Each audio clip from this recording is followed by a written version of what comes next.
lonesome I have roamed. I've laid down in green pastures, I've rolled down rocky roads. And as my hair turned silver, I lost my lust for gold. Now cups of wine can't satisfy the thirst within my soul. Narrow is the road to glory. Perdition's gates are broad and wide. On the steps you take to ponder, from the path to not far wander, for the narrow road to glory's worth the price. I broke bread with the wicked, I made my plans with fools. To the gates of destruction I've led many others through. And though my sins were many, I reached out for his robe, and through his tender mercies now my cup overflows. Narrow is the road to glory. Perdition's gates are broad and wide. On the steps you take to ponder, from the path to not far wander, for the narrow road to glory's worth the price.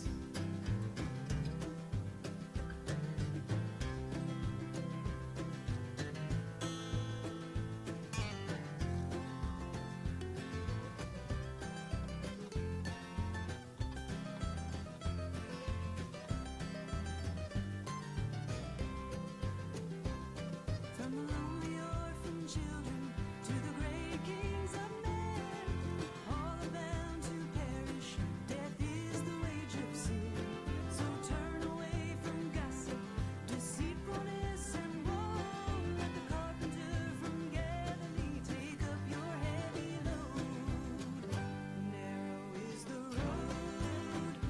road to glory. Perdition's gates are broad and wide. On the steps you take to ponder, from the path to not far wander, for the narrow road to glory's worth the price. For the narrow road to glory's worth the price.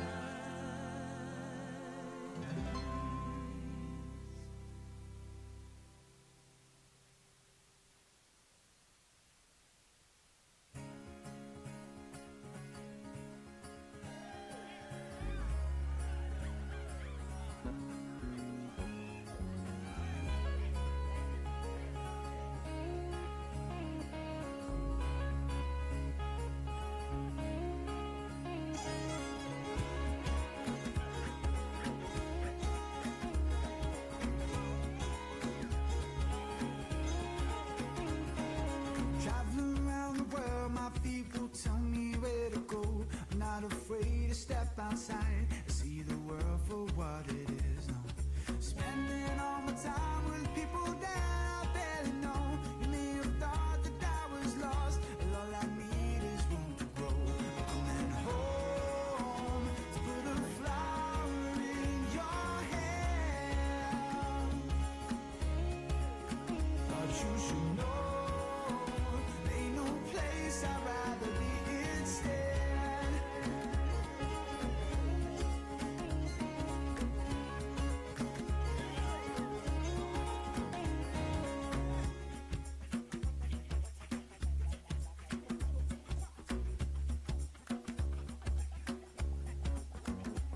Sometimes I feel alone, you know it's me and my guitar, looking up at all them stars, singing where we supposed to go now.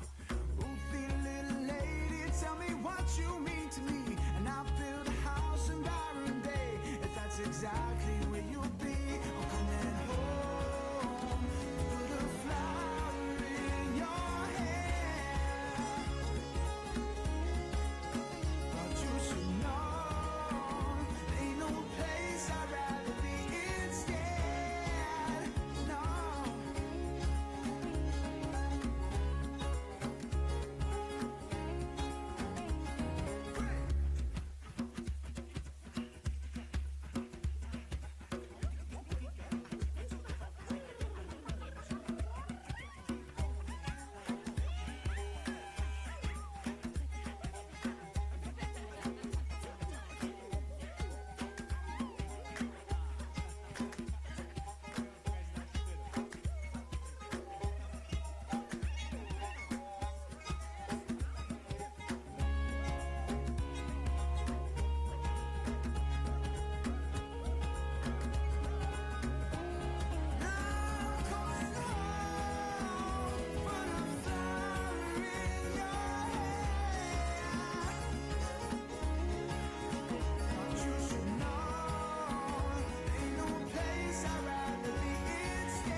wake up in the morning in this great blue state.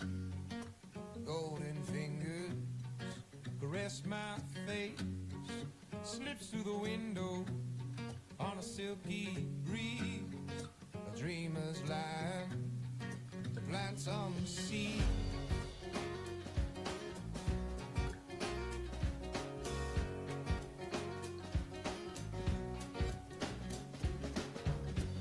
She's my believer, healing all my doubts. A lighted mirror, reflecting out every true potential. A bedrock. If all you clubs just want to make your way into the ring, we'll get started with the pledge and our group photo here in 2 minutes.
Good morning, everyone. How about all the clover buds come up here and we'll say the 4-H pledge. All the clover buds.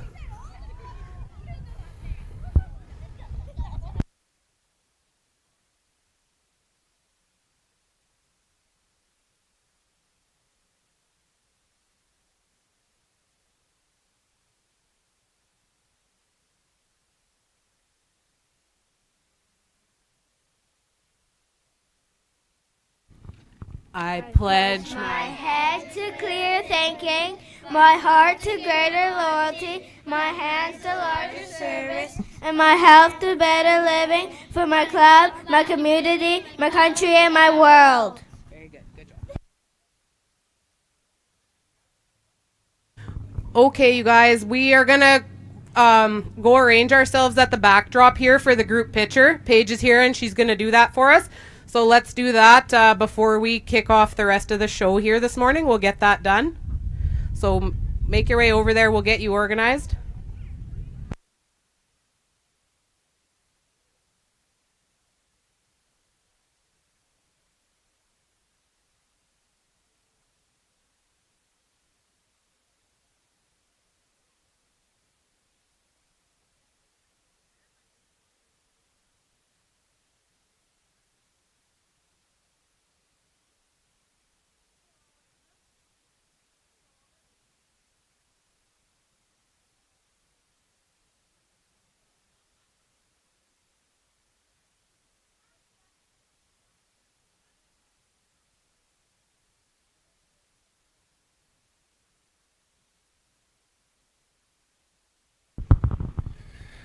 Testing. Yeah, it still works over here.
'cause I found me a woman who treated me unfair.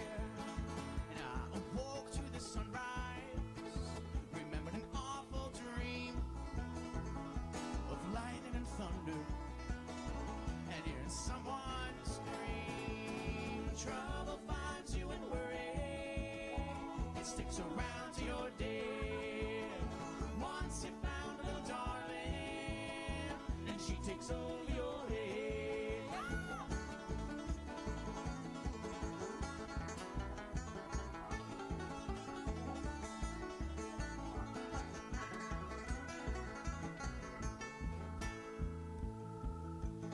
And I see when it was blowing, I had to find me a hole for to climb in and live forevermore. And I heard voices calling in my delirious state. They're saying something out in Spanish. That's when I went insane. Trouble finds you and worry, it sticks around to your day. Once you found a little darling, and she takes over your head.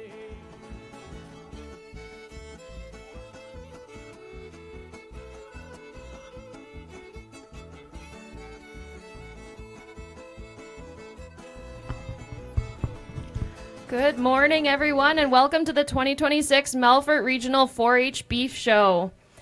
Please bring the first class of heifers up to the marshalling area, and we will get the day started soon.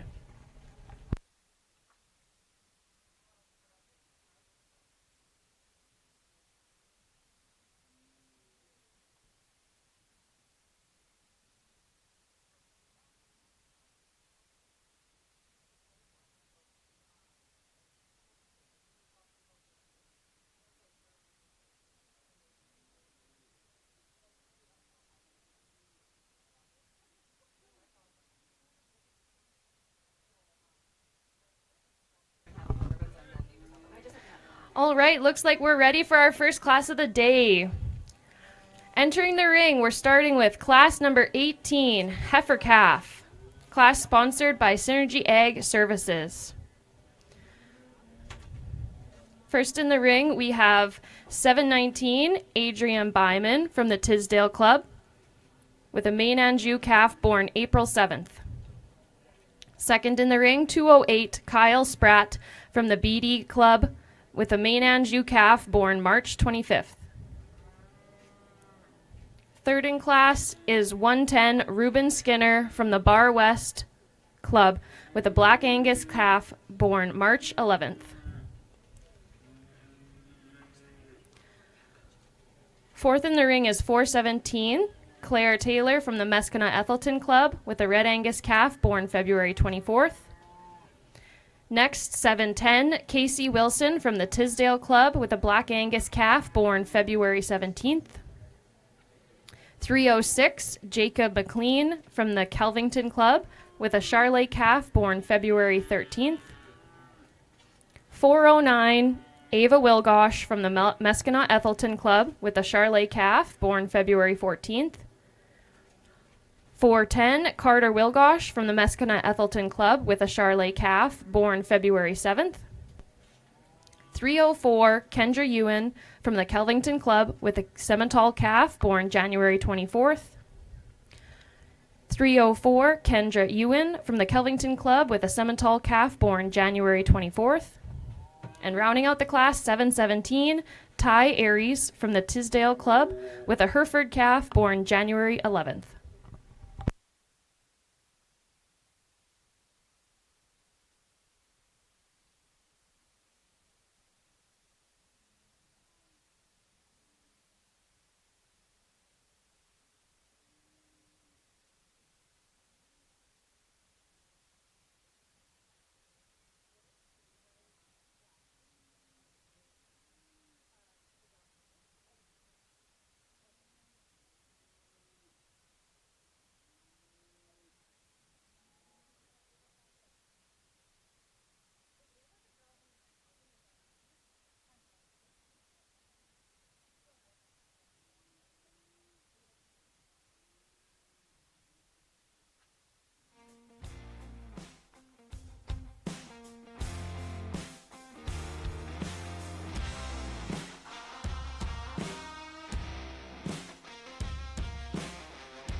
Today, we are very grateful for the judge, Mr. John Hoberg, whose bio I will read later on.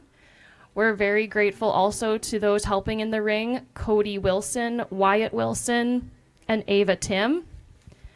And of course, very grateful to our show photographer, Paige Warner.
As Judge John sorts through this very big heifer calf class, we want to send out a couple more thank yous.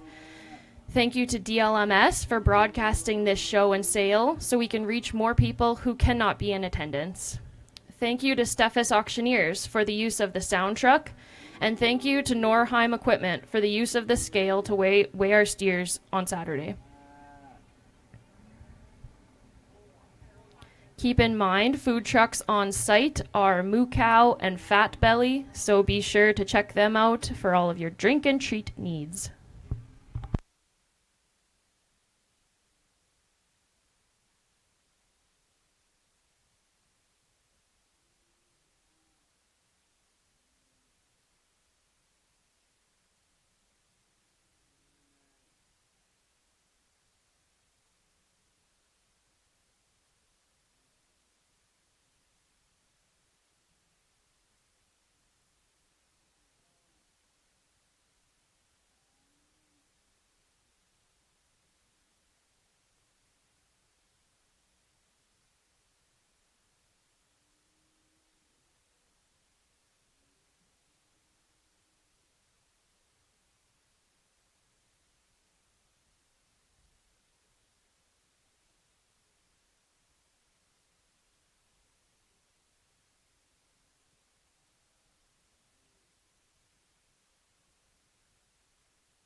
Well, good morning, everybody. Really big honor and a pleasure to join you guys over the next 2 days here at the Melfort Regional. And we're just going to dive right into this heifer calf class. There's obviously really big class to get the day started. Tons of differences and things to look at all these heifer calves from top to bottom. Tons of quality. Once you kind of sort through all the cattle, we land on this heifer calf that's going to go ahead and win for the young lady. One that's just kind of a complete package, and I think she wins the class when she's on the standstill. When she gets that heifer parked and set up, she really just throws a well-balanced look of quality from the side, really maternal and reads with a lot of future through the center portion of her skeleton. I think you could maybe make some changes in terms of skeletal quality and structure and movement, but that goes for not only her. I think there's some differences in terms of structure throughout the entire class, so we're just going to set some of those problems aside and just on profile and balance and just angles when she's on the standstill alone, I think that one surfaces to the top in my mind. Next, we're going to come in second to the young lady with the Charolais heifer calf, one that's really sound and fluent and flexible off either ends of her skeleton. Maybe isn't as aesthetically pleasing to the look once you step off of the cattle in comparison to our class winner, but one that's really bold through that center portion of her skeleton. Upper rib cage is phenomenal. Really love the shape and the turn and the muscle pattern that one has for a female, yet still feminine when you study her throughout. Just a really solid one that reads with a ton of future as well to go there in two. One that comes next in third is one that kind of mirrors our second place animal, just in terms of balance and look and just overall makeup and design. I think if we clean her up in terms of her underline balance, just kind of clean her up there in her navel, just give her a bit more softness and depth through that mid rib all the way back to that rear rib and flank, pick her up in terms of her chest floor and just kind of smoothen her up in terms of her shoulder as she just gets a touch too bold and open when you study her on a 3/4 front view, but one that's really level in terms of her top line. Really like the plane of her tail head and her hip, the posture to her hind leg, and the way that she uses it is much more than appropriate for me here today. Next up in 4, we got a Hereford heifer that's really just solid, practical and useful in terms of her type and kind and her structural integrity. One that doesn't really give you too many problems when she gets out and moves around the ring here today. Just need to amp that one up in terms of aesthetics and body, maybe give her a shot more dimension through the center portion of her mid rib and back into her rear rib and flank, but one that's just really solid and practical like I mentioned earlier. Next up, we have one that's really tricked out here in 5th place, and when I say tricked out, I mean that neck just shoots out the top side of that shoulder, really refined and feminine, and tons of added extension up front. Love how tidy and tucked up that chest floor sits in her, and she progresses back in through her sternum into her mid rib. I think we could amp that one up just in terms of power and dimension to be able to run with those ones in front of her, but one that I think has a ton of cool pieces and attractiveness, aesthetically super pleasing to look at. Next up, the young lady with this black heifer calf, one that's just really solid in terms of her body type. I think that one's going to be a really nice cow prospect for that young lady as she matures. We could maybe stouten her up down low at the ground so she matches that width and dimension she has up high. She does just get a touch frailer when you study her at the ground. We could maybe square her up as well when you study her from behind, from hook, from hip, from pins down to her hocks, down to her pasterns. She just has a tendency to pull her hocks in ever so slightly. I think if we square her up and stouten her up at the ground, we could garner moving her up just a few placings, but really solid female there for that young lady. Then we get down to this next swath of heifer calves. I think all really solid and practical and read with a ton of future all the way down the line. I think if we just amp some up in terms of aesthetics and just dimension and just little tweaks here and there, and they'll be moving up the line without a doubt.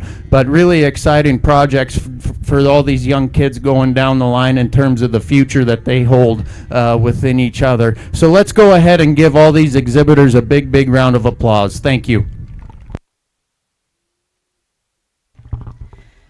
Thank you, Judge, for your comments. First in class was 304 Kendra Ewan from Kelvington. Second in class, 409 Ava Wilgosh from Meskona Ethelton. Third in class, 410 Carter Wilgosh from Meskona Ethelton. 4th in class, 717 Ty Aries from the Tisdale Club. 5th in class, 719 Adrian Byman from Tisdale. 6th in class, 710 Casey Wilson from the Tisdale Club.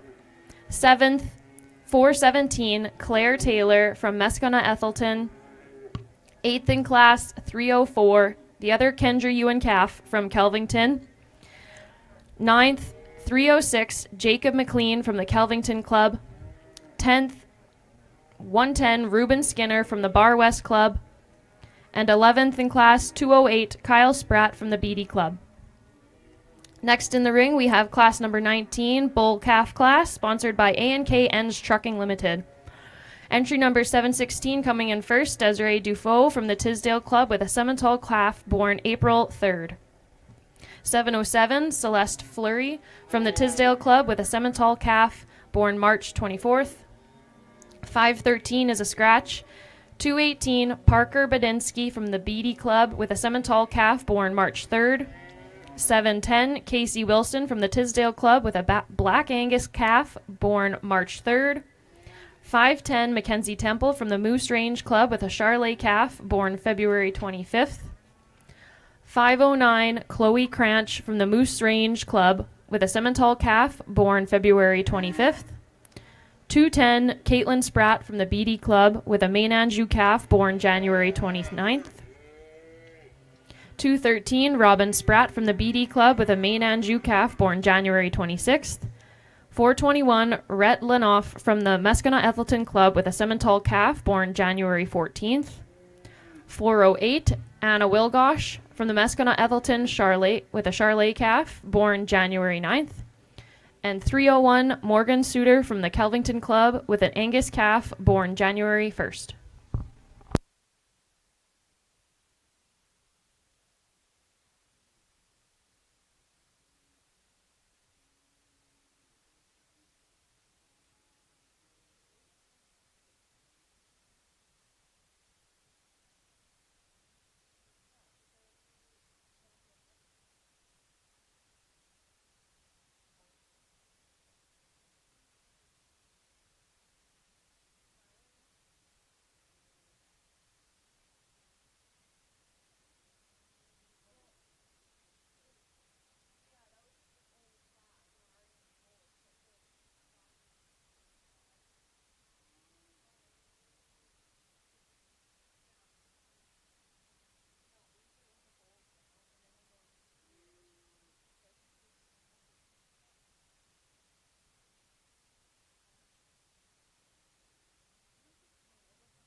Our judge today is Mr. John Hoberg.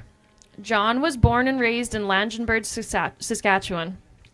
He grew up in the seed stock industry his whole life, being a fourth-generation farmer, involved in the Hereford and Black Angus breeds. He and his parents own and operate Bar H Land and Cattle. They have an annual bull sale each spring, selling bulls to seed stock and commercial producers, and market their program by exhibiting livestock at major shows across Canada and the United States. John attended Butler Community College in El Dorado, Kansas, USA, where he obtained his associate's degree in animal science and was a member of the livestock judging team. The team was recognized as national champions and the team of the year for the 2020-2021 judging season. John then went on to attend Oklahoma State University in Stillwater, Oklahoma, USA, where he received his bachelor's degree in animal science with a business option. While going to school in the United States, John worked for some of the top show cattle operations throughout the country as well. Since graduation, John returned home to the family operation and has judged at multiple major shows across Canada, including Canadian Western Agribition, the Toronto Royal, and Manitoba AgX. On behalf of all the 4-H families here and all 134 members, thank you, John, for your support of the 4-H program and spending 2 days here in Melfort with this growing regional show. Let's give a round of applause to our judge, John.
The photographer for the show is Paige Warner, and she's here for both the female and the steer show. She has a website where people can purchase photos after the show, and your club leaders will share a link to the clubs. We encourage you to support her. Keep in mind, there will be volume discounts for multiple purchases.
Another extremely large class of bull calves here, and there's tons of quality from top to bottom. And you know what? The top half of this class, if you want to switch them up and place them a little differently than me, I can sit there and I'll listen to you justify it, because you can. There's a ton of trade-offs and a ton of differences that you can talk among this top 4 or 5 bull calves out here. But we're going to go ahead and land with the Charolais calf on top. I feel like the young lady's bull calf just kind of checks the most boxes when you're looking at bull calves. He's got some herd bull characteristics and maturity that you could already see through that head and that crest, which I really gravitate towards. He's balanced enough. I think he's sound enough, and he reads smooth in terms of his angles. He's got some muscle. I think as he gets older, he's just going to keep on growing in those attributes in terms of being a herd bull candidate. One that I think just really finds himself to the top here in this particular class.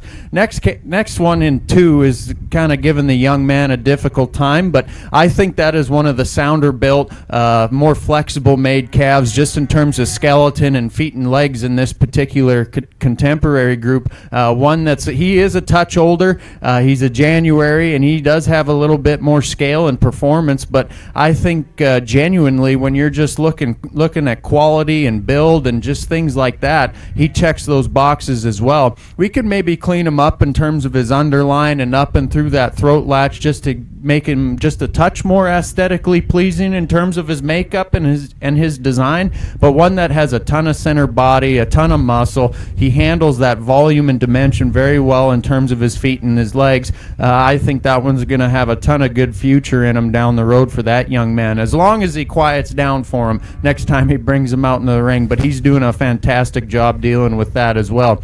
Next up in 3, young ladies, black bull calf here. One that's just really solid and practical in terms of his type and kind, really kind of just hard to put a hole in him in terms of his skeleton and the way he gets around and moves in this ring. He gives you a well-balanced look of quality from the side. I think we can amp him up just in terms of his overall shape, more in particular when you study him down and through his lower quarter and his stifle. Just like to see him have a little bit more genuine pop and definition to that muscle pattern in that area to be able to compete with those 2 in front of him, but one that's really solid in terms of just future and feet and legs, and he's got some depth of body and he's got some look. I quite like that calf there in 3rd. Young lady that's going to come next in 4 with the Charolais bull calf, really nice to look at from the side. I think the way he patterns and balances from the side, there's some future there without a doubt. I think he gets beat today. I just need to amp him up in terms of his masculinity. I'd like to see a little more expression through that crest and that neck,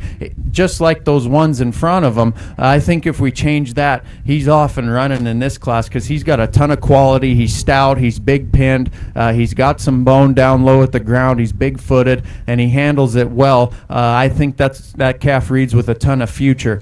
This red calf that's coming next, one of the younger ones in this particular class, he has some quality to him without a doubt. He's some muscle, he's got some shape. I think if we just amp him up in terms of length of body, he just gets a touch shorter coupled for me out here in this class, but one that balances up and really smooth in terms of his lines, one that reads with some future without a doubt. Really nice calf. Coming out here to compete with these older ones for sure. Just need to stretch them out, give them a shot more length, give them a shot more stoutness down low at the ground, but really solid calf there. And then as we move further down the line, I think we can make some small tweaks as well, just as I spoke in that heifer calf class. If we just amp these things up in terms of masculinity, maybe give them a shot more center body as we move down, but really solid class from top to bottom. Let's go ahead and give these exhibitors a big round of applause. Thank you. First in class is 408 Anna Wilgosh from the Mescana Ethelston Club. Second, 421 Rhett Lanoff from the Mescana Ethelston Club. Third in class, 301 Morgan Suter from the Kelvington Club. Fourth in class, 510 Mackenzie Temple from the Moose Range Club. Fifth in class, 707 Celeste Fleury from the Tisdale Club. Sixth in class, 509 Chloe Cranch from the Moose Range Club. Seventh in class, 710 Casey Wilson from the Tisdale Club. Eighth in class, 213 Robin Spratt from the BD Club. Ninth, 716 Desiree Dufault from the Tisdale Club, 10th 218 Parker Badinsky from the BD Club, and 11th 210 Caitlin Spratt from the BD Club. Next in class, we have class number 20, Steer Calf, sponsored by New Era Ag Technologies. Entry number 513, first in the ring here, is Aubrey Rosvold from the Moose Range Club with a Speckle Park calf born April 25th. Next is 606. 606 is a scratch. 303, Kaylin Suter from the Kelvington Club with an Angus calf born March 9th. And 204, Lakin Leclerc from the BD Club with a Simmental calf born March 6th.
The first two classes of the day here, those heifer calf class and the bull calf class, were huge classes. We just want to make a comment that this Melfort Regional 4-H show is growing.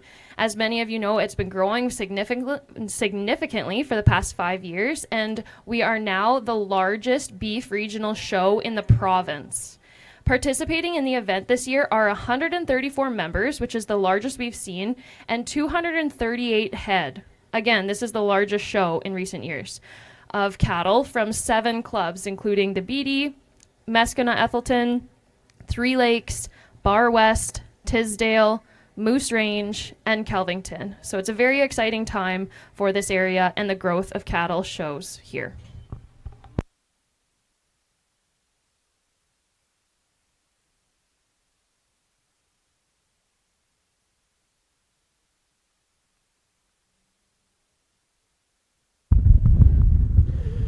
Really nice trio of steer calves out here in this class. Gonna go ahead and use the young lady with the Hereford pattern steer. One that has the most muscle and the most genuine shape and width and dimension in this particular class. Is he the soundest one and the prettiest one? No, he's not.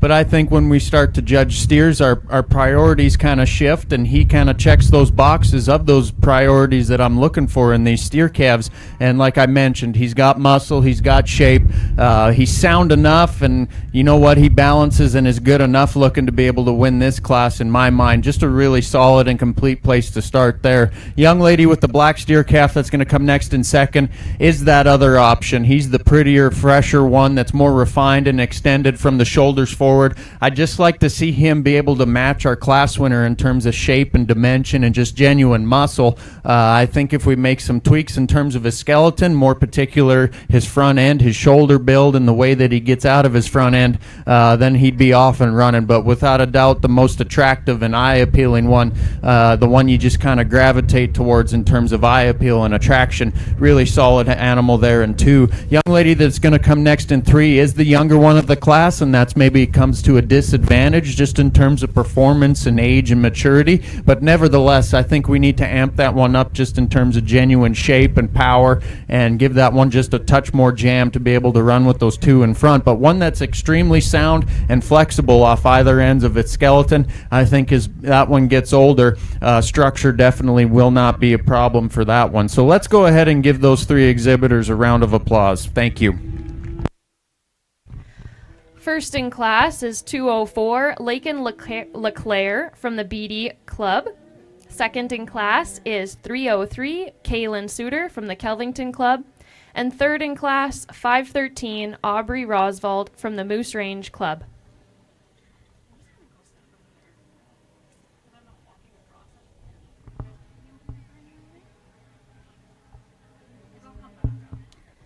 Next in the ring, we have class number 21, 2-year-old female with natural calf at foot. We're going to give a quick second so everyone can get themselves together. Scratches in this class include 609, 606, and 513.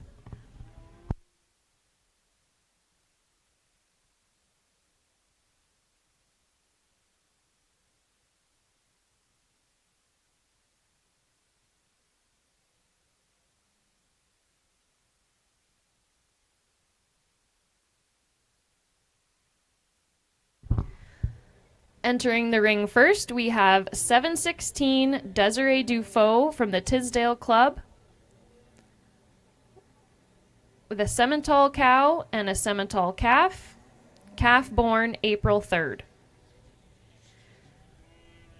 Next in the ring is 110 Reuben Skinner from the Bar West Club with a Hereford cow and a Black Angus calf, calf born March 11th.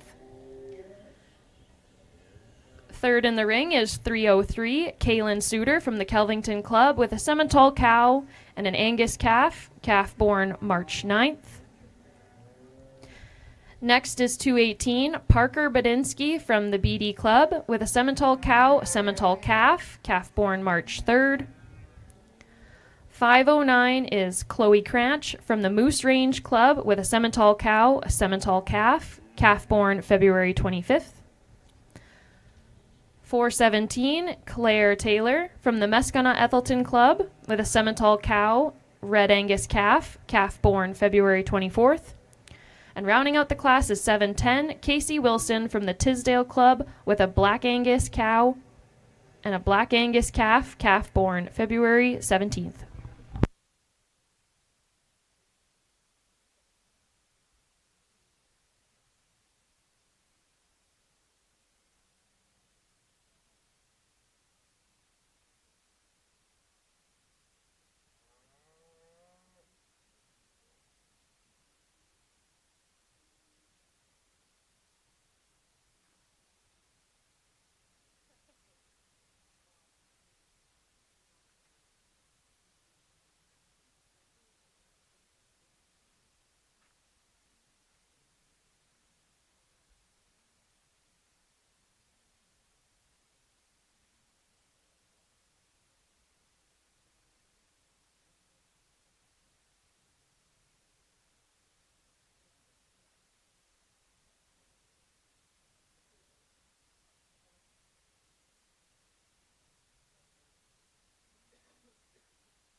At this time, we'd like to say a thank you to our 2026 sponsors. You will see all of the sponsors listed in your program. Our platinum sponsors include Brandt, Chupa Trucking and Excavating, Edwards Livestock Hauling, Prairie North Co-op, Chris Poley T-Bar C Cattle Co., Richardson Pioneer, and SGEU Melfort. Thank you also to our gold sponsors, which include Affinity Credit Union, AgCom Truck and Trailer Repair, Alliance Genetics, DLMS, G3 Canada Limited, Schulte Industries, Master Feeds, Nielsen Acres Limited, Prosperity Credit Union, Townside Enterprises, C&T Porter, and Usselman and Johnson CPA.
We'd like to highlight some help we had in setting up this show. As everyone knows, we've had a ton of rain this year, and in particular had a lot of water to move off of the grounds to get ready for the show. Northeast Waste Management and Gordon Ready Mix were here to help with that. Northeast Waste Management helped pump out water in the back of the barns, and Gordon Ready Mix came along with a load of gravel to help out as well. So big thank you to those two partners for helping us get everything organized and ready for the cattle and the show today.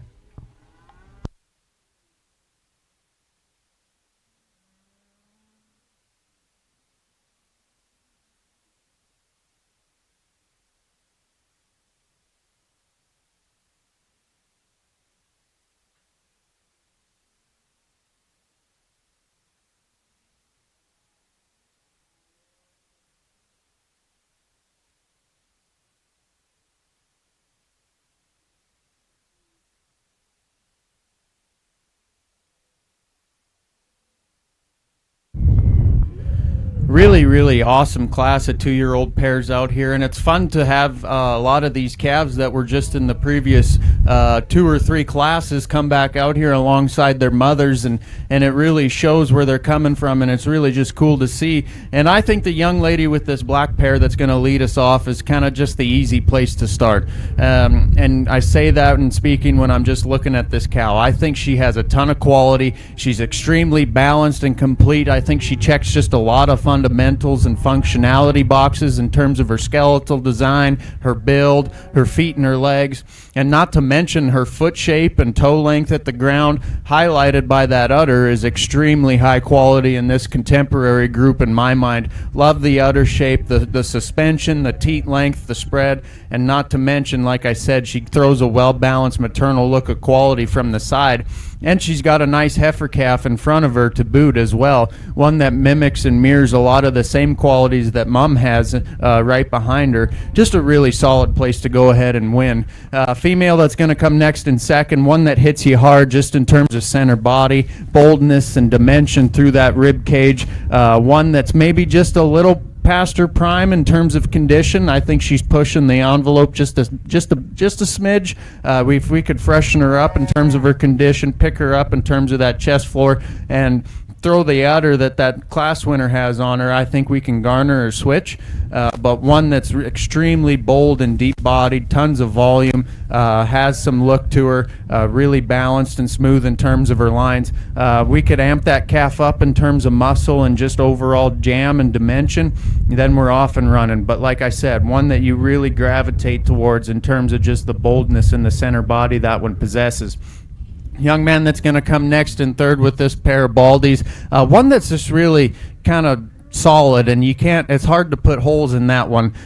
Just need to amp her up in terms of aesthetics, maybe give her a shot more extension out of that front end, but extremely sound. Really like the feet and legs on that cow. I can appreciate the udder suspension, the tidiness of her udder type, then a flashy heifer calf at side as well that reads with a ton of future. But like I said, if we can amp that one up in terms of her overall design from the shoulders forward, put that chest back into her and pick it up, soften her up and through that sternum and that rear rib and flank, then I think we're off and running. But that's an extremely high quality pair there that's standing in 3.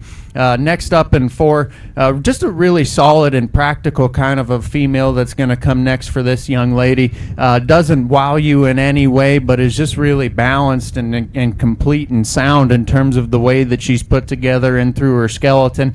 I think if we amp that one up aesthetically in terms of her makeup and give her a shot more size and performance and just overall volume and dimension, then we can work her up the line. But a really solid calf as well standing in front of her. I think if we amp that one up in terms of stoutness and just give that one a few more horses in terms of power, then we'll be off and running there as well. But really nice and solid cow that's standing there in 4. Red pair that's going to come next, another big-bodied and dimensional kind of a female.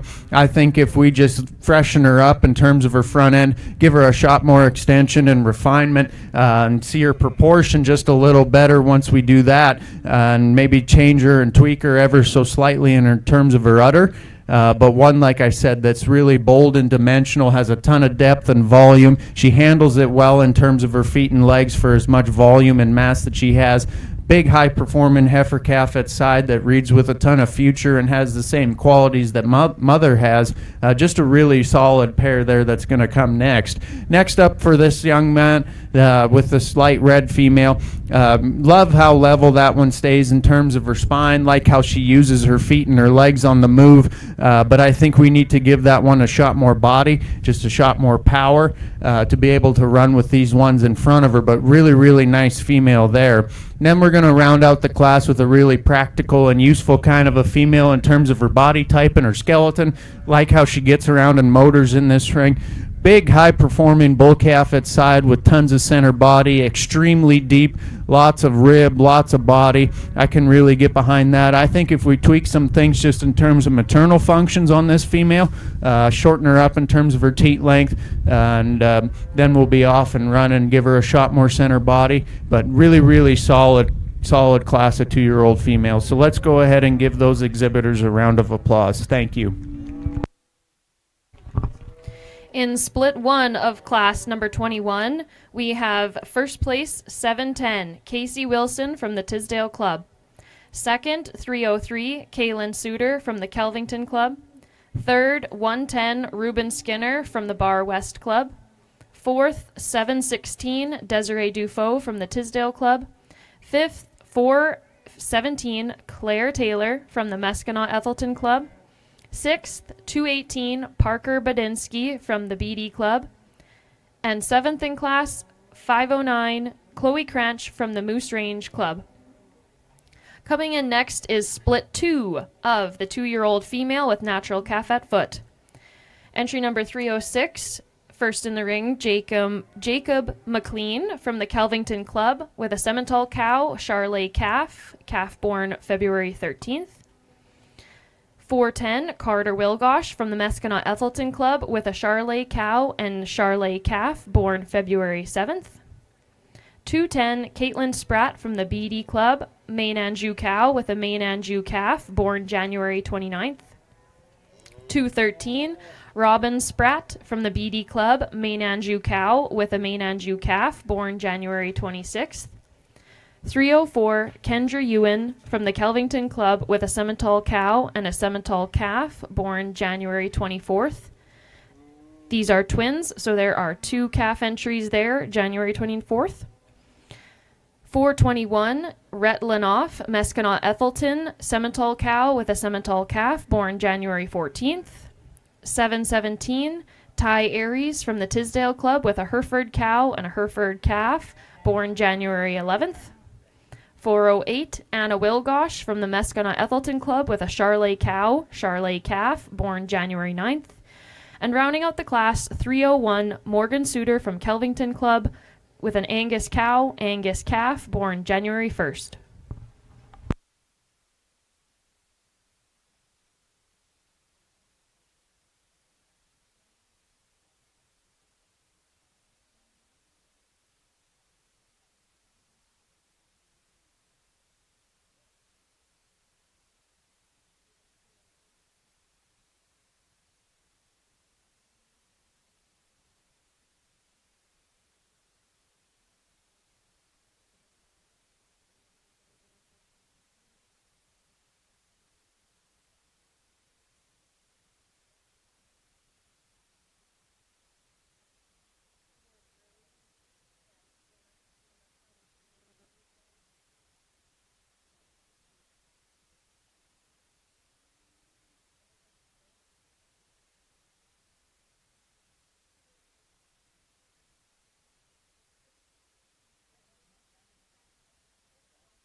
More sponsors found in your program include our silver and bronze sponsors.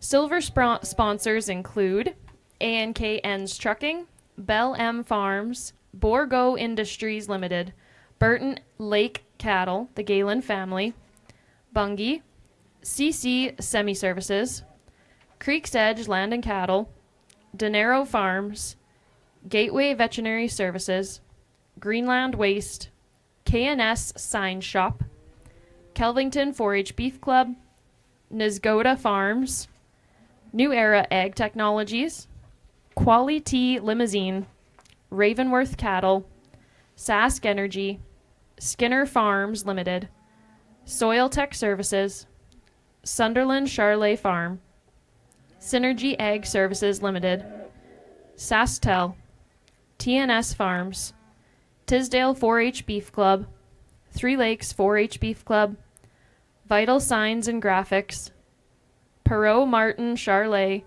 and Willow Lane Land and Cattle Limited. Our bronze sponsors include Alicia Sapatiak, Beatty 4-H Beef Club, Clarence and Denise Evans, Kay's Cattle Co., DKF Red and Black Angus, Hanson Livestock, Jordan River Farms, Mescana Ethelton 4-H Beef Club, Manzier Enterprises Limited, and Triple H Farm. Thank you to all of our sponsors.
Another high quality class of mature cows here with a ton of numbers, and it's fantastic to see all these females coming back for another year for all these exhibitors, and they're all doing a bang up job with these calves at side.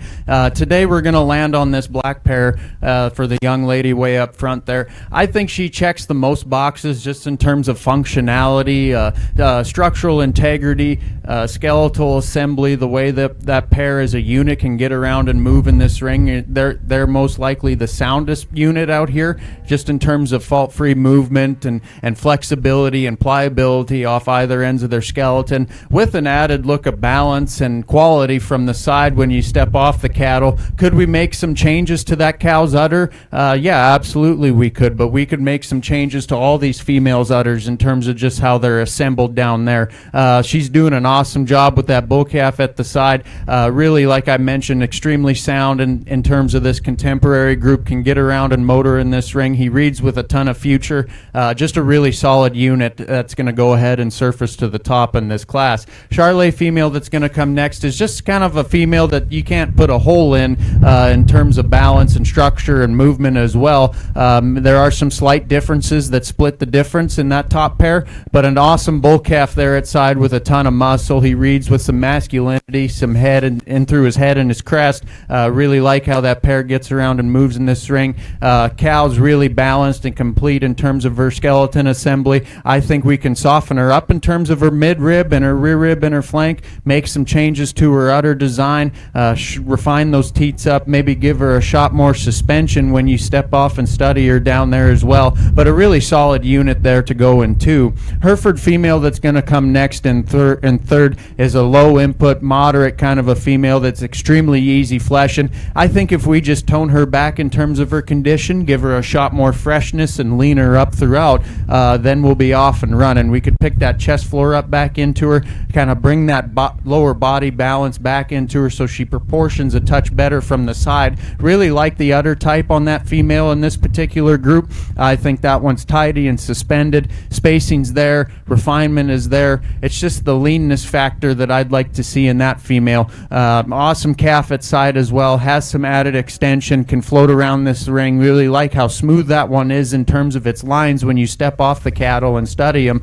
Really nice solid unit there in three. I think we just need to freshen that cow up a touch. Next one that's going to come next in four, this cow's doing an awesome job as she has a pair of twins at side that give you a flashy look and throw some quality in terms of their silhouette from the side. Really like the balance that those two calves bring, as well as the cow. Gives you a really solid look when you get off the cattle and study them. Like how she moves out of her hip and her hind leg. It's just the front end build on that cow that kind of throws me off. I'd like to see her get out and just reach with a little more confidence out of that front end. She just gets a touch shorter in terms of her stride. I think if we relax the angle of that shoulder blade, then we could see her just get out and reach with a little more confidence and a little more arrogance in terms of her shoulder assembly. But really solid pair that cow's doing an awesome job with those set of twins. Next up is a Charolais female that's really practical and useful in terms of her type and her kind. Like how she uses her hip and her hind leg. She gets out of her front end a little better than that cow in front of her, but I think if we just soften her up and through the center portion of her body, change a few things in terms of her udder type, then we'll be off and running with that one for sure. Next up for this young man is one that's extremely big outline, long-bodied, kind of a high-performing type of a female. I think there's some skeletal issues that we could change in that cow and that calf as well. They both have a tendency just to round out of their hip and kind of get underneath themselves as they're on the move. I think if we change that up and have that cow just a touch looser in terms of her skeleton when she's set to motion, see her facilitate just a little more dimension right in behind her shoulder blade, more in particular in that forerib, all the way down into that sternum, then we can see that lower body balance, and she'll just flow and be a whole lot smoother in terms of her lines when you really start digging into her and evaluating her. But a really high performing, big outline kind of a female that's got a solid foot shape at the ground. Next pair that's going to come up for this young couple here, really nice female. Love the added refinement and extension from the shoulders forward that cow has, but I think we need to amp her up just in terms of her body type and her performance. See a little more rib shape, some depth of body, stouten that pair up as a unit, and I think we'll be moving them up the line any given day. Female that's going to round out the class, this red cow, is one that has some added look and some some pizzazz and femininity from the shoulders forward. I think if we just give that one a shot more body, tweak her in terms of her udder type, see her teeth just be refined just a shot, but one that's really nice in terms of the way that she can get around and flex and move off either ends of her skeleton, doing an awesome job with that calf at side. So let's go ahead and give those exhibitors a big round of applause. Thank you. First in class is 301 Morgan Suter from the Kelvington Club. Second, 408 Anna Wilgosh from the Meskinat Ethelton Club. Third, 717 Ty Aries from the Tisdale Club. Fourth was 304 Kendra Ewan from the Kelvington Club. Fifth in class, 410 Carter Wilgosh from the Meskinat Ethelton Club. Sixth, 306 Jacob McLean from the Kelvington Club. Seventh, 210 Caitlin Spratt from the Beatty Club. And eighth in class, 213 Robin Spratt from the Beatty Club. Next, we will have our champions from Split 1 and Split 2 come back into the ring for the Grand Champion 2-year-old cow-calf pair class.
In this Grand Champion 2-year-old cow-calf pair class, we have from Split 1, 710 Casey Wilson from the Tisdale Club, 303 Kaylin Suter from the Kelvington Club, and from Split 2, we have 301 Morgan Suter from the Kelvington Club, and 408 Anna Wilgosh from the Meskinat Ethelton Club.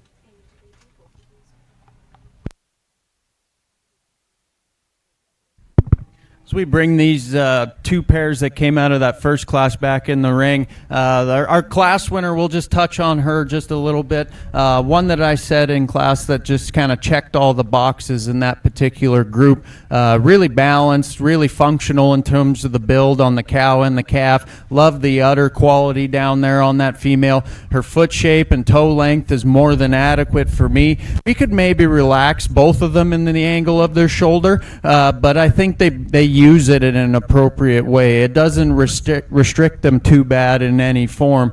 Just a really solid unit that came out of that first class. And then the second place pair, one that I mentioned was really overwhelming and bold in terms of the center portion of that body. Love the rib shape, love the dimension.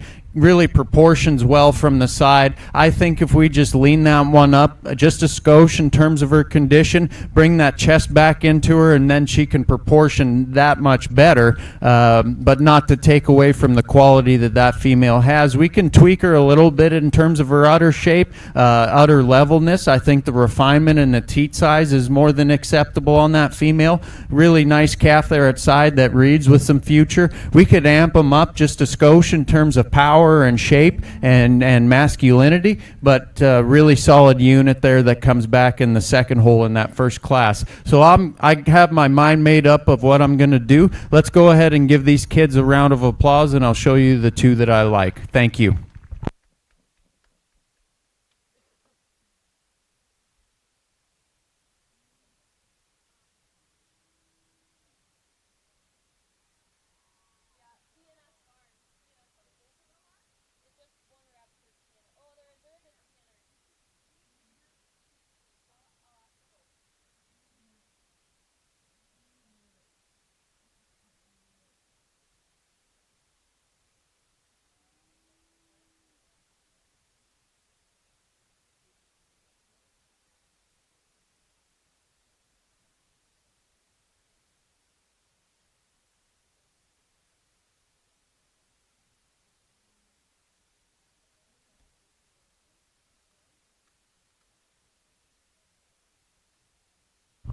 Congratulations, the grand champion 2-year-old cow-calf pair goes to 710, Casey Wilson from the Tisdale 4-H Beef Club. Reserve grand champion is 301, Morgan Suter from the Kelvington 4-H Beef Club. Congratulations to our champions. Please make your way over to the picture area in the corner behind the panels we have here. And can we please get a representative from TNS Farms? The banner sponsor for the grand champion is TNS Farms. And can we also get a representative from Skinner Farms Limited? They are the banner sponsor for the reserve grand champion.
Judge John, can we get you in the picture corner?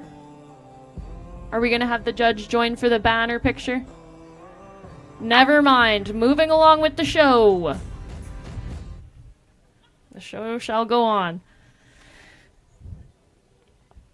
Next in the ring, we have class number 22. 3-year-old cow-calf with natural calf at foot.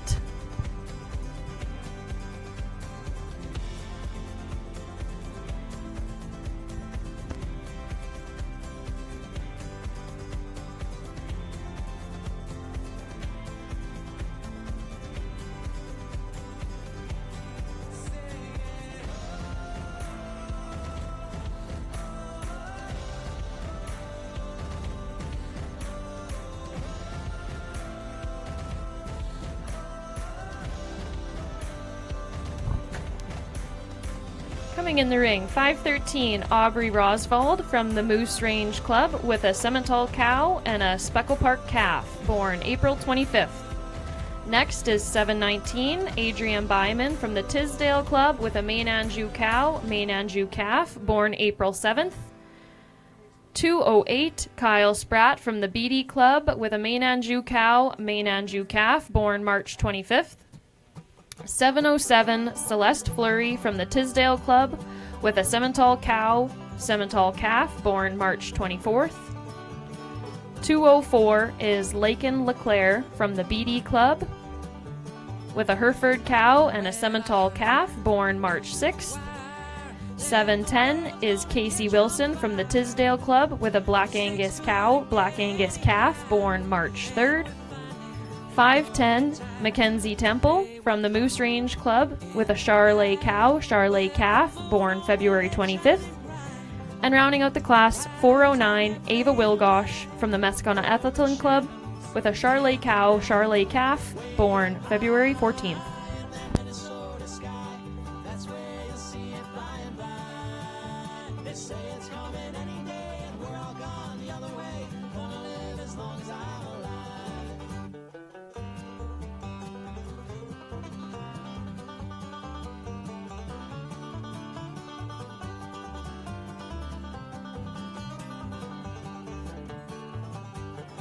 So goodbye, all you cowboys. We rode it down to the end. It's a long, hard road that we've been, and we won't be back again. And the time will come and choose, and there's no way you can lose. You'll learn that it really ain't no use, stuck in limbo, the revelation blues, way up high in that Minnesota sky. That's where you'll see it by and by. They say it's coming any day, and we're all gone the other way. Gonna live as long as I'm alive.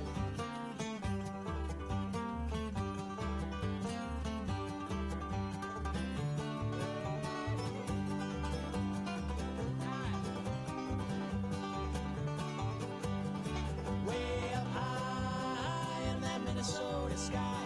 That's where you'll see it by and by. They say it's coming any day, and we're all gone the other way. Gonna live as long as I'm alive. Way up high in that Minnesota sky. That's where you'll see it by and by. They say it's coming any day, and we're all gone the other way. Gonna live as long as I'm alive. I said I'm gonna live as long as I'm alive.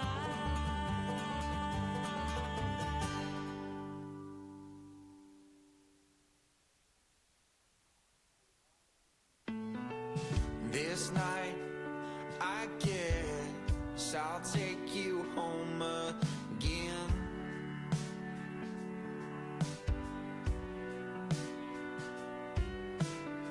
So wrong to fight, I'll keep you warm inside.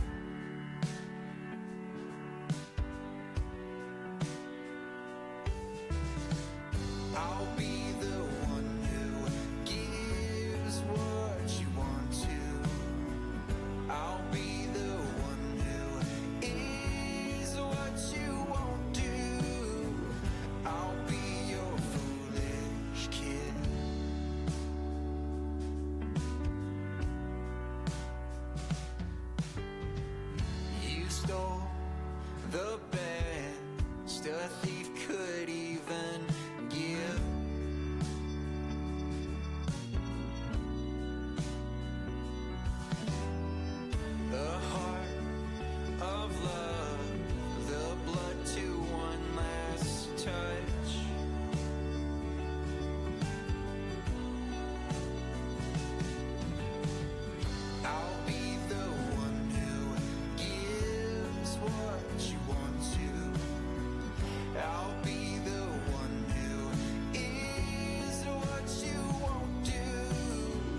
as Judge John sorts through another very competitive class, we want to make a mention of our show committee.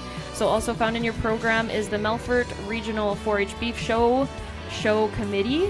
The chair is Scott Sunderland, and the show committee delegates include Kim Pitzel, Tyler Fettis, Nicole Nizgoda, Carmen Elliott, Michelle Thiessen, Amanda Schmidt, Scott Galen, Jason Schick, Mike Spratt, Bailey Babke, Lisa Schmier, Pat Skinner, and Chelsea Hagnes. Thank you very much to that show committee for everything you do in the months leading up to this show to make it everything that it is.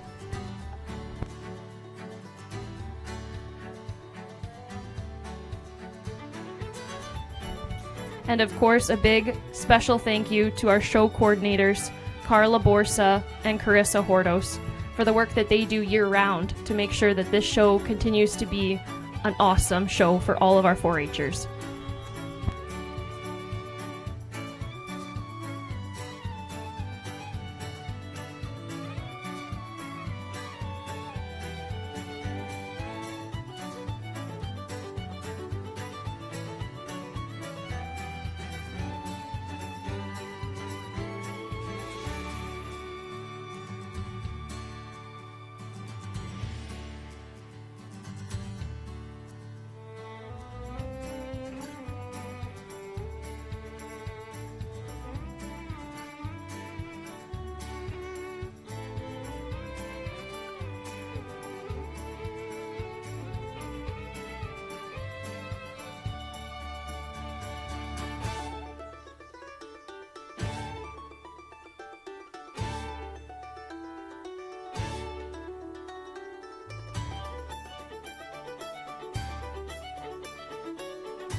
Another really competitive and tough class of mature cows out here.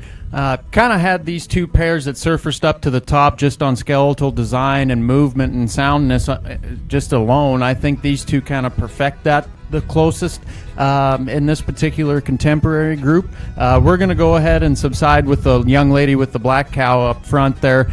She kind of has the upper hand just in udder type and design. Teat refinement and placement, I think, is more than adequate enough to be acceptable. She's doing a nice job with that calf at side, but just silhouette and build and movement alone, I think that cow wins this class. Young lady that's going to come next with the light red cow is one that kind of mirrors our class winner in terms of design and makeup and overall aesthetics. Really attractive and eye-appealing look from the side when you step off the cattle. One that's really sound and fluent and flexible off either end of its skeleton. That bull calf has some muscle and some pop, and he's a touch younger, but I think you give that thing time, he'll mature into a herd bull prospect for sure for that young lady. We could maybe refine that one up and level her out ever so slightly in terms of her teat and udder type, but suspension at that age is more than acceptable for me down low at the ground. Like I said, really flexible and fluent in terms of motion. Like the skeletal build on that female, nice place to go there in second. Young lady that's going to come next in 3 with the Charlet pair is very overwhelming and high in performance and stature. Really long-bodied, long spine kind of a female. Love her standing still. I think she reads really smooth and genuine in terms of her top line balance, the way that she transitions from hooks to pins, down and through her hip and quarter and stifle, down to her hock to her pastern to the ground. I really appreciate how smooth she is in that transition line.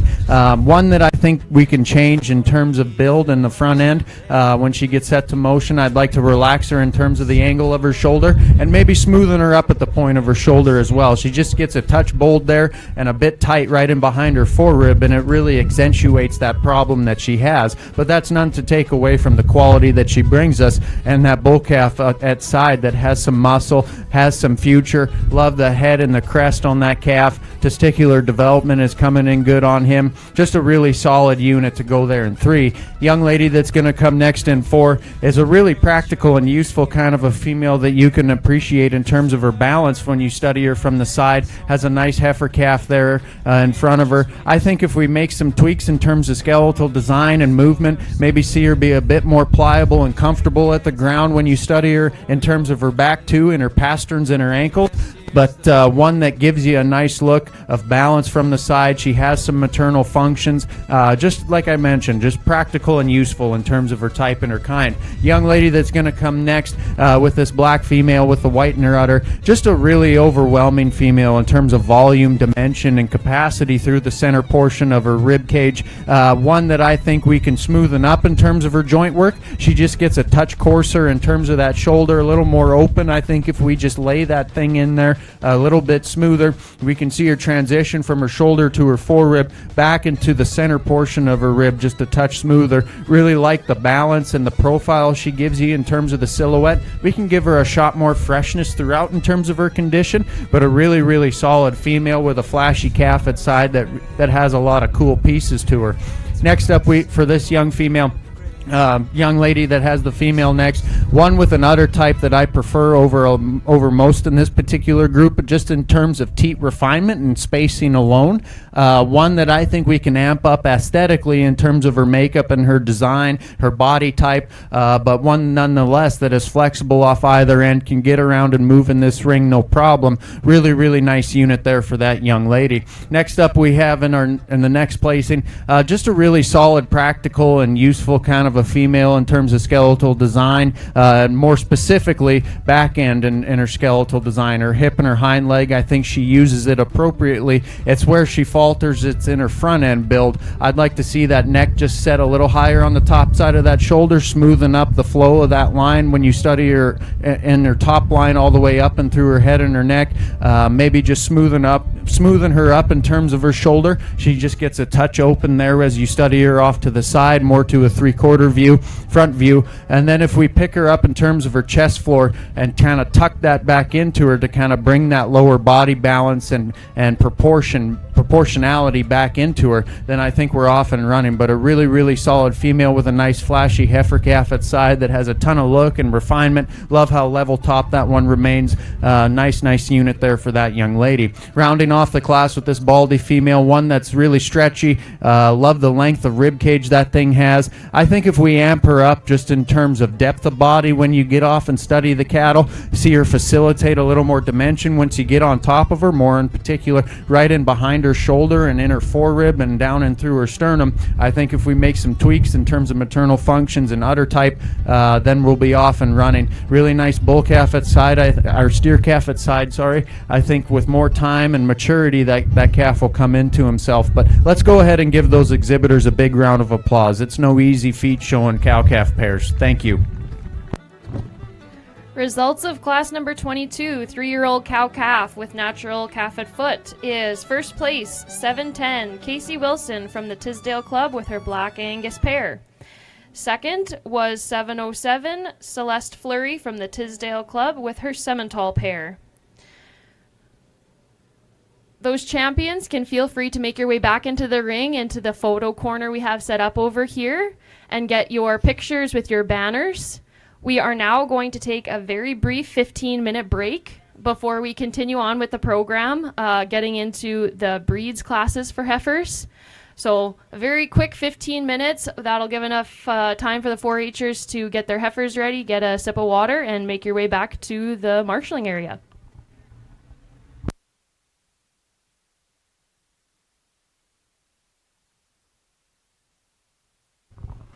If the grand champion and reserve grand champion of this 3-year-old cow-calf pair class come back into the ring, can we get a representative from Bell M Farms to join them? Bell M Farms is the banner sponsor for the grand champion.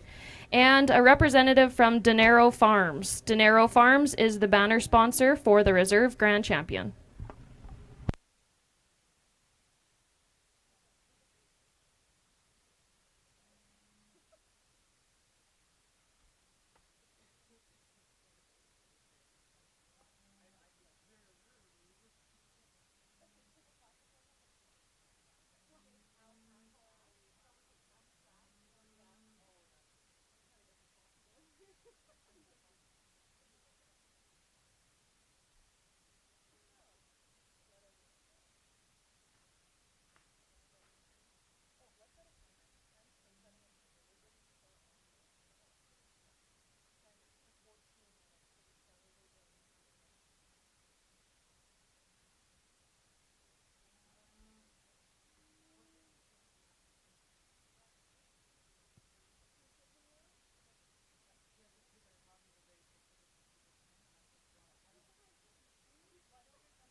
Our show photographer is Paige Warner. Paige is here for both the female and the steer show, and she has a website where people can purchase photos after the show. Club leaders can share a link to the clubs. We encourage you all to support her, and keep in mind she will have volume discounts for multiple purchases.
In 5 minutes, we will get going with our next class. That's going to be the Black Angus breeding heifer class, number 24. So in 5 minutes, we will get going. So as you finish your calves, please make your way to the marshalling area.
In 2 minutes, we will get started with our class number 24, Black Angus breeding heifer.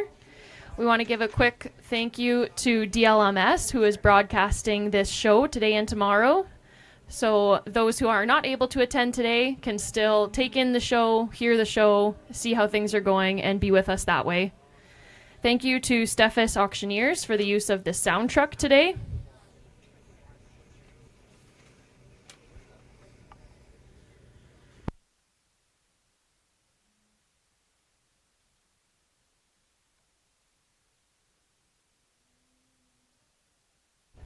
And thank you to our division sponsors. We have a Record Books division sponsor, AgCom Truck and Trailer. Our heifer judging division sponsor is Affinity Credit Union. And our steer judging division sponsor is G3.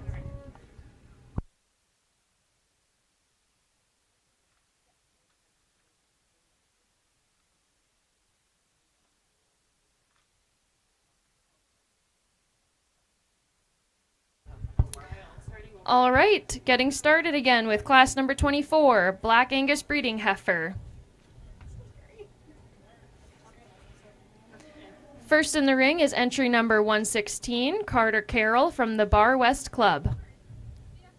The heifer born May 13th. 310 is Charlie Curry from the Kelvington Club, heifer born April 15th. 103, Sarah Skinner from the Bar West Club, heifer born April 12th. 710, Casey Wilson from the Tisdale Club, heifer born February 6th. 609, Carson Pitzel from the Three Lakes Club, heifer born January 24th. 405, Kyle Wilton from the Meskinat Ethelton Club, heifer born January 11th. 301, Morgan Suter from the Kelvington Club, heifer born January 5th. And 303, Kaylin Suter from the Kelvington Club, heifer born January 1st.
For those just joining us, our judge today is Mr. John Hoberg. John was born and raised in Langenburg, Saskatchewan. He grew up in the seed stock industry his whole life, being a fourth-generation farmer involved in the Hereford and Black Angus breeds. He and his parents own and operate Bar H Land and Cattle Company. They have an annual bull sale each spring, selling bulls to seed stock and commercial producers, and market their program by exhibiting livestock at major shows across Canada and the United States. John attended Butler Community College in El Dorado, Kansas, USA, where he obtained his associate's degree in animal science and was a member of the livestock judging team. The team was recognized as national champions and the team of the year for the 2020-2021 judging season.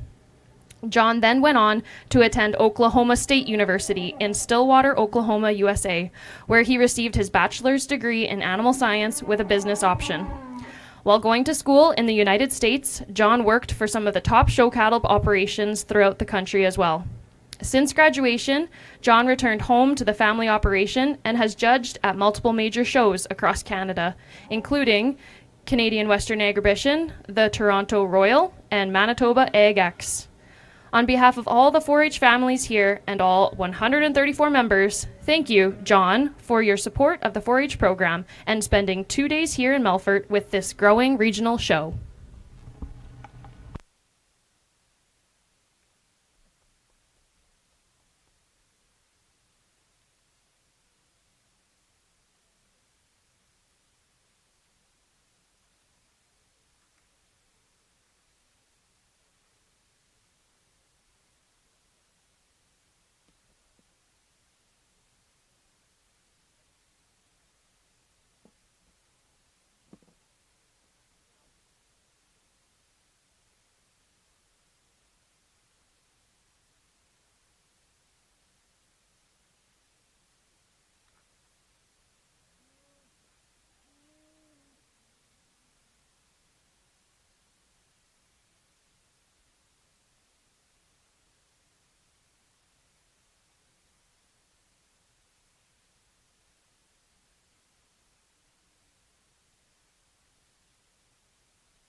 Really nice class of Angus females to come out here as we kick off this bred heifer show, and a kind of an easy place to start with this young lady's heifer up front here in first. One that really just kind of brings it all together, has that show ring appeal, blended with the maternal functions and the longevity that's looking to be a bright future for that young lady. If you wanted to get nitpicky on that female, we could just relax her to the angle of her shoulder blade. She could maybe get out of her front end just a skosh freer, but I'm not going to crucify her over it because I think just on profile, balance, attractiveness, and just everything all blended together alone, she surfaces to the top quite handily in this particular class. I think the young lady that comes next in second is going to get as close as we can get to that female that's going to go ahead and win.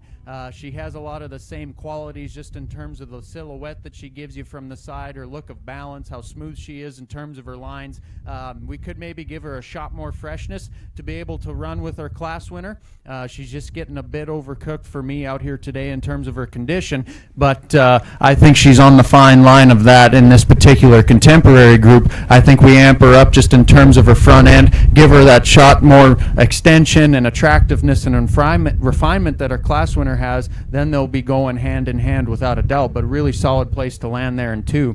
Young lady that's going to come next here in three, another practical and useful kind of a female on the standstill, Really like the look of quality and maternal look that she gives you through the center portion of her skeleton. I think if we freshen her up in terms of her chest floor and pick her up just in terms of her front end assembly, we'll be off and running with her. We could also, when you get in behind her, square her up just in terms of her feet and her legs. She has a tendency to push her hocks out ever so slightly, but that's getting nitpicky on one that reads with a ton of future in the pasture as a cow. Really, really nice female there in third. Young man that's going to come next in four.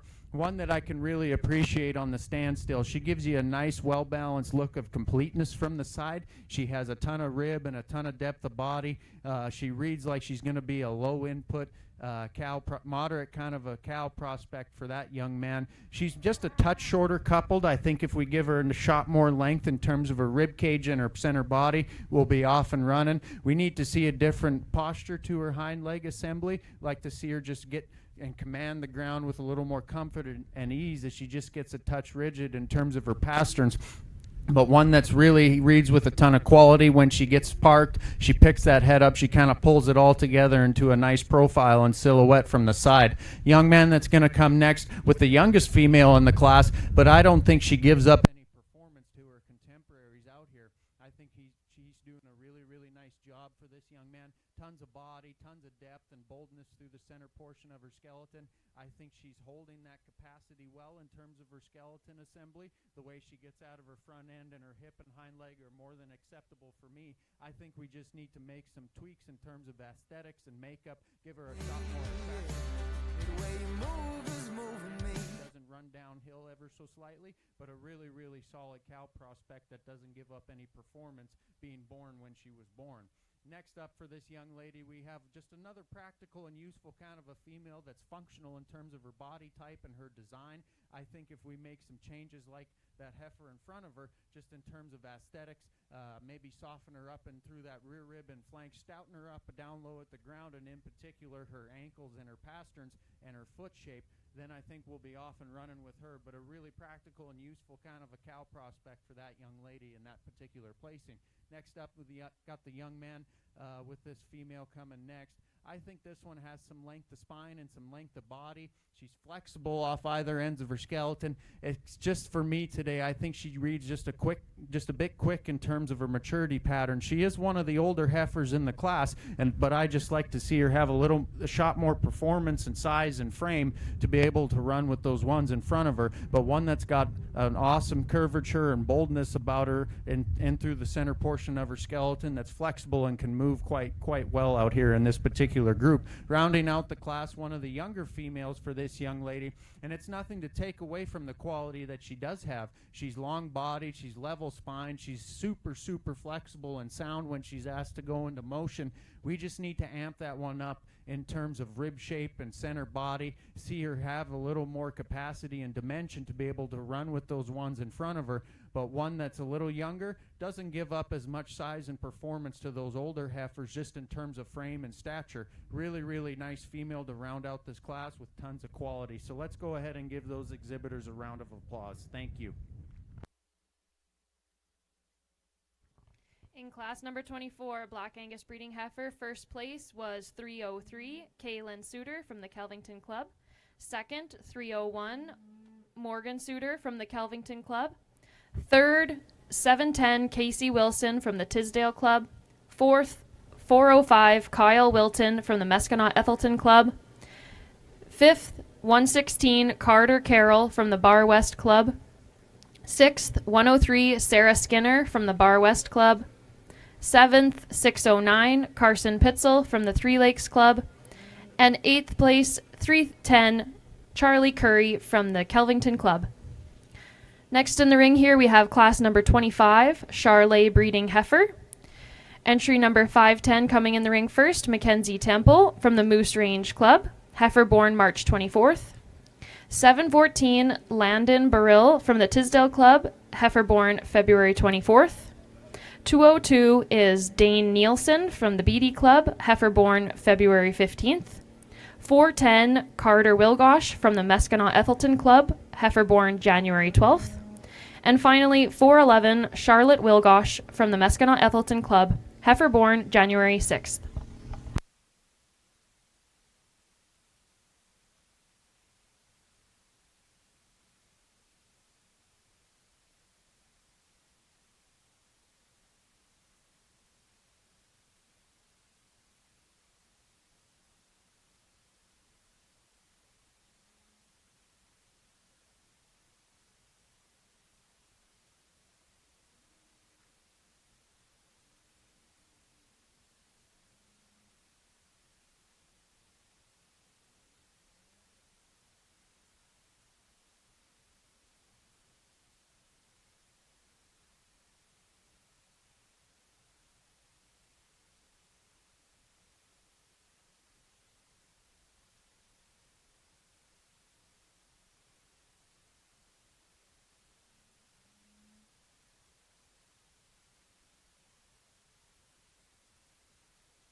Thank you to our ring people out there today, making sure each class keeps moving along efficiently. We have Ava Tim, Cody Wilson, and Wyatt Wilson helping put on the miles today. Another note, off in the back, we have a couple food trucks that are here. They are available for all of your drink and treat needs. We've got Moo Cow and Fat Belly are the food trucks here, so take advantage of them.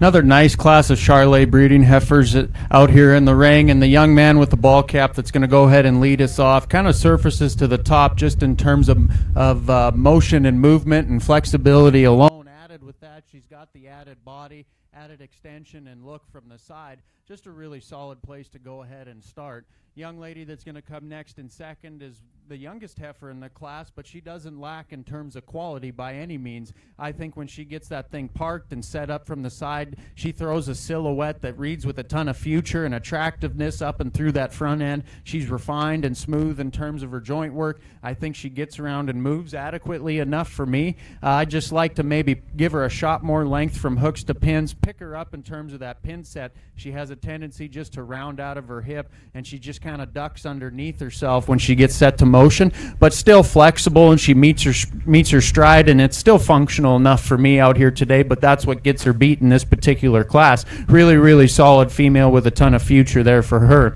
Young lady that's going to come next in 3 is one that has some dimension and body capacity, lots of volume and boldness to the center portion of her body. Really like the future and potential that thing has as a cow in the pasture. We just need to make some tweaks in terms of skeletal quality and movement and just assembly. I'd like to see that thing just go around the ring a little more freer and easier in terms of her back end and her rear too. She just gets a touch rigid in terms of her pasterns and her ankles. I think if we just see her get out and command in this ring a little freer and easier, she'll be moving up the top no problem. But really solid cow prospect there for that young lady.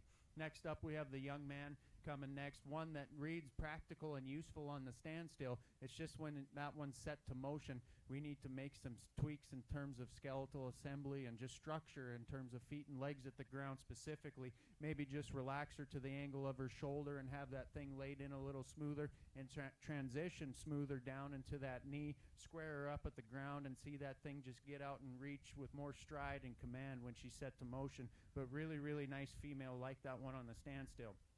Same thing goes for the young man that's going to round out the class.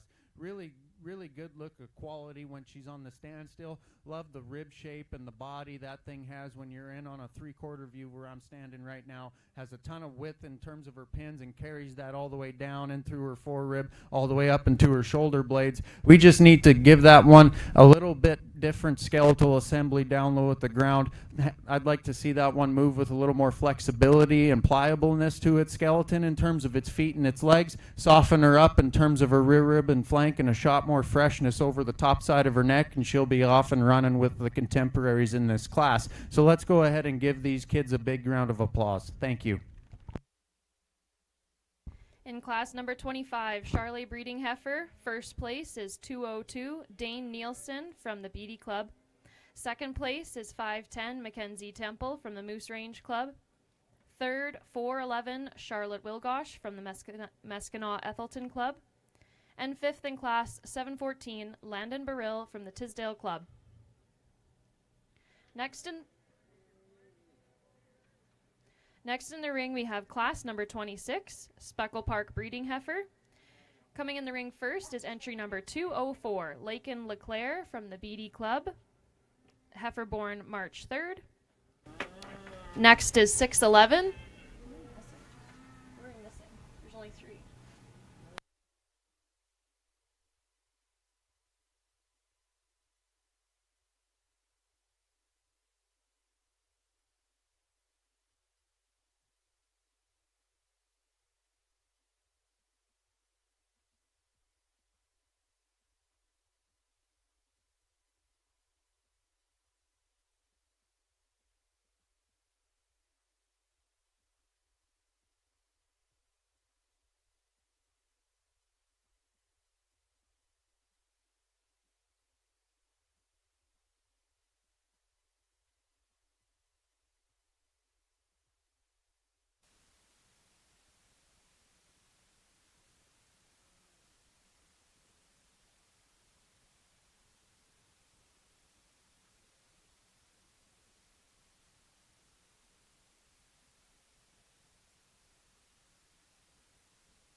really nice trio of Speckle Park heifers out in the ring here, and the young lady that's going to go ahead and lead us off, she's probably the most attractive, fresher, and sounder option of the three that are out here. One that balances up well from the side, just in comparison to these three other two contemporaries. Really like the presence that she brings into the ring, how she carries her head and her neck. She kind of walks around the ring in a cocky and arrogant style, and I can really get behind that. Not to mention she's really flexible and sound when looking back on these other two in comparison out here in this class. Really nice place to start for that young lady. Young lady that's going to come next in two is probably the bolder, more cow power option in this particular group. One that reads with a ton of center body. Love the rib shape and the body design out here. I think when she finally gets her stopped and standing still, she gives you a functional look from the side, just in how she reads in terms of her angles and the way that she's smooth in terms of her joint work. Just need to give that one a shot more freshness and attractiveness from the shoulders forward.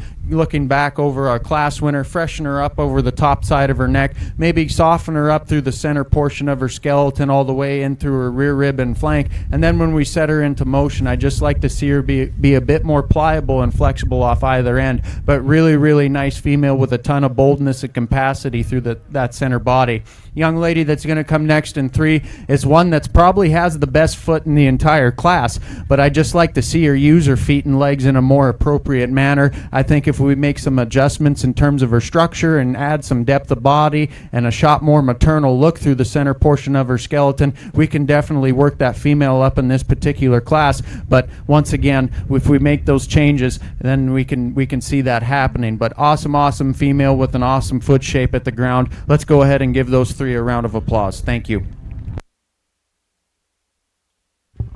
In class number 26, Speckle Park Breeding Heifer, first place is 204 Lakin LeClaire from the BD Club. Second place, 730 Keely Halverson from the Tisdale Club. And third, 724 Haley Spray from the Tisdale Club. Class number 27 is the Hereford Breeding Heifer. First in the ring is entry number 608, Caitlin Pitzel from the Three Lakes Club, heifer born February 24th. 702 is Chance Aries from Tisdale Club, heifer born January 11th. 717, Ty Aries from the Tisdale Club, heifer born January 4th. 718, Kenzie Harries from the Tisdale Club, heifer born January 5th. And finally, 701, Abigail Aries from the Tisdale Club, heifer born January 3rd.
Thank you to Brandt as our sponsor. One of our main sponsors for the heifer show this afternoon is Brandt. And little reminder that the sale tomorrow night is at 5 o'clock with a barbecue supper at 4 o'clock for everyone. Thank you very much to Prairie North Co-op for their management of the barbecue.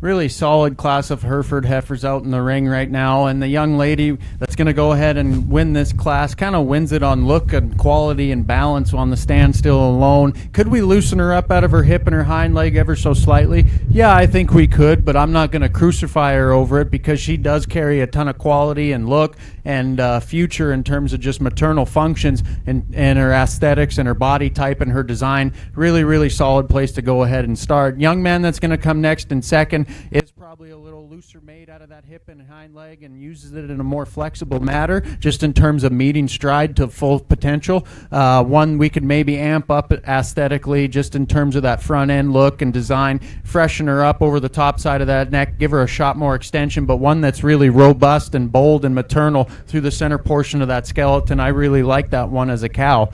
Next up in 3, young man that's going to come next.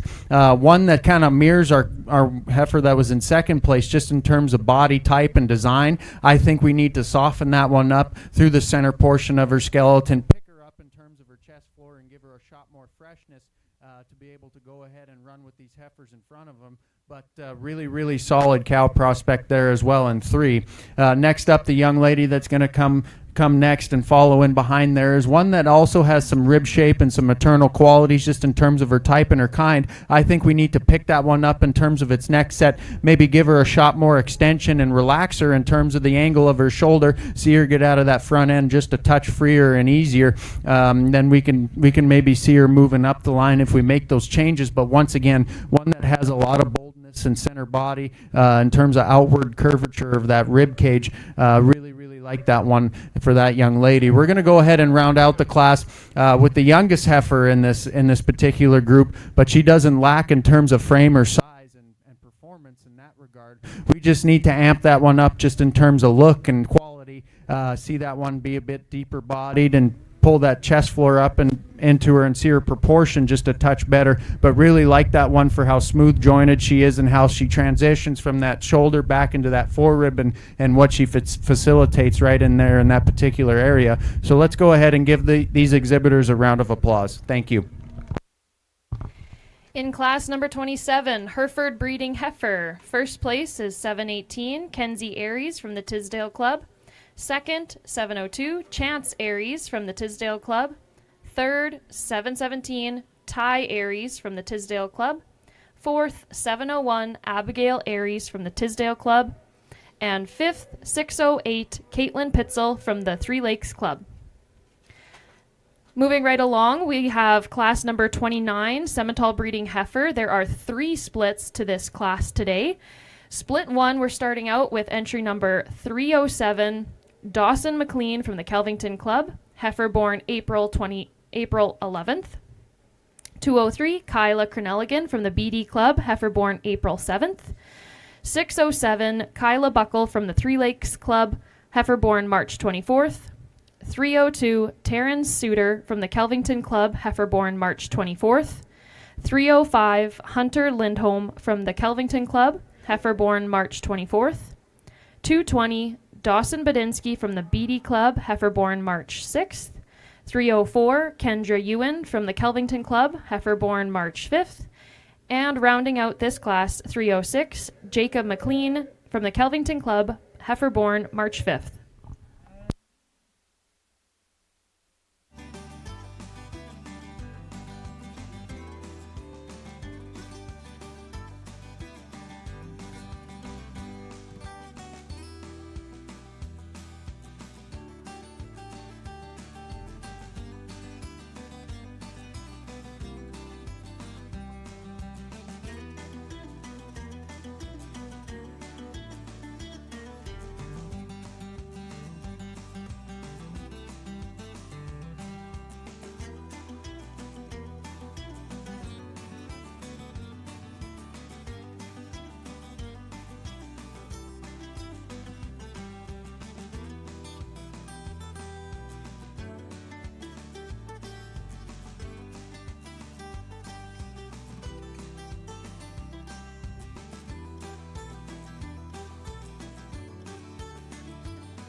The Melfort Regional 4-H Charity Project is a pretty cool project. Each year, an animal is raised by a different club within the Melfort Regional, with all proceeds going to a charity of choice. The BD Beef 4-H Club is the hosting club for the 2026 charity project, and this year their members have chosen Hope on the Prairies in Melfort. The members wanted to pick a charity that was going to give back to those in need within the community.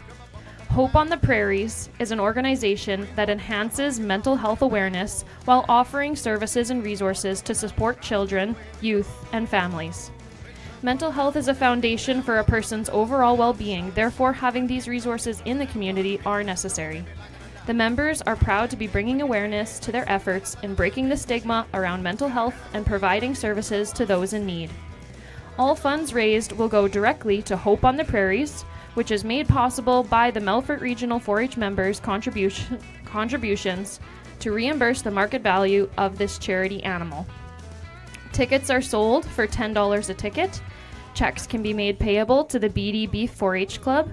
And thank you so much to all the supporters, because your generosity is greatly appreciated. The draw for the winner of this steer will be made at the end of the sale tomorrow night.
Really nice class of April and March Semitol heifers out here in the ring, and in a top pair where I think we could both lean these heifers up ever so slightly as they're kind of pushing the envelope in terms of condition for me.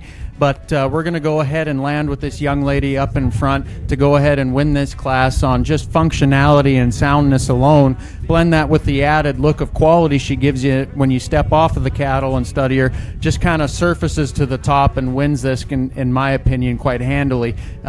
First impression was really, really strong on her. Quite like that female to go ahead and win.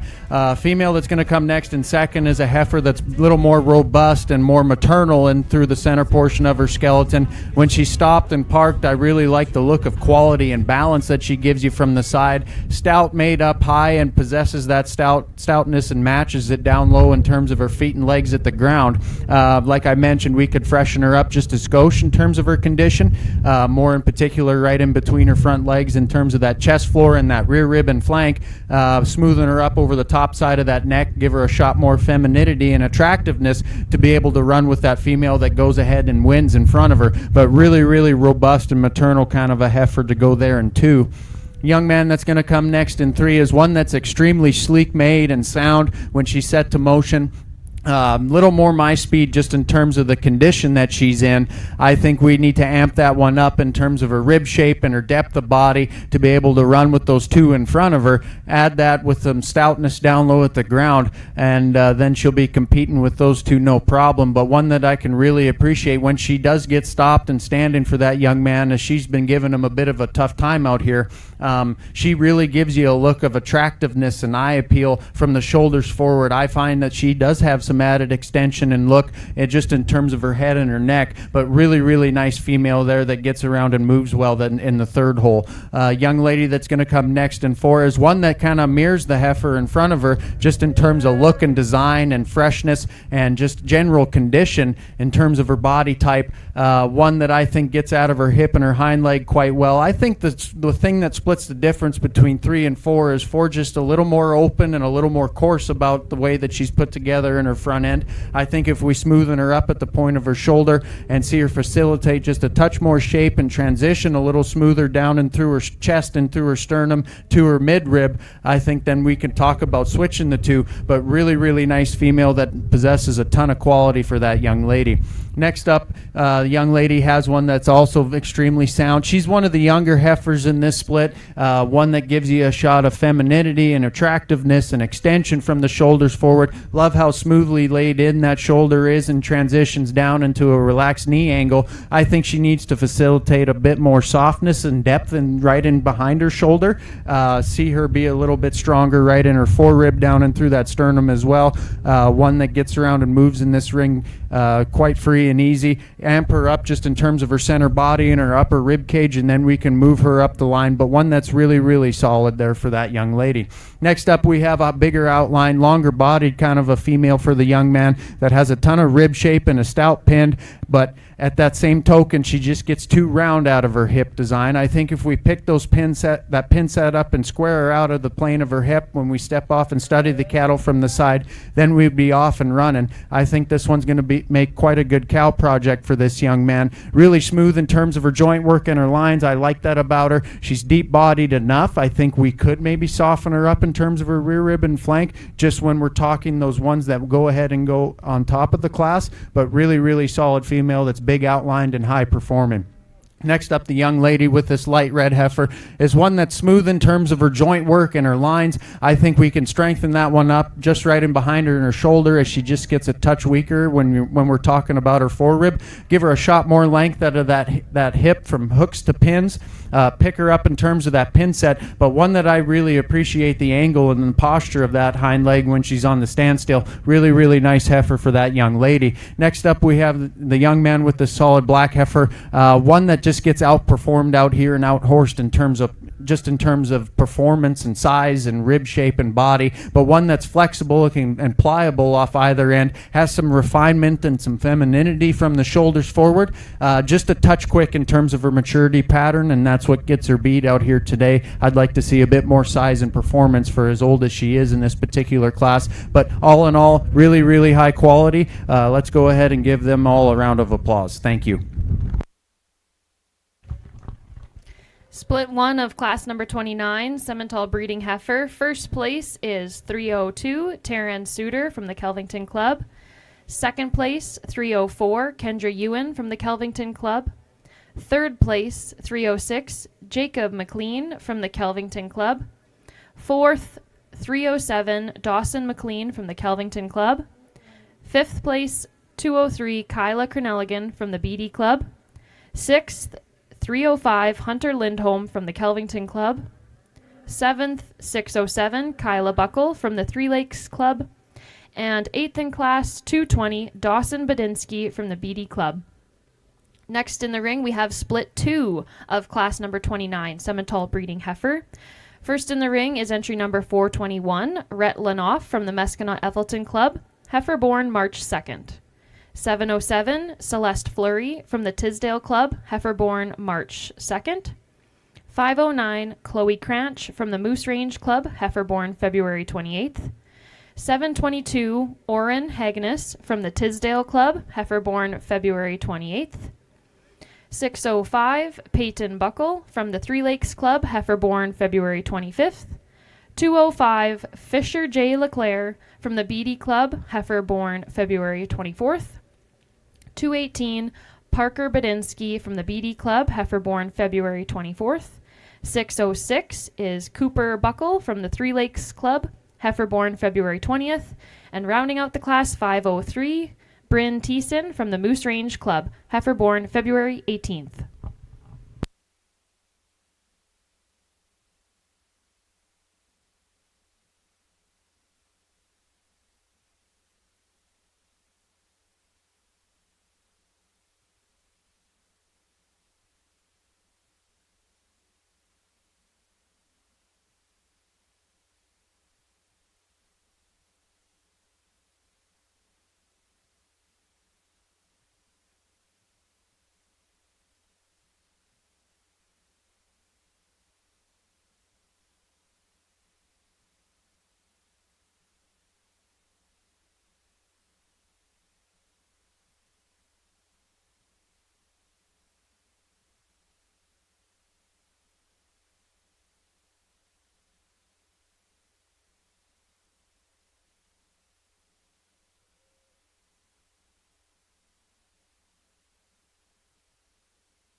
Another really solid class of March and February Simmental heifers. Gonna go ahead and side with this young man's or young females or young lady's heifer up front here in first.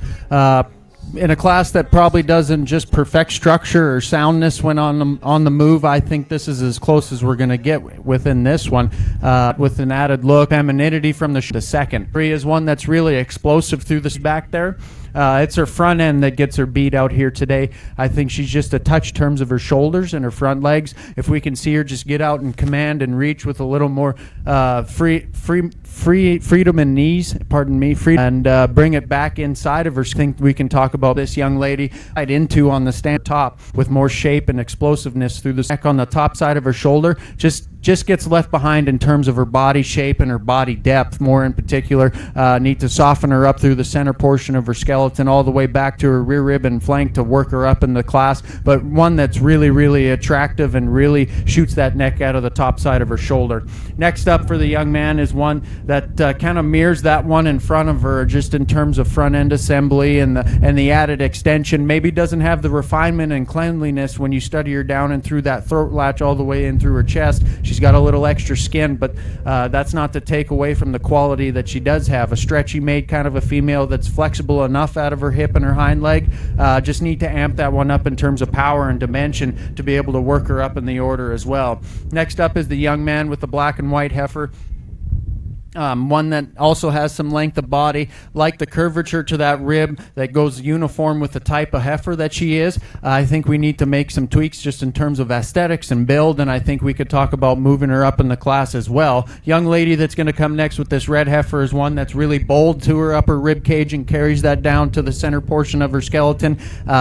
One that I think is a little bit too compact for me today. I think if we give her a shot more length throughout, pick her up in terms of her pin set and just make some adjustments and tweaks in terms of how she's assembled in her front end and her hip and her hind leg, see her get out and move just a little freer and easier, but one that has some rib and has some body. Really, really nice female there for that young lady. Next up is the young man coming next in the ball cap with the solid black heifer. Like the foot shape and the foot size on that one, I think she's stout enough at the ground for me. Just need to make some changes in terms of aesthetics and makeup, pick her up in terms of that front end, give her a shot more depth of body, and just have her proportion a little bit better when we step off the cattle and study her from the side. But really, really nice project for that young man to go ahead and round out this class. Let's go ahead and give those exhibitors a round of applause. Thank you. Split 2 of class number 29, Simmental breeding heifer. First place is 707, Celeste Fleury from the Tisdale Club. Second place, 605, Peyton Buckle from the Three Lakes Club. Third place, 421, Rhett Lenoff from Meskinat Ethelton. Fourth, 509, Chloe Cranch from the Moose Range Club. Fifth, 606, Cooper Buckle from the Three Lakes Club. Sixth, 205, Fisher J. Leclerc from the BD Club. Seventh, 722, Oren Hagnes from the Tisdale Club. 8th, 503, Bryn Thiessen from the Moose Range Club. And 9th, 218, Parker Badinsky from the BD Club. Next in the ring is split 3 of Simmental breeding heifer class. First in the ring is entry number 705, Austin Olson from the Tisdale Club with a heifer born February 15th. 401, Carter Schmier from the Meskinat Ethelton Club, heifer born February 13th. 706, Ty Olson from the Tisdale Club, heifer born February 10th. 603, Callie Galen from the Three Lakes Club, heifer born January 29th. 407, Teslin Kashner from the Meskinat Ethelton Club, heifer born January 25th. 402 is Bryden Schmier from the Meskinat Ethelton Club, heifer born January 24th. 604, Grace Galen from the Three Lakes Club, heifer born January 20th. And 512, Mackenzie Thiessen from the Moose Range Club, heifer born January 9th.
Another interesting class of older aged Semitol heifers, and the young lady that has the heifer that's giving her a tough time is making it hard to be able to come out here and present her heifer. But, I think she's good enough to go ahead and win regardless. I think she's got the most quality out here. She's by far one of the sounder-made heifers in this particular class, if not the soundest-made heifer in this class. When she does cooperate, I think she's really smooth in terms of her angles. She's flexible and fluid when set to motion, and she's got some added extension and look and depth of body to go all along with that. So I think that's a nice place to start in this particular group. Young man that's going to come second kind of mirrors our class winner just in terms of build and feet and legs and the way she uses them down low at the ground. I think she's flexible enough and she's pliable enough. She's really smooth in terms of her angles. I like that about her. She's got some body and some rib shape and she's got some jam to her once you get up on top of her and study her down her top line. I think if we can maybe tweak a few things, we could give her a shot more freshness and extension from the shoulders forward. See her just propel that neck just a bit more with some bit more length and femininity, but all in all, really solid cow prospect. That's one of the sounder options just in the way that she uses her skeleton and her feet and her legs. Young lady that's going to come next in 3 with this light red heifer is one that's really explosive and bold through the center portion of her skeleton. Tons of shape and volume and capacity. Really like that one on the standstill from the shoulders back, how she proportions and balances up from the side. I think we can freshen her up in terms of her condition. She's maybe pushing the envelope in that regard, but then we can maybe tweak her shoulder build and her front end assembly. I'd like to see her just get out of her front end just a touch freer and easier. She has a tendency to get outside of her skeleton and short herself in terms of her stride, but one that's got a ton of mass and a ton of power. Really, really nice female there that's really bold and expressive through the center portion of her skeleton. Young lady that's going to come next, one that maybe doesn't perfect build, and I think that's where we sit with the ones that are going to round out the class, and you kind of got to switch up your priorities and what you're looking for in these females, and I think this one's just as close as we're going to get to those ones in front of her just in terms of body type and design and makeup. I think this one's got some rib shape and is adequate in terms of depth of body, tons of width when you study her from her pins all the way down her top, and facilitates that shape right in behind her shoulder. Like the stoutness she has down low at the ground. Just need to amp her up in terms of her rear rib and her flank. See her get out of either end of her skeleton a little freer and easier, and we can talk about moving her up in this class. But really, really nice female there for that young lady. Young man with the full blood influence female is one that has some stoutness and some power when you study her down her top line all the way down it right up into her shoulders. I think we need to make some tweaks just in terms of her build and skeletal design, feet and legs in particular, and maybe just make some changes and amp her up in terms of femininity and attractiveness. And I understand she is a full blood, but I think we can still make those changes within that breed in this particular class. Nice heifer for the young man there. Next up we have is one that's really stretchy and long and big in terms of frame and size and stature. I just wish for as big and as tall as she is that she could match that with some depth of body and just be a bit softer from her mid-rib all the way to her rear rib and her flank. Really like how she attaches her neck to the top side of that shoulder. Has some femininity and stuff, and femininity and attractiveness from the shoulders forward. But I just think we need to make those changes just in terms of her skeletal build, her feet and her legs, and we can talk about moving her up as well. Tons of quality that lies within that female. Young lady that's going to come next is one that I can appreciate in terms of her rib shape when you get in behind her on a 3/4 view. Has enough depth of body and is adequate in terms of her contemporaries out here, but one that we need to just free up completely off either end of her skeleton, get out of her shoulder just a bit freer and more easy, as well as her hip and her hind leg design. I'd like to see her flex and just be a bit more pliable coming out of that back end to be able to work up in the class. Young man that's going to come next is one that's maybe a touch sounder in comparison to that one that's in front of her, but we need to soften this one up just in through the center portion of her body, give her a shot more dimension and power and just overall capacity, but one that's definitely stretchy and has some length of body. When she's standing still, she gives you a good look from the shoulders forward when she picks her head up, but really, really solid class. Let's go ahead and give those exhibitors a round of applause. Thank you. In split 3 of class number 29, Simmental breeding heifer, first place is 407 Teslin Kashner from the Meskinat Ethelton Club. Second, 705 Austin Olson from the Tisdale Club. Third, 512 Mackenzie Thiessen of the Moose Range Club. Fourth, 603 Callie Galen from the Three Lakes Club. 5th, 706, Ty Olson from the Tisdale Club. 6th, 401, Carter Schmier from the Mesconaut Ethelston Club. 7th is 604, Grace Galen from the Three Lakes Club. And 8th, 402, Bryden Schmier of the Mesconaut Ethelston Club. Coming back into the ring for the Simmental Breeding Heifer final class is the top 2 from each split. From split 1 is 302, Taryn Suter from Kelvington. 304, Kendra Ewan from Kelvington. From split 2, we have 707, Celeste Fleury from Tisdale. 605, Peyton Buckle from Three Lakes. And from split 3, coming back in, we have 407, Teslin Kajner from the Mesconaut Ethelston Club. And 705, Austin Olson from the Tisdale Club.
As we come back out here in this Simmental Heifer Drive, we're going to just run through these quickly that are coming back. The younger 2 March heifers that came out of that first class were ones that we touched on that could be a shot fresher in terms of their condition, but they still read with a ton of quality. The heifer that wins really gives you a well-balanced look from the side. She gets around and she moves in a sound and an appropriate manner, the way that she handles her skeleton. Really like the rib shape and the how smooth she is in terms of her joint work and her lines. Just a really nice, high-quality female that comes out of that first class.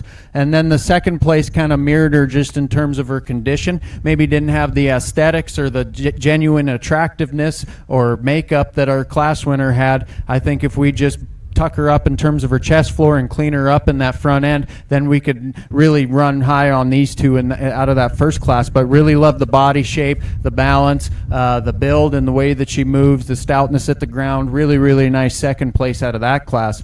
And then out of the second class of the older heifers, the light red, more orange kind of a Simmental female here that come out of that particular group was one that I touched on being really, really sound. I liked how she got around and moved in that class. Does she blow you away in terms of her body type, just genuine depth and volume and capacity? No, she doesn't, but she's extremely good built and she has some look to her from the shoulders forward, and I can really appreciate that. And from a longevity standpoint, I see her making a long haul as a cow for that exhibitor out in the pasture. And then the second place female in that class kind of mirrored that class winner in terms of her skeletal design and her feet and her legs and how she used them. A little more robust kind of an option, maybe one that wasn't as pretty up and through that front end, but definitely not to take away from the quality that she has. I kind of have my mind made up of what I'm going to do out here, so I'll go ahead and show you the 2 that I like. Let's go ahead and give them a round of applause. Thank you.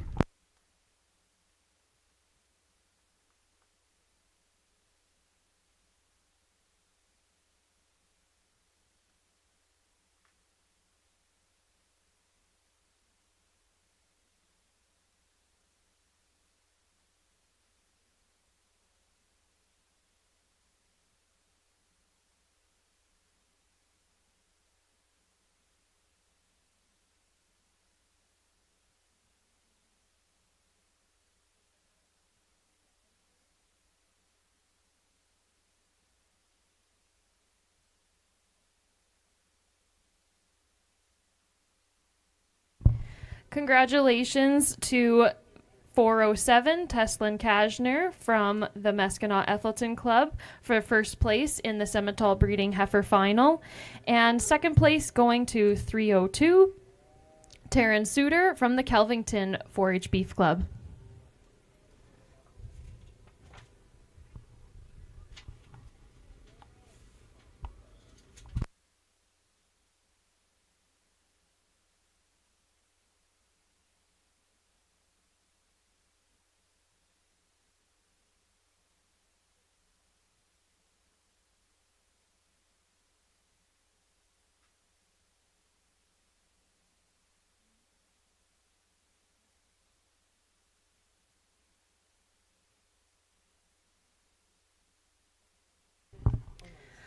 Coming next into the ring will be class number 30, Maine Anjou breeding heifer. We have one scratch here.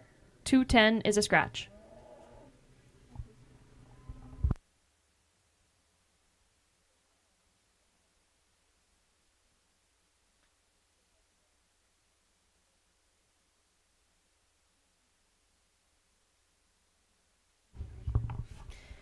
In the ring first is entry number 209, Alyssa Spratt of the BD Club, heifer born March 4th. Next in the ring is 212, Riley Spratt from the BD Club, heifer born February 8th. Next is 211, JC Spratt from the BD Club, heifer born February 19th. And 208, Kyle Spratt of the BD Club, heifer born January 8th.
In a class that's where athleticism and mobility maybe isn't a strong suit, I think we're going to go ahead and use this the youngest female in this class. She's the most youthful and the most attractive through that front end.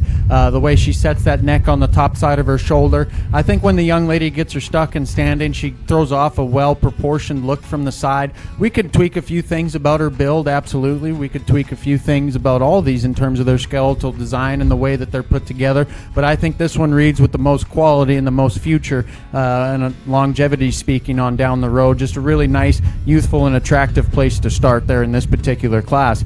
Our second place heifer kind of mirrors our class winner just in terms of front end design and aesthetics and just genuine makeup from the shoulders forward. Really appreciate how refined she is and that added extension that she has. Love the depth of body in that female. Love the rib shape she has. I think if we can just tweak a few things down low at the ground as well as up high, just loosen her up in terms of her skeleton, then we'll be off and running with that one. But really, really nice and attractive top pair of females when talking about their front ends. Young man that's going to come next is one that's really wide pinned and carries that width down through her top line and facilitates a lot of shape right in behind her shoulder. We just need to maybe loosen her up out of her front end, relax her to the angle of that shoulder so she's not so upright, and pick that neck set up just a touch higher onto that shoulder, and maybe soften her up through the center portion of her skeleton down and through that rear rib and flank.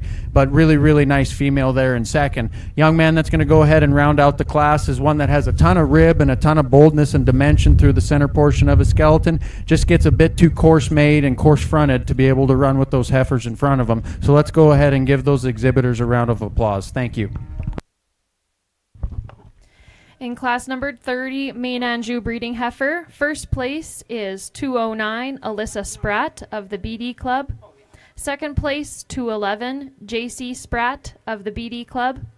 Third, 212 Riley Spratt of the BD Club. And fourth place, 208 Kyle Spratt of the BD Club. Next in the ring is class number 33, Gelbvieh breeding heifer. 723 is in the ring first. Amber Spray of the Tisdale 4-H Beef Club, heifer born March 14th. And 709 is Colt Hrebniak of the Tisdale Club, heifer born February 5th.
Really nice pair of heifers out here that could definitely withstand some more competition. They both have a ton of quality. We're going to go ahead and land with the solid black heifer to lead us off. I think she really hit me hard out of this pair of heifers when they came in the ring. She's got such a presence about her. She gives you a really attractive and show ring appealing look of balance and quality when you study her from the side. Not to mention she has a set of feet and legs that can get around and flex in this ring no problem. Just a really, really solid heifer to go ahead and win. Young ladies red heifer that's going to come next kind of mirrors our class winner just in terms of aesthetics and attractiveness from the shoulders forward. Really like how she gets around in this ring. She could be a touch looser in terms of her feet and leg assembly. Like to see her get out of that back end just a bit freer and a bit more pliable when you're really studying her down low at the ground. We could soften her up in terms of her rear rib and her flank and give her just a shot more depth throughout to be able to run with that heifer in first. But nonetheless, really high quality pair of heifers that could withstand some more competition. So let's go ahead and give them a round of applause. Thank you. Class number 33 of the Gelbvieh breeding heifer. First place is 709 Colt Hrebniak of the Tisdale Club. And second, 723 Amber Spray of the Tisdale Club. Our final class of the heifer breeds class is class number 34, Other Breeds breeding heifer. We're looking for 4 entries in this class.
After this final other breeds class, we will go into the Grand Champion heifer class, where top 2 from every breed class will come back in.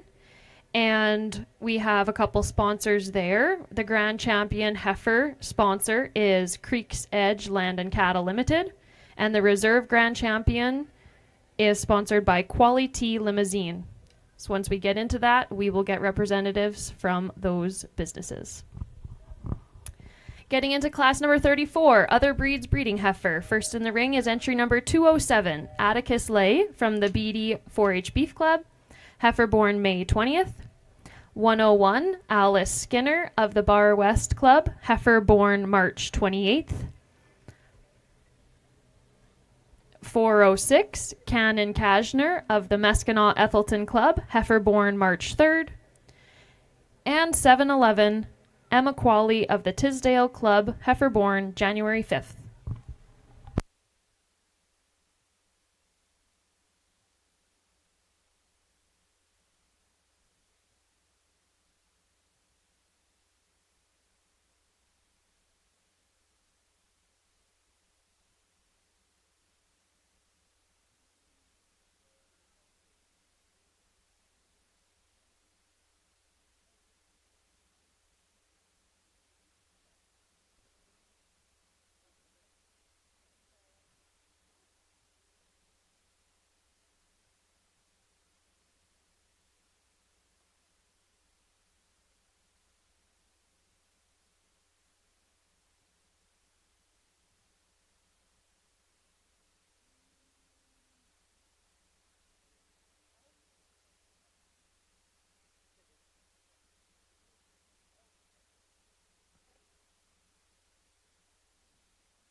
Really nice class of AOB heifers out here in the ring right now. We're going to go ahead and land on the young man's crossbred commercial type female here to lead us off. Extremely stout made at the ground.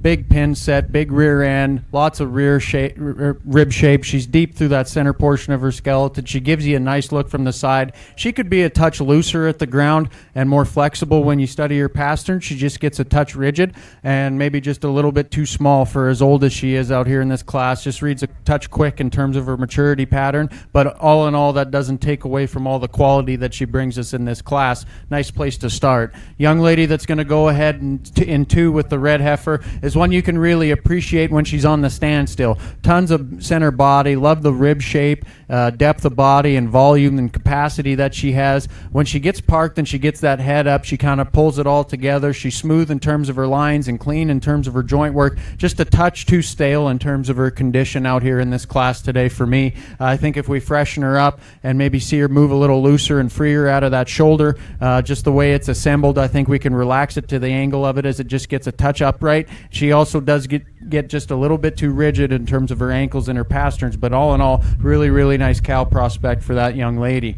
Next up in the young man, the youngest heifer in the class, she's a May, and she's out here showing against some Marches and some Januaries, which is really tough to do, but at the end of the day, I think we just need to amp that one up in terms of her rib shape and her depth of body. I'd like to see her have a touch more stoutness down low at the ground as well as up high, but that doesn't take away from the good that she brings to the table. Love how level she maintains her spine when she's on the move. She's got some look from the shoulders forward. She's really smooth and refined about her joint work, doesn't get too coarse in any area. Just a really nice heifer that's going to be slotted there in third. Young lady that's going to go ahead and round us out is one that's extremely deep-bodied, really has a lot of depth of rib, depth of side when you study her. Love the turn and shape she has to that lower quarter and her stifle.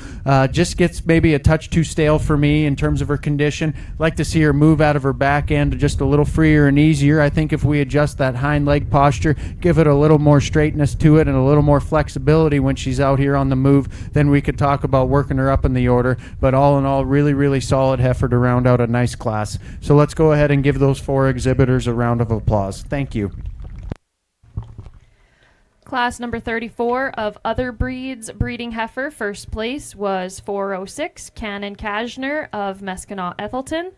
Second, 101 Alice Skinner from the Bar West Club. Third, 207 Atticus Lee from the Beatty Club. And fourth, 711 Emma Qualley from the Tisdale Club.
Coming back into the ring are the top two heifers from each heifer breeds class.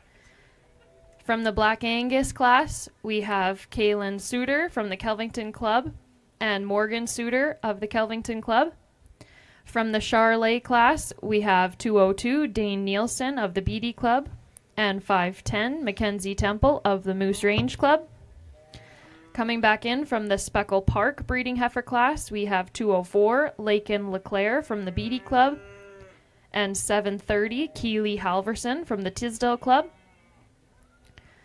From the Hereford breeding class, we have coming back in 718 Kenzie Aries of the Tisdale Club and 702 Chance Aries from the Tisdale Club. Coming back in to the championship ring from the Simmental class are our two champs from those three splits. which is 407 Teslin Kajner from the Meskinat Ethelston Club, and 302 Taryn Suter of the Kelvington Club.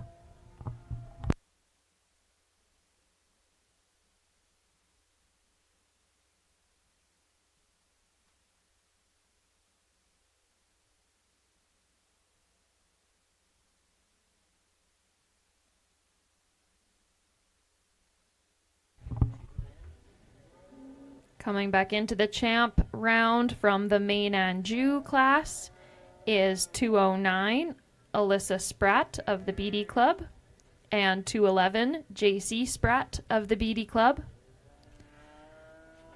From the Gelvi class, coming back in is 709 Colt Harebniak from the Tisdale Club and 723 Amber Spray of the Tisdale Club. And finally, coming back in for the champ class from the other breeds class, we have 406 Cannon Kajner of the Meskinat Ethelston Club and 101 Alice Skinner of the Bar West 4-H Beef Club. This is your championship drive for our heifer class today.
Let's go ahead and give all these kids a big round of applause. It's been an outstanding bred heifer show today. I'm not going to spend any more time talking these heifers. You guys have probably heard me talk all of them enough already. I kind of have my mind made up of a top 5 that we're going to go out and select. So let's give them another round of applause, and I'll show you a good top 5. Thank you.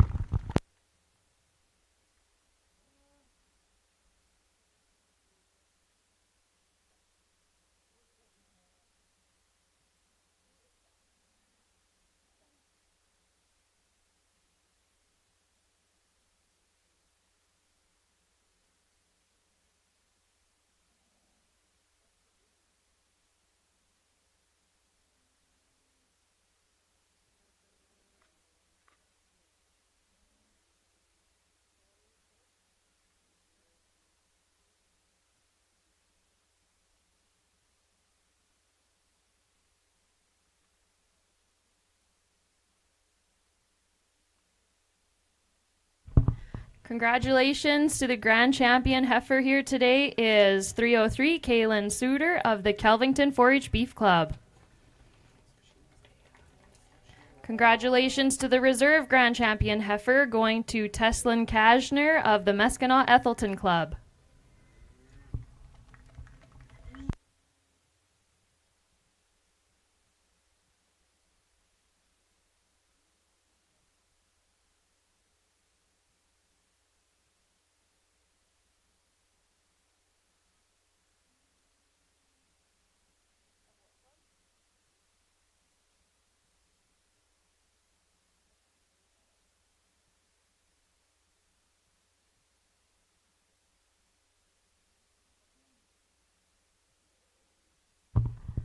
Congratulations to the third place overall in the Grand Champ Drive for heifers here, Dane Nielsen of the BD 4-H Beef Club.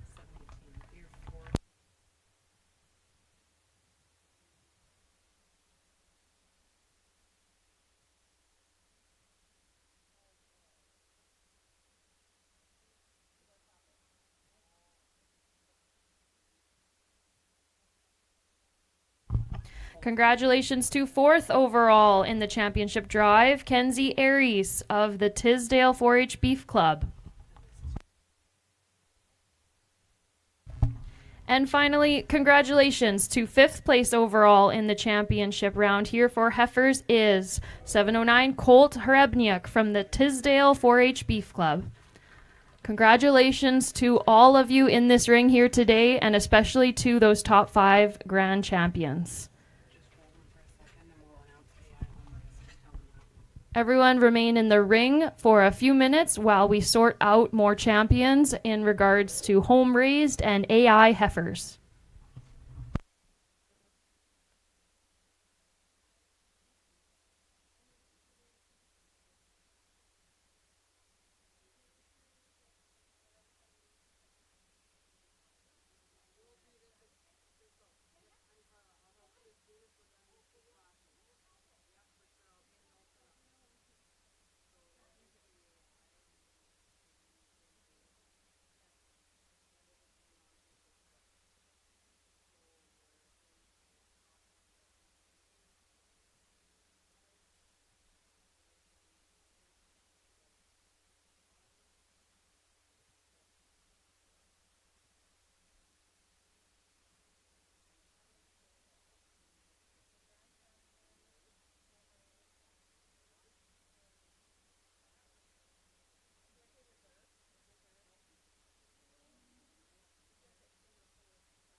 Alrighty, we have more champions to announce.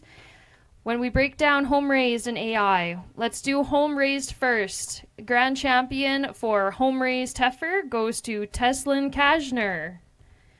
The reserve grand champion home raised heifer goes to Kenzie Aries. And third place for home raised heifer goes to Colt Harebniak. Give a round of applause for all of those 4-Hers. Great work on your home-raised heifers. Next, we want to make a note on the champions for AI heifers. The grand champion AI heifer is Kaylin Suter. The reserve grand champion AI heifer is Teslin Kajner. And the third place overall for AI heifer goes to Dane Nielsen. Congratulations to all you champions.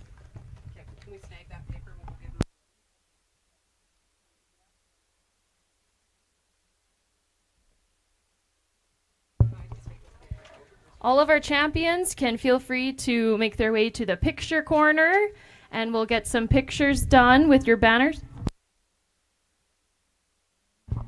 And we'll also make a note again for all of our banner sponsors to come on up. We'd love to include you in the pictures. We've got representatives we need from Creek's Edge Land and Cattle. They are the Grand Champion sponsor. Quality Limousine is the Reserve Grand Champion sponsor. And if we could get representatives for third place sponsor was Burton Lake Cattle, Galen family. Fourth overall sponsor was Borgo Industries Limited. And fifth overall sponsor is Sask Energy. Congratulations to all you 4-Hers here. This was a very competitive, very strong, and great heifer classes to watch here today. Congrats.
Our two grand champion heifers are in the ring and will be coming back in for the Supreme Grand Champion female class. Coming back in for the Supreme female is our Grand Champion 2-year-olds. The 2-year-old cow-calf pair, Casey Wilson of the Tisdale Club, and the reserve Grand Champion 2-year-old from Morgan Suter of the Kelvington Club, as well as the Grand Champion 3-year-old cow-calf from Casey Wilson of the Tisdale Club, and the reserve champion 3-year-old Celeste Fleury from the Tisdale Club.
In our Supreme Female Championship drive, we have Kaylin Suter,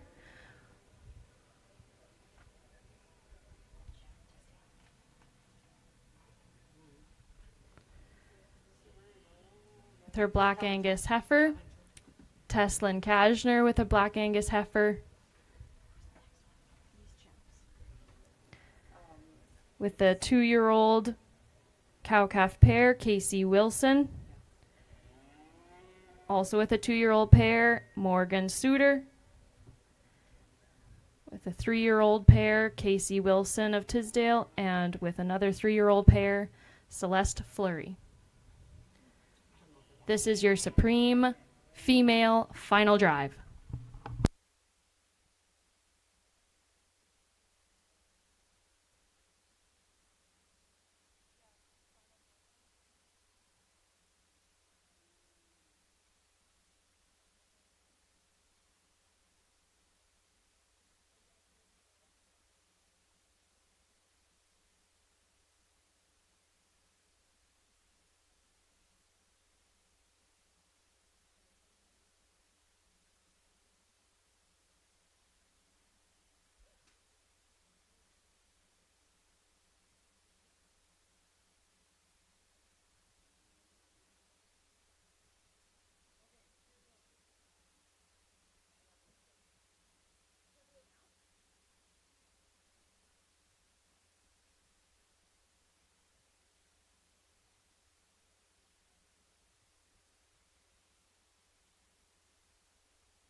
Let's go ahead and give all these female exhibitors a big round of applause. It's been an outstanding show from top to bottom this morning.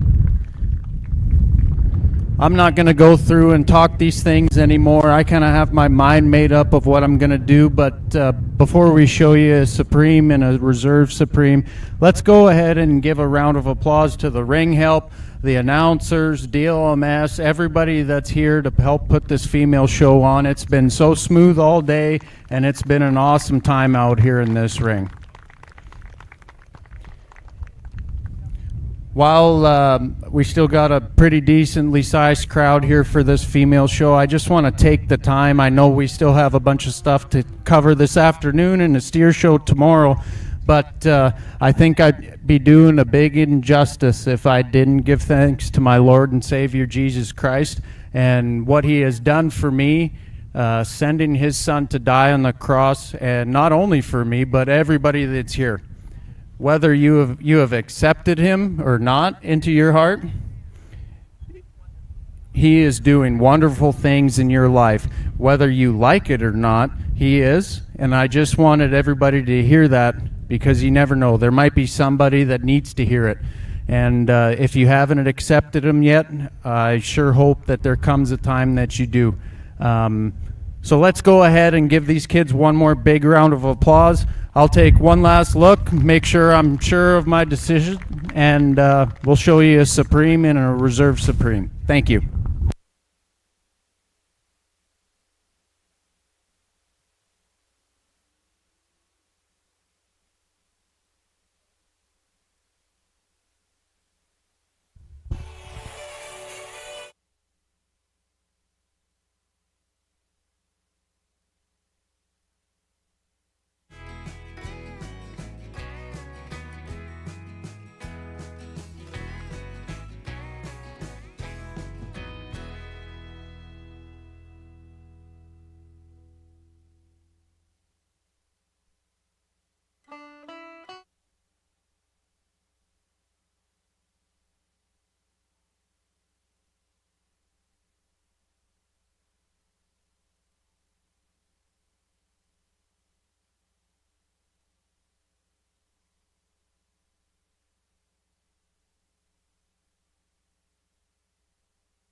Congratulations! The grand champion in the female Supreme is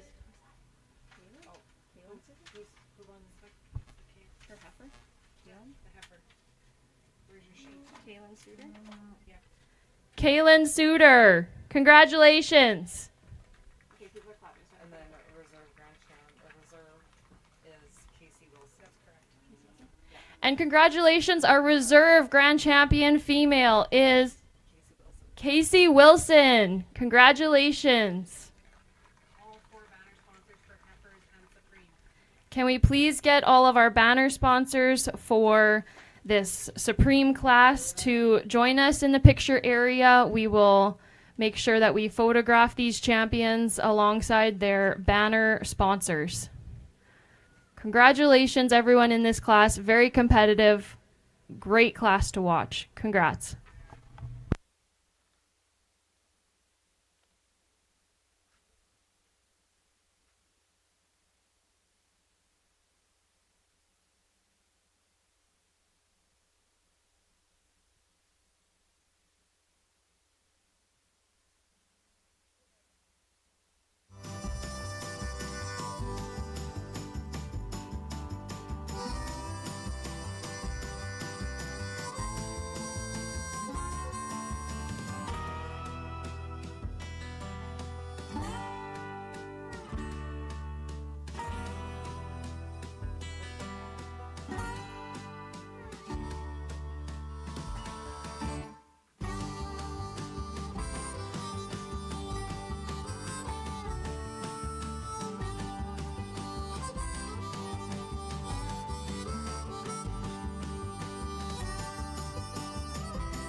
While these champions are getting their pictures done, please, all your other 4-Hers, make your way to the marshalling area. We are going to do the group of 4 heifers class before we do take a break for lunch. So next, after these pictures wrap up, we'll do class number 37, group of 4 heifers. So please, 4-Hers, start getting your group of 4s ready and make your way to the marshalling area.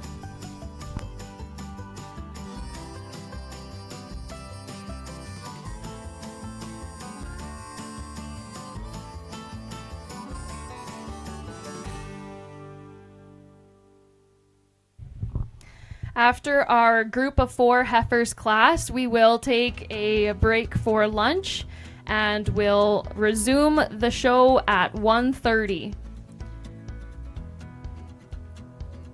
So we'll make sure we get started again right at 1:30 after we finish up pictures and finish this group of 4 heifers class. In the picture area, we are looking for banner sponsors if they aren't already over there. Some of our banner sponsors include Alliance Genetics, Gateway Veterinary Services, Willow Lane Land and Cattle, and Creek's Edge Land and Cattle, Quality Limousine, Burton Lake and Cattle Galen Family, Borgo Industries, and Sask Energy.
While we're getting some pictures done in the corner, we'd like to direct your attention to your program where there are so many sponsors listed on there. The 4-H Regional here is so grateful for all of the sponsors that support this program. There's so many farm businesses and companies that help fund this program and help put on this show, and we're so very grateful for all of those sponsors. There's many listed on there. There's platinum sponsors, gold sponsors, silver sponsors, and bronze sponsors. Very grateful to all of those. There are lots of sponsors listed throughout the program as well for different classes that they sponsor or different championships that they sponsor. There are so many hands that go into putting this show together and making it what it is. In that vein, our show committee is made up of the chair, Scott Sunderland, and the show committee. The other delegates include Kim Pitzel, Tyler Fettis, Nicole Nazgoda, Carmen Elliott, Michelle Thiessen, Amanda Schmidt, Scott Galen, Jason Schick, Mike Spratt, Bailey Babsey, Lisa Schmier, Pat Skinner, and Chelsea Hagnes. Very grateful to all of those 4-H leaders, parents, organizers that volunteer their time throughout the year to help this show be everything it is. And of course, a special thank you to our show coordinators, Carla Borsa, who is busy as a bee all day here today and tomorrow, and Carissa Hordos, who also helps. of course, thank you to our judge, John Hogberg, sorry about that, from Langenburg, Saskatchewan.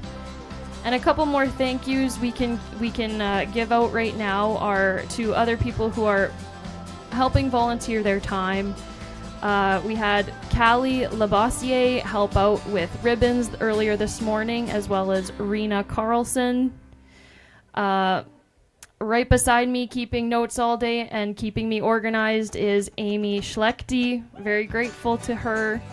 And thank you to our record book judges. These are people who put in their time in invisible ways in the back there, and they really sort through a lot of hard work that the 4-Hers put into all their 4-H books.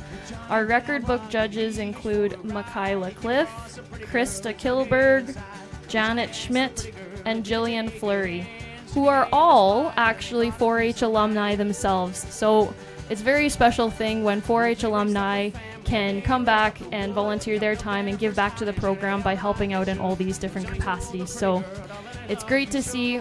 Great show organized here today, and thank you all for joining us and watching here today as well.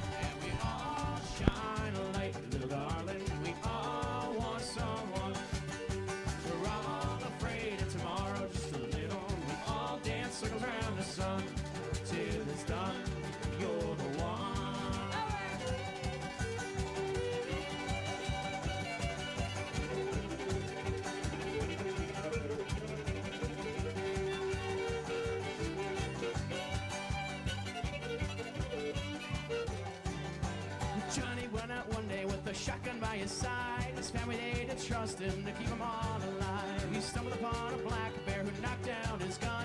Johnny couldn't reach it, so he fixed up to run. The bear caught up to Johnny and knocked him to the ground. We're almost done in the picture corner, so please 4-Hers start marshaling to the ring here and get ready with your group of 4 heifers.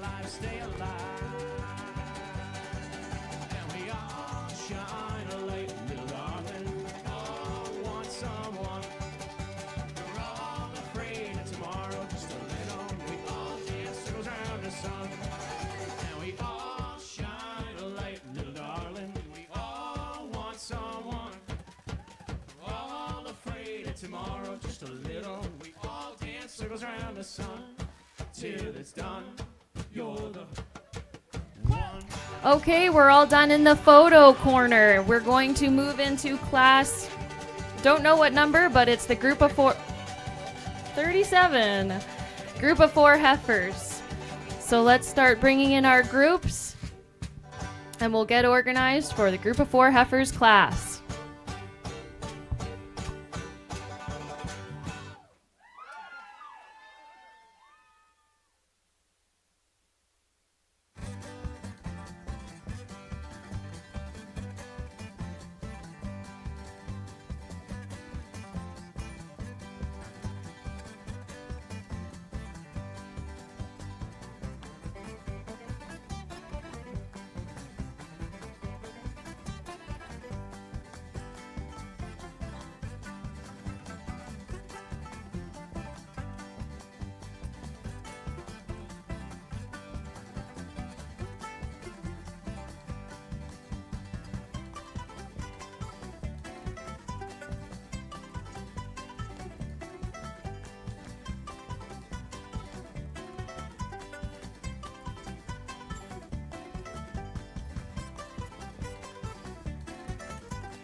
In the ring, we have at this end, we've got a group of Herefords from the Tisdale Club.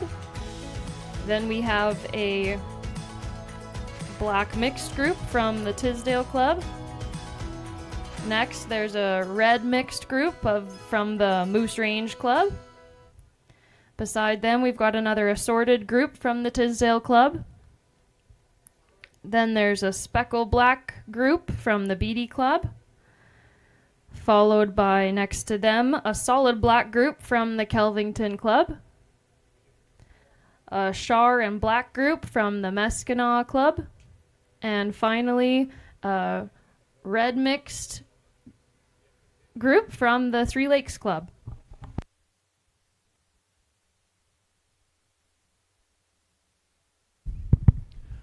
Let's give these kids and clubs a round of applause, and I'll go ahead and show you a top 5 and the best group of heifers. Thank you.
Congratulations, we've got top 5 placings. First place went to Kelvington.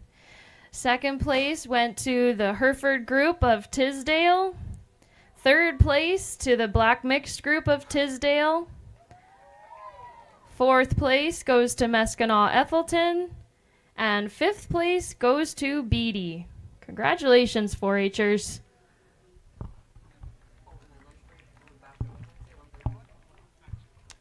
All right, feel free to make your way out of the ring. We are going to take a break for lunch now. Everyone's favorite time. So let's take a lunch break, and we're going to get started up again at 1:30 sharp. So you've got 40 minutes to rest your feet, get some water in you. It's a hot day today.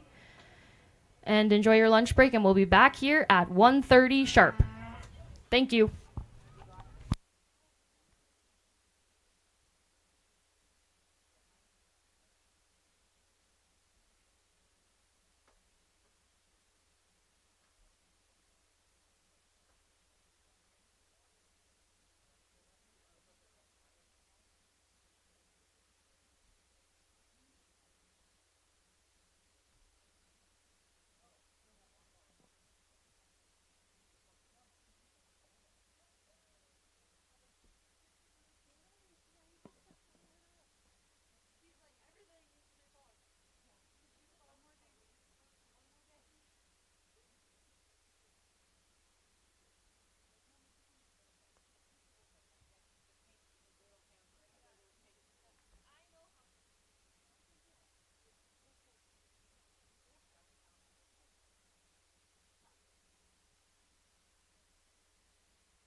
Hello, everyone, and welcome back to the afternoon portion of our first day here at the 2026 Melfort Regional 4-H Show. In just a couple minutes, we're going to get going with class number 12. This is junior team grooming. So just in a couple minutes, we'll get going. If the teams want to start making their way to the marshalling areas with your animals and all your supplies, we will start shortly.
All right, everyone, we're going to get started shortly with the junior team grooming. If you can all make your way to the marshalling area, we'll make sure we've got everyone here, and we'll start pulling animals in soon.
Can we get a thumbs up from the marshalers once we've got all of our junior teams ready?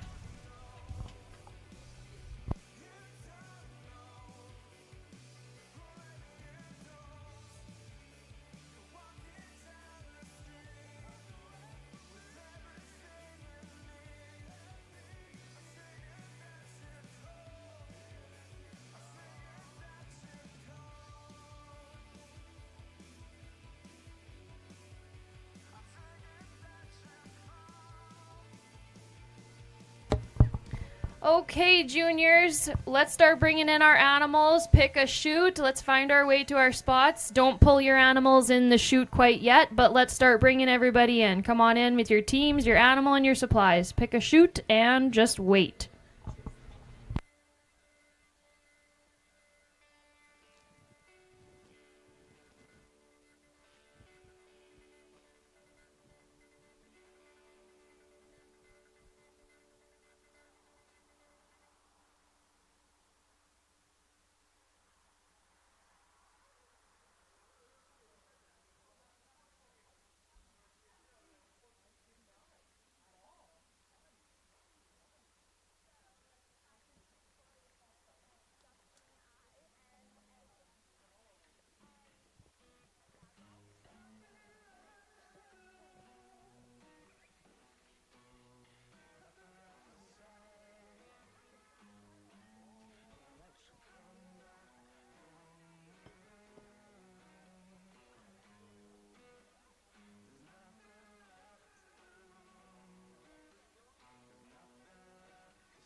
Hardest thing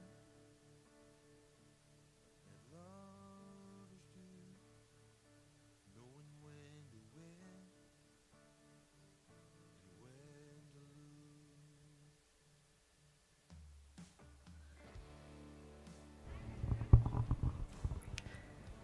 Last call for juniors. Are all of our junior teams in the ring? We have got one more.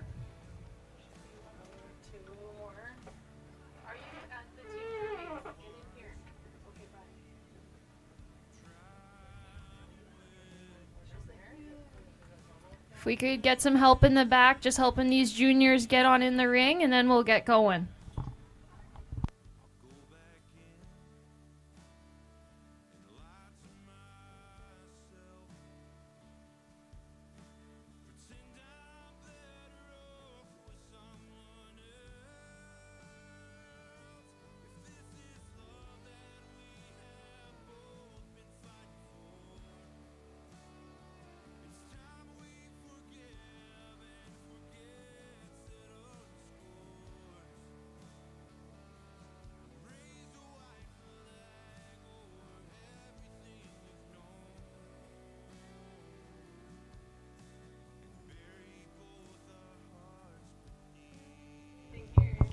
Okay, welcome back everybody into the afternoon portion of the 2026 Melfort Regional 4-H show. We're getting started here this afternoon with class number 12, junior team grooming. Do we have all of our teams in the ring? So one of the marshalers give me a thumbs up. If so, we're okay. Well, sounds good. Everyone's got a chute organized and we're ready to go. Okay, we're gonna start the timer for 15 minutes right now. So let's get started. And good luck, juniors.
Juniors, you have 15 minutes, and just so you know, I will give you a 5-minute warning, and I'll give you a 1-minute warning. So good luck.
Juniors, you have 5 minutes. 5 minutes remaining.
As our juniors continue working away as a team, we'd like to make a note of some of our sponsors. Master Feeds, an all-tech company, is the division sponsor for this afternoon's team grooming section. And there are a ton of sponsors listed throughout the program, so please take a note of them. Some of our platinum sponsors include Brandt, Chupa Trucking and Excavating, Edwards Livestock Hauling, Prairie North Co-op, Chris Poley T-Bar C Cattle Co., Richardson Pioneer, and SGU Melfort.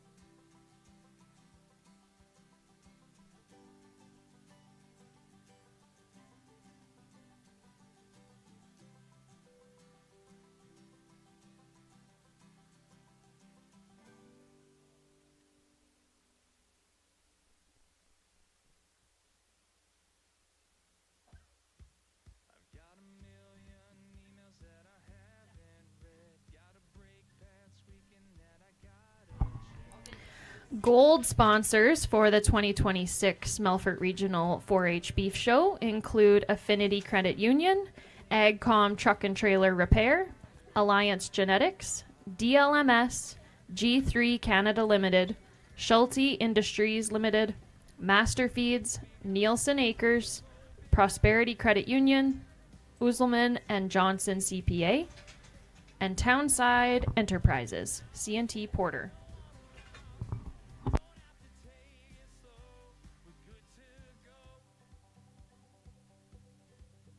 There's some baggage sitting in the trunk I see. In the rear view mirror looking back at me. No, I don't hide it.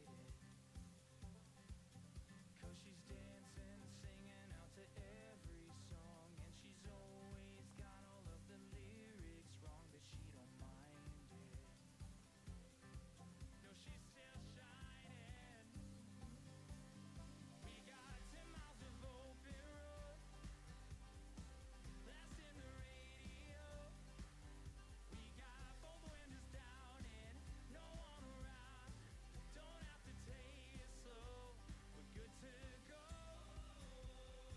Yeah, we're good to go. I'm not looking for a shortcut, even when it gets rough. Lean on in and give me a kiss. We got 10 miles of open road. Blasting the radio. Juniors, you have 1 minute left. 1 minute remaining. Don't have to take it slow. We got 10 miles of open road. Blasting the radio. We got both windows down and no one around. Don't have to take it slow. We're good to go. So much that we don't know. Yeah, there's so much we can't control. But we got both windows down and wide open ground.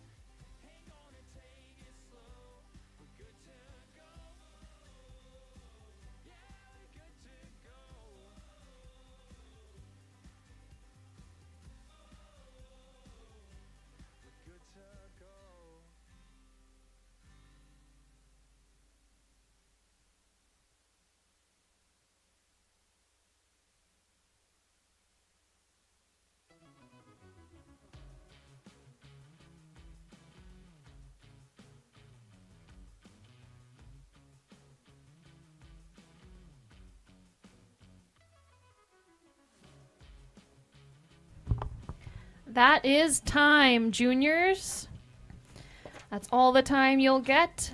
Here are your junior teams. The judge will be taking a look, and we will get 5 placings.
Let's go ahead and give these junior fitters a big round of applause. It's been awesome, these 15 minutes they were out here competing.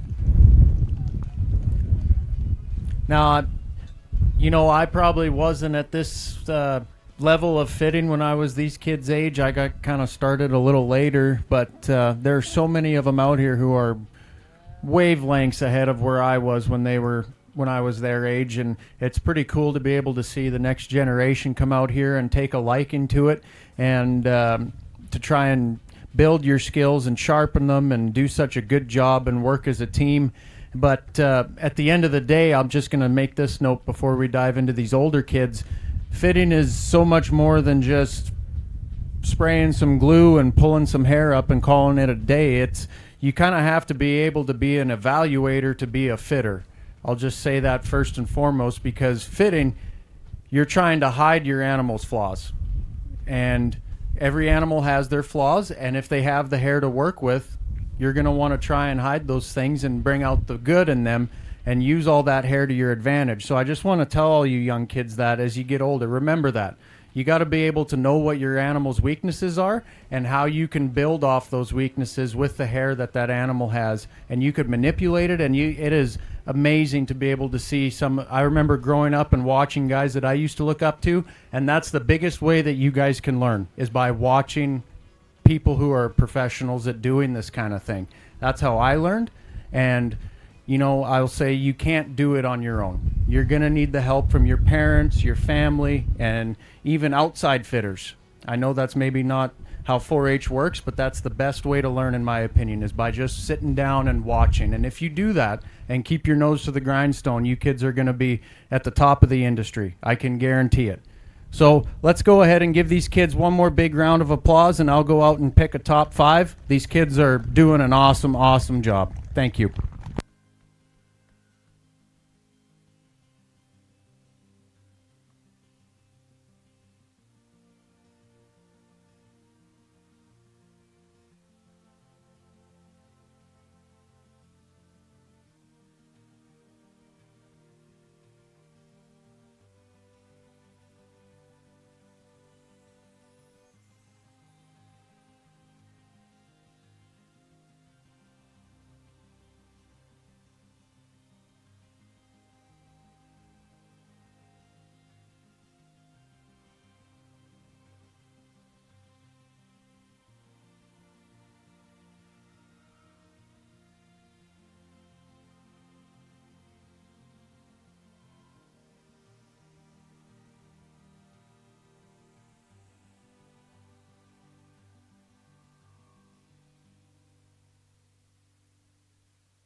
All right, there you have it. We have some top 5 placings for class number 12 junior team grooming. In first place was the Tisdale Club with their Hereford calf.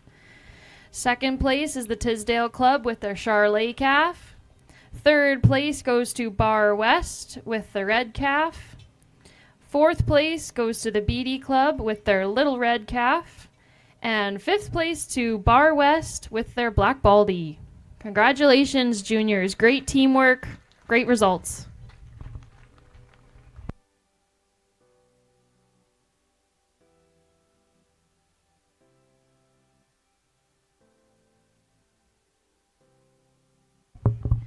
We'll give them all a minute to exit the ring, and then we'll move into class number 13, intermediate team grooming.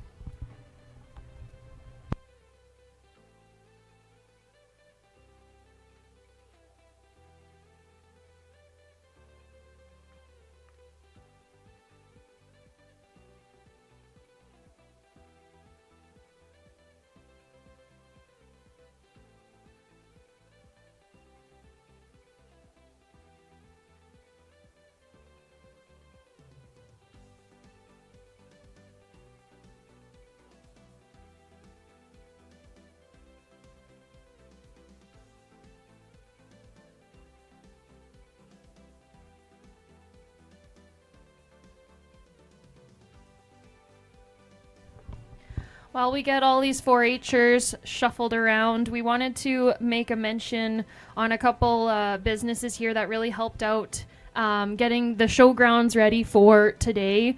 As everyone knows, we've had a ton of rain, and there was a lot of water to move off the grounds and to get organized and ready for everyone to come here. So a big thank you to Northeast Waste Management, who helped pumping out water a few days ago, and a big thank you to Gordon Ready Mix, as they came in with a load of gravel as well. So big thanks to them for helping us get organized for today.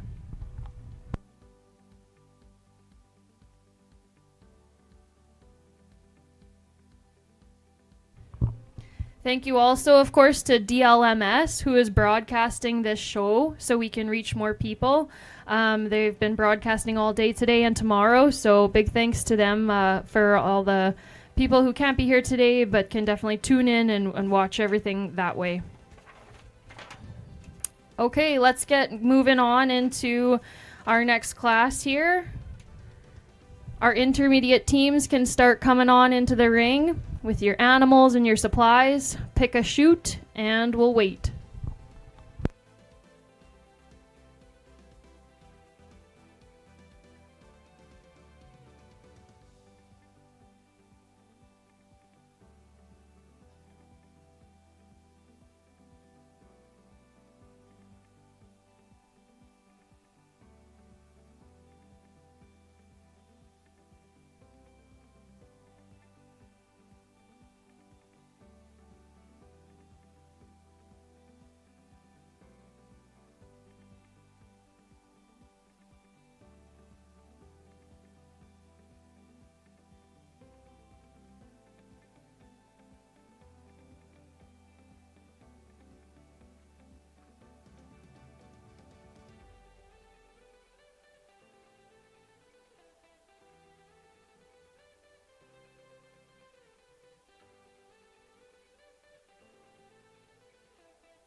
Last call for intermediate teams. Do we have all our intermediates in the ring?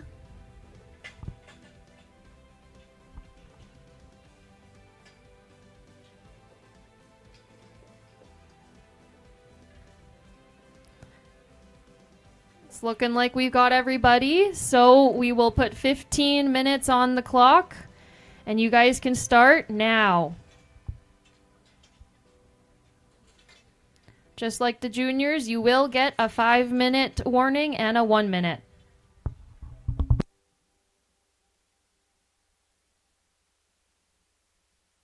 If I'm honest, I don't know what I'm doing. I'm just wandering the ruins looking for a place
this heart that doesn't have a song to sing, and sing it to me. Sing it to me. Open up my mind. Can I find a melody and sing it to me? Yeah, sing it to me. No,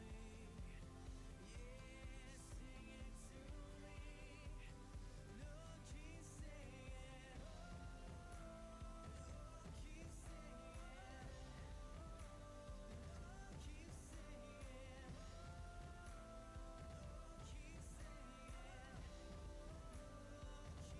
Keep singing, keep singing. Keep singing, keep singing. Keep singing, keep singing. Keep singing,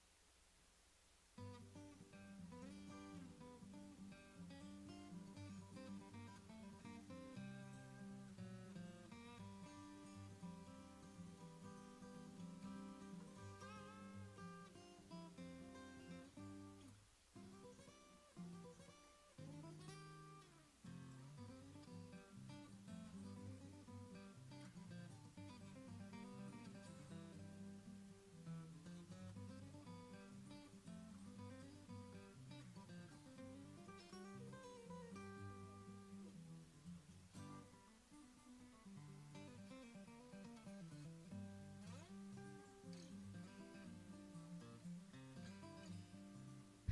The Melfort Regional 4-H Charity Project is a pretty interesting project that we have here at our Melfort Regional.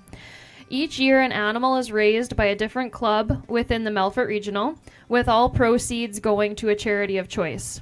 The Beady Beef 4-H Club is the hosting club for the 2026 charity project, and this year their members have chosen Hope on the Prairies in Melfort.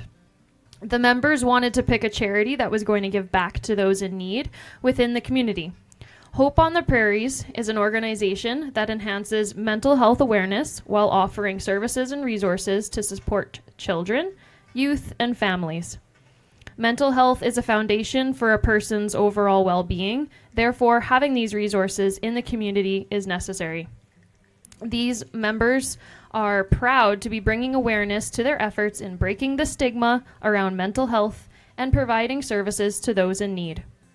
All funds raised will go directly to Hope on the Prairies, which is made possible by the Melfort Regional 4-H members' contributions to reimburse the market value of this charity animal.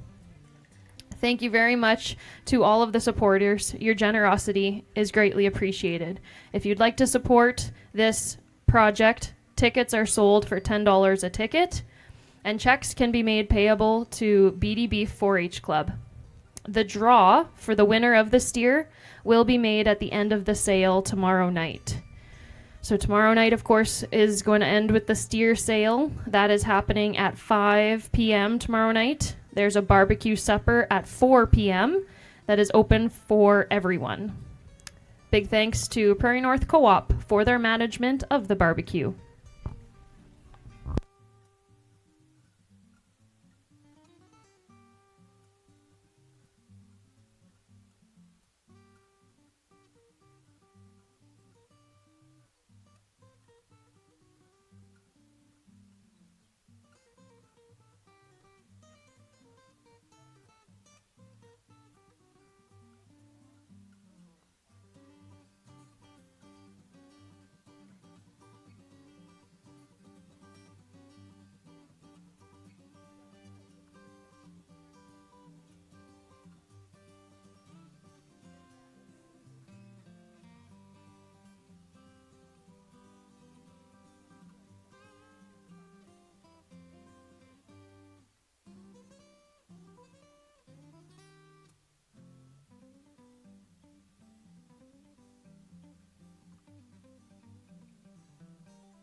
If anyone is missing a light brown dog, it appears to have possibly slipped off its leash and is located near barn number 6.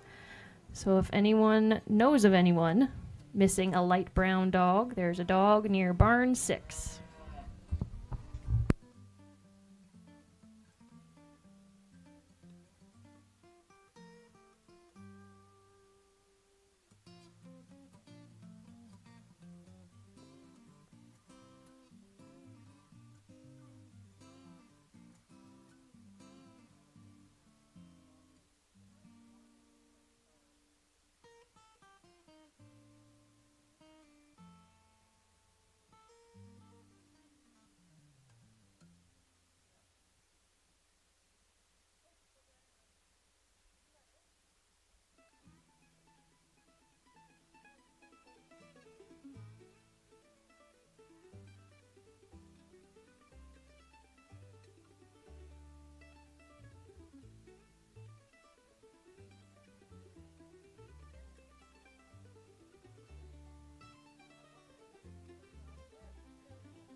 Intermediates, you have 5 minutes. 5 minutes remaining.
1 minute left, intermediates. You have 1 minute remaining.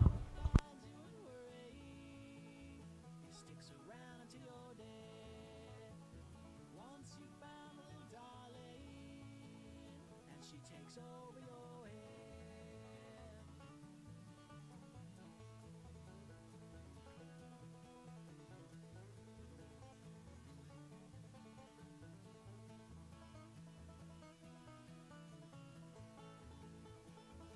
And I said when it was blowing, I had to find me a hole for to climb in and live forevermore.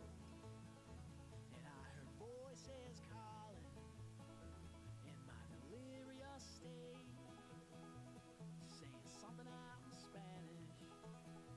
That's when I went insane. And that is time. Time's up, intermediates. Judge will be around. Take a look. And we will get 5 placings. And she takes over your head.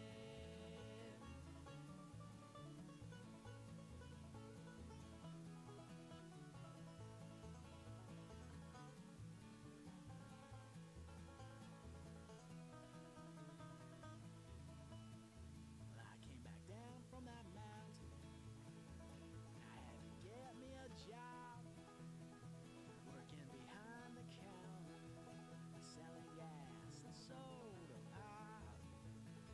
One afternoon I was bothered because those thoughts never end. Now they just sent me back up onto that mountain again. Trouble finds you and worry, it sticks around till you're dead. Once you found a little darling, and she takes over your head. Trouble finds you and worry, it sticks around till you're dead. Once you found a little darling, and she takes over your head. Let's give these intermediates a round of applause, and I'll go ahead and pick a top 5 for you. They all did such an outstanding job. I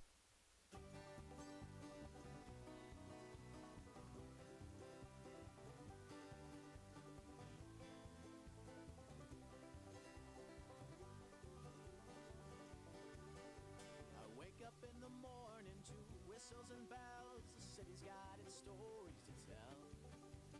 Voices lift easy, they come out like an ocean swell. Tonight I'm looking far past a bottle in my hand. Sometimes it's all the truth I can stand. I just follow the way the wind it blows my plans.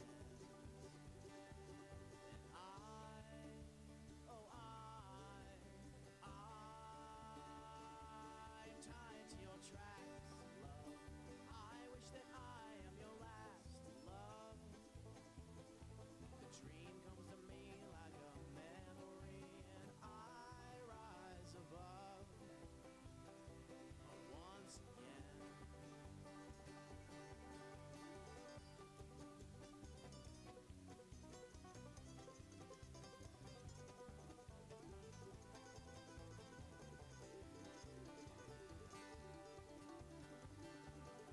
The story will find me and I'll turn to words how I should have fallen for a bluebird.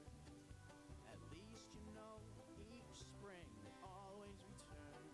And I've learned to capture this mixture of shadows and glory, hang them up like pictures on the wall, and stay laughing through my tears after it all.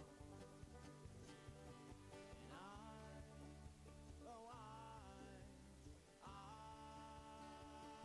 I'm tied to your tracks, love. I wish that I am your last love. The dream comes to me like a memory, and I rise above once again. Congratulations. We have a top 5 for the class number 13, intermediate team grooming. First place is the Kelvington team with their black calf. Second place goes to Meskinau Ethelton with their black calf. Third place goes to the Tisdale Club with the silver calf. Fourth place goes to the Tisdale Club with the black calf. And fifth place goes to the Three Lakes Club with their red calf.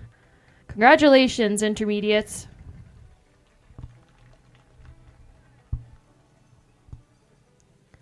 We'll give you all a minute to exit the ring, and we'll move right along into class number 14, senior team grooming.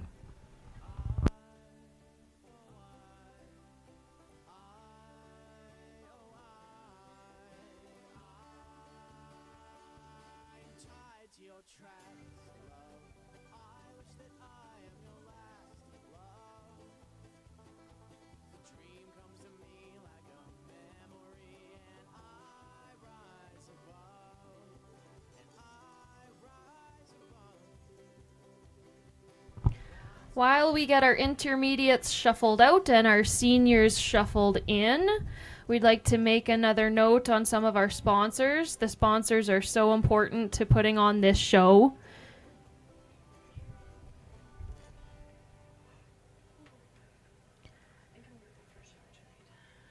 The seniors can come on in with their animals and supplies and pick a shoot. Sponsors are listed throughout the entire program that you can see. Some of our silver sponsors include A&K Ends Trucking, Bell M Farms, Borgo Industries Limited, Burton Lake Cattle, the Galen family, Bungie, CC Semi Services, Creek's Edge Land and Cattle, Donero Farms, Gateway Veterinary Services, Greenland Waste, K&S Sign Shop, Kelvington 4-H Beef Club, Nisgoda Farms, New Era Egg Technologies, Quality Limousine, Ravenworth Cattle, Sask Energy, Skinner Farms, Soil Tech Services, Sunderland Charlet Farm, Synergy Egg Services, Sasktel, TNS Farms, Tisdale 4-H Beef Club, Three Lakes 4-H Beef Club, Vital Signs and Graphics, Perot Martin Charlet, and Willow Lane Land and Cattle Limited.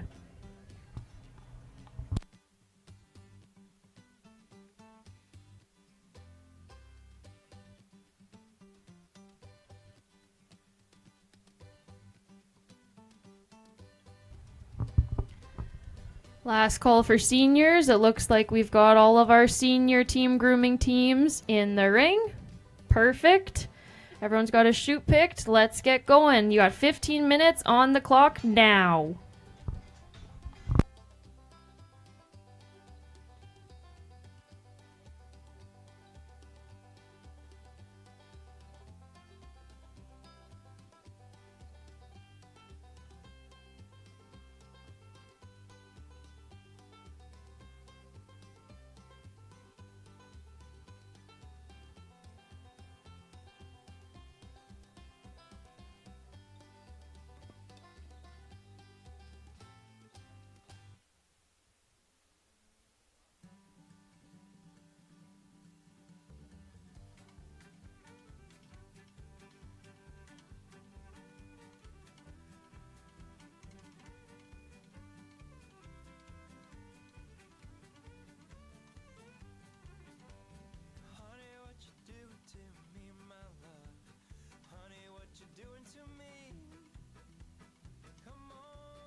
me? Come on in and make yourself at home. Honey, what you doing to me? Honey, what you doing with your long dark hair? Honey, what you doing to me? Come on in and make yourself at home. Honey, what you doing to me? Tell me about your struggle and I'll tell you about mine. Honey, I've got time. Honey, I've got time. Tell me about your work and I'll tell you about mine. Honey, I've got time. Honey, I've got time. Tell me why you laugh and why you cry. Honey, I've got time. Honey, I've got time.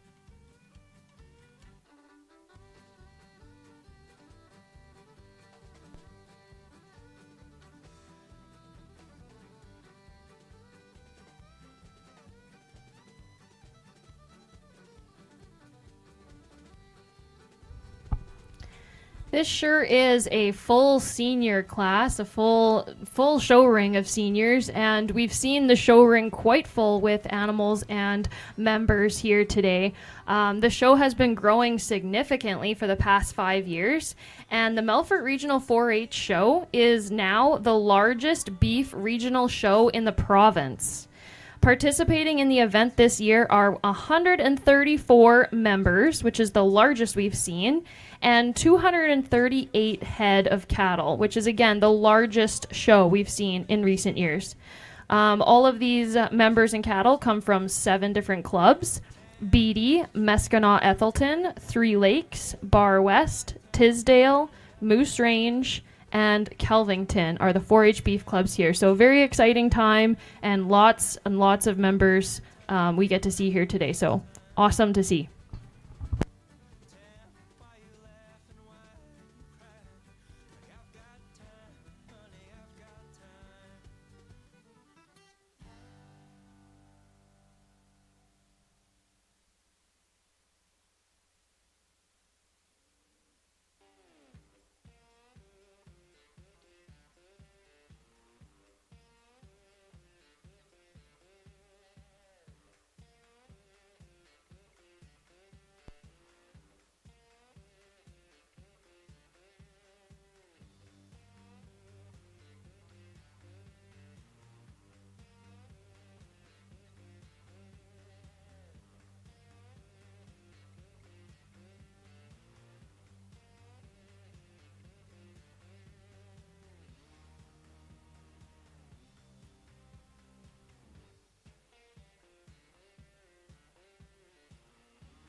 Seniors, you have 5 minutes. There are 5 minutes remaining.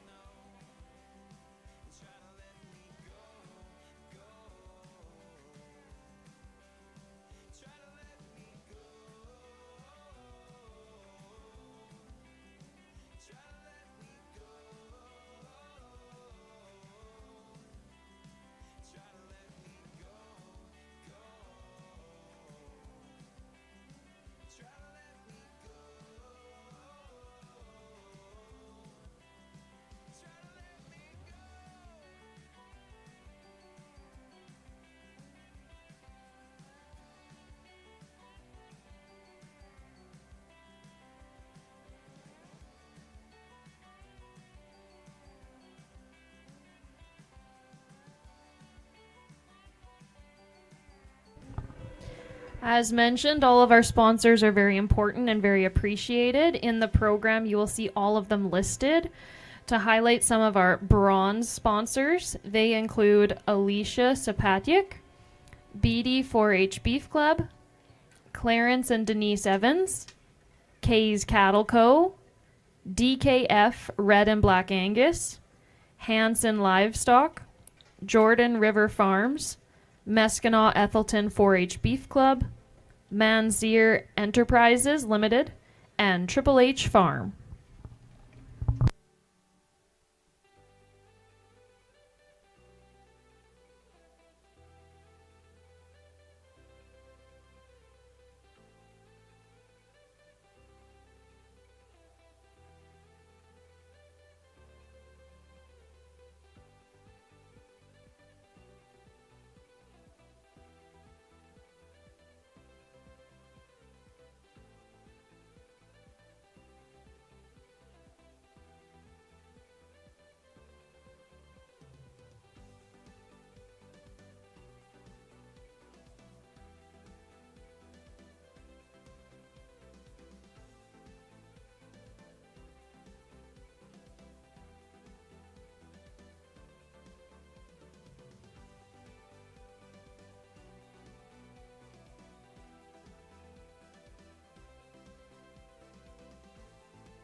One minute left, seniors. You have 1 minute remaining.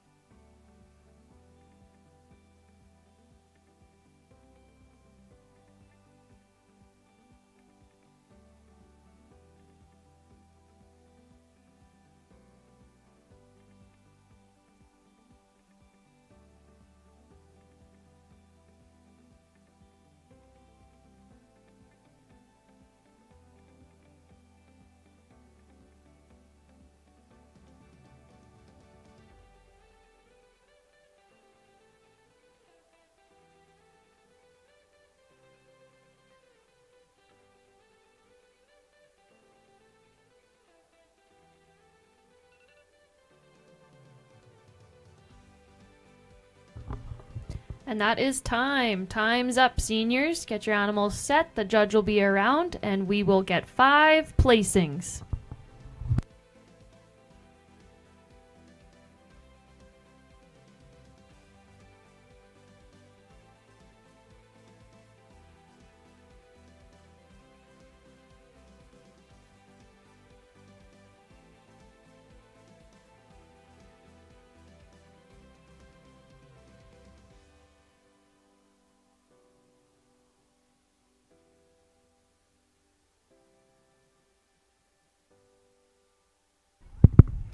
Let's go ahead and give these senior fitters a big round of applause. This is outstanding. The talent is so deep out here. They're doing an outstanding job.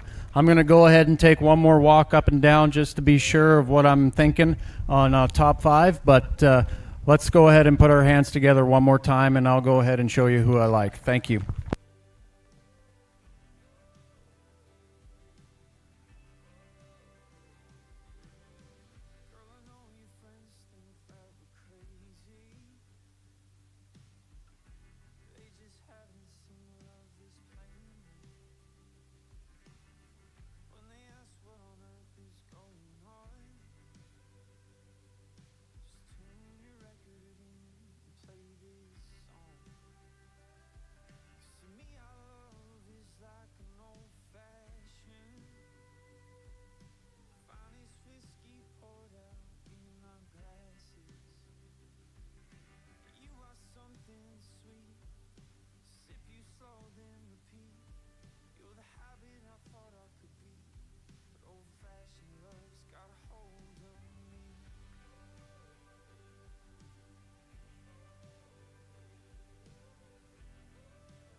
Congratulations to our seniors. Our top 5, we've got in first place with the Kelvington Club with their Black Calf. Second place is Meskenaw Ethelton with the Black Calf. Third place goes to the Tisdale team with their Black Baldy. Fourth place goes to the Beatty Club with the Charlet. And fifth place goes to Beatty with their Black Calf. Congratulations to all of the seniors in the ring here. Great work. We'll give you guys a minute to make your way out of the ring, and then we'll be moving into the showmanship classes.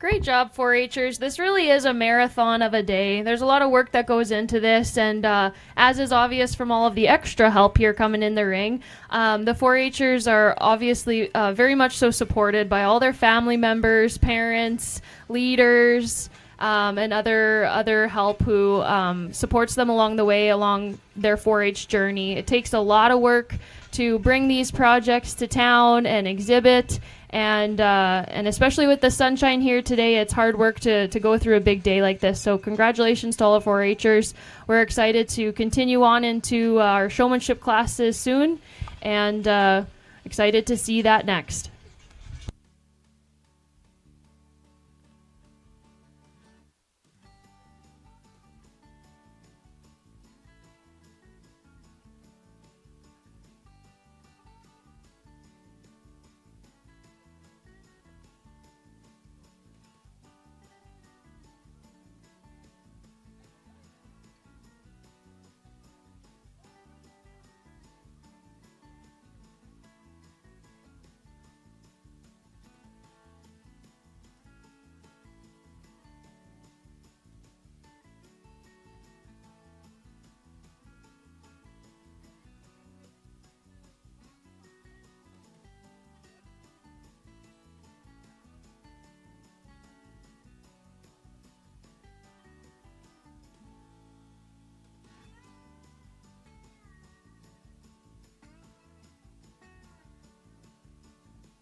Okay, we're going to be getting back into our showmanship classes, or starting them, I should say. We're going to be starting with our clover buds. We have 2 splits of clover buds.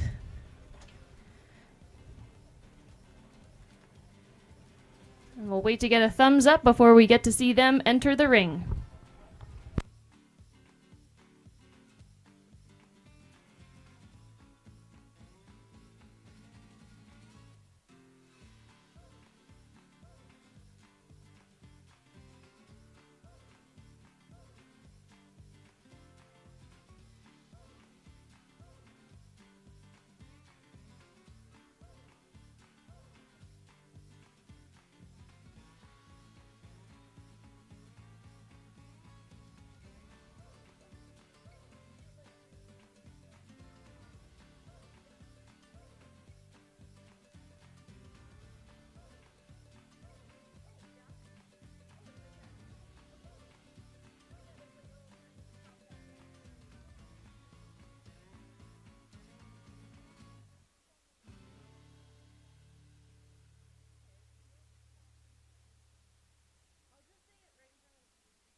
Alrighty, entering the ring first, we've got entry number 118, Calla Bernauer from the Bar West Club.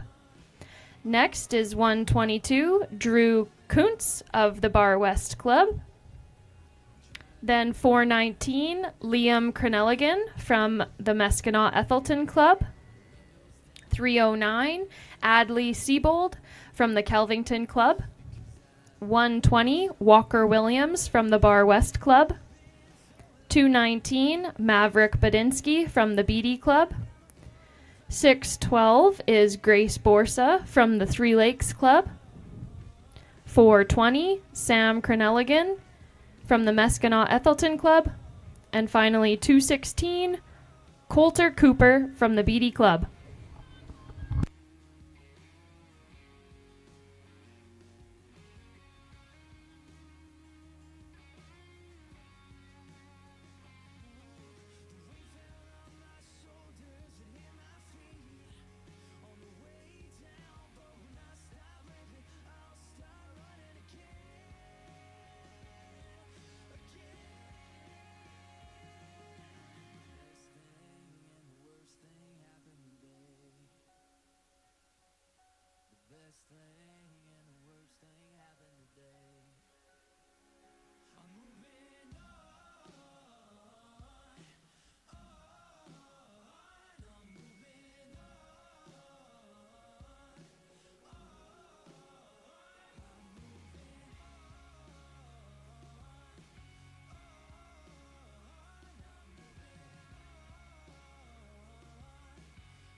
For those who are curious about the Melfort Charity Steer project and are wanting to buy tickets, the table at which you can visit in order to purchase some tickets is behind the stands, right in front of that big white shed that says BD Beef 4-H Club. So if you turn around and you look behind you, BD Beef is right there. Just off to your right, there's a couple people sitting at a table there. Right in front of that white building is where you can go if you would like to purchase a ticket and support that Melfort Charity Steer project. Thank you.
Let's go ahead and give these Pee Wee Cloverbud exhibitors a round of applause. This is so cool. I mean, I didn't start showing until I was 12 years old, and I think all these kids are much younger than that.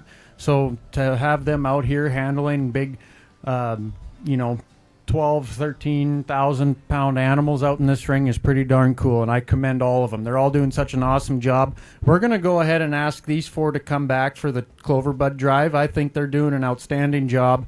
They have a presence about them. They know what they're doing, and they know where they're going. For as young as they are, it is super impressive, and same goes for all these kids over here, too. They're doing an outstanding job, but we're going to ask these four to come back. So let's go ahead and give them all a big, big round of applause. Thank you.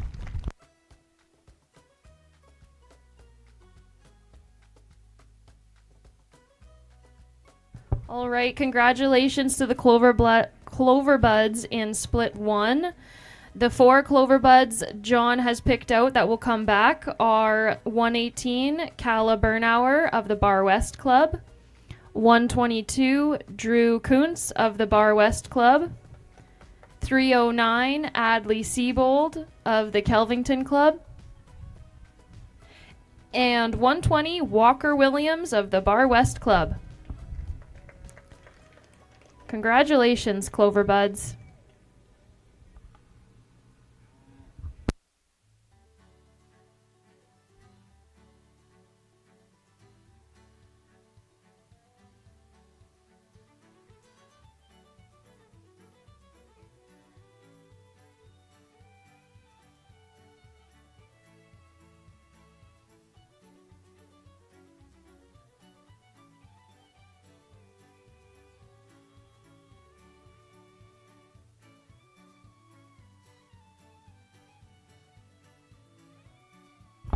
All right, let's see Split 2. Split 2 of class number 17, Cloverbud Showmanship.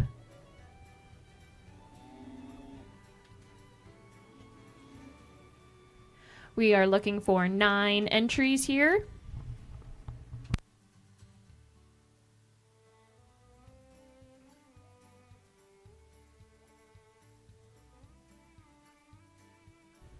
Correction, 8, as 517 is a scratch.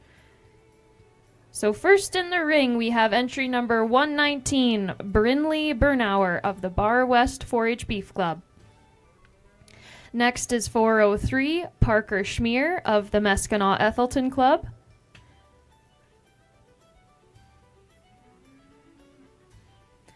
.414, Katerina Shermeshki of the Meskenaw Ethelton Club. 411 is Charlotte Wilgosh from the Meskenaw Ethelton Club. 121, Jackson Williams from the Bar West Club. 418 is Casey Taylor from the Meskenaw Ethelton Club. 123 is Grace Kuntz from the Bar West Club. And 613, Austin LePage from the Three Lakes Club.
I'd like to just make a little correction of a note. We also have in the ring Brinley Lindholm of the Kelvington Club.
just a little bit of something, baby.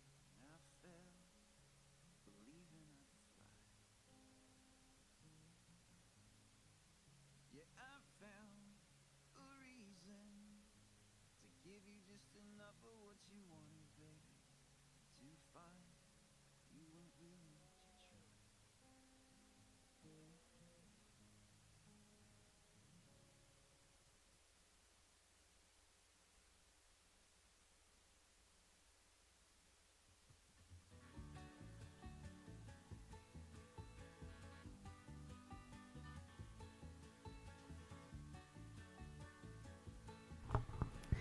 If you were here this morning, you already know who our judge is, but we're going to introduce him again as he has an extensive resume. And it's always nice as a 4-H'er to learn what other options are out there, what directions some other people chose in the agriculture industry as options or just as things to explore as a member yourself. So to introduce Mr. John Hoegberg, he was born and raised in Langenburg, Saskatchewan. He grew up in the seed stock industry his whole life, being a 4th-generation farmer involved in the Hereford and Black Angus breeds. He and his parents own and operate Bar H Land and Cattle Company, and they have an annual bull sale each spring selling bulls to seed stock and commercial producers, and market their program by exhibiting livestock at major shows across Canada and the United States. John attended Butler Community College in El Dorado, Kansas, USA, where he obtained his associate's degree in animal science and was a member of the livestock judging team. The team was recognized as national champions and the team of the year for the 2020-2021 judging season. John then went on to attend Oklahoma State University in Stillwater, Oklahoma, USA, where he received his bachelor's degree in animal science with a business option. While going to school in the United States, John worked for some of the top show cattle operations throughout the country as well. Since graduation, John returned home to the family operation and has judged at multiple major shows across Canada, including Canadian Western Agribition, the Toronto Royal, and Manitoba AgEx. On behalf of all of the 4-H families here and all 134 members, thank you, John, for your support of the 4-H program and for spending 2 days here in Melfort with this growing regional show. Let's put our hands together and applause John.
Let's put our hands together for the second wave of Pee Wee and Cloverbud Showmen. They're all doing an outstanding job, every one of them, whether they're coming back or they're not. The future's definitely bright, but we're going to go ahead and invite these three young kids back into the ring for the championship Cloverbud Drive. So let's go ahead and give them one more round of applause. Thank you.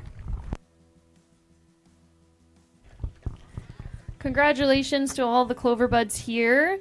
The top 3 John has pulled out that will move into the final is 121, Jackson Williams from the Bar West Club, 418, Casey Taylor from the Meskinat Ethelton Club, and 613, Austin LePage from the Three Lakes Club.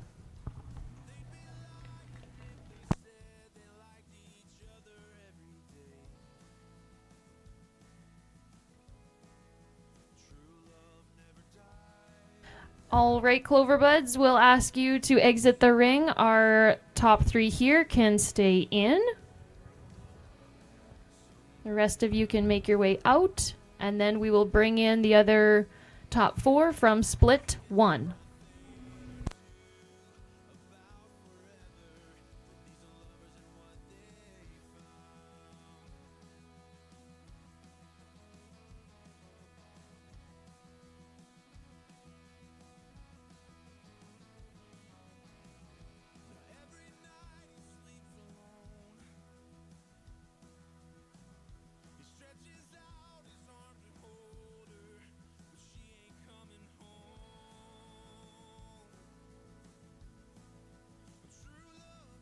All right. Our Cloverbud Showmanship Final. Coming back in from Split 1 is Calla Bernauer.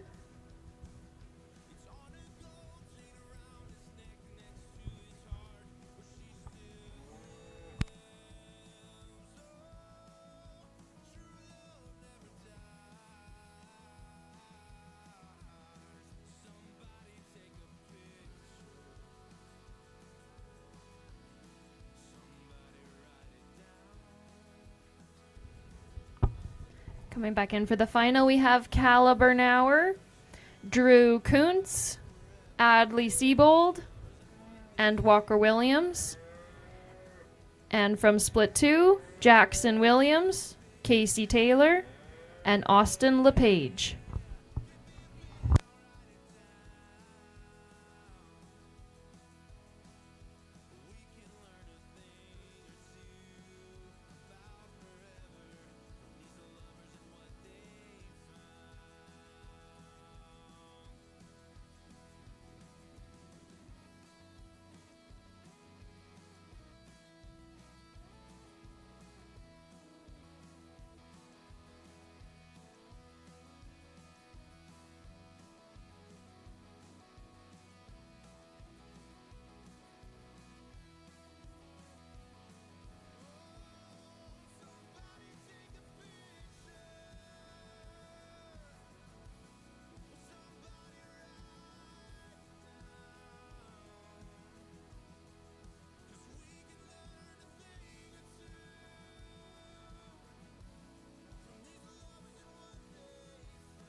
This has just been the funnest part of the entire day, I think, because I mean these Cloverbud kids, I'm going to sound like a broken record, but their futures are going to be so bright in this industry if they stick to it. I think the talent and the kids that are not out here is still so deep.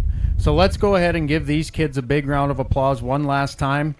It's just been outstanding, and I commend these two that are going to be your champion and your reserve Cloverbud showmen. They come out here, they're a pair of super sticks. I mean, they're walking their animals into it. They're not doing too much, and sometimes in this instance, less is more.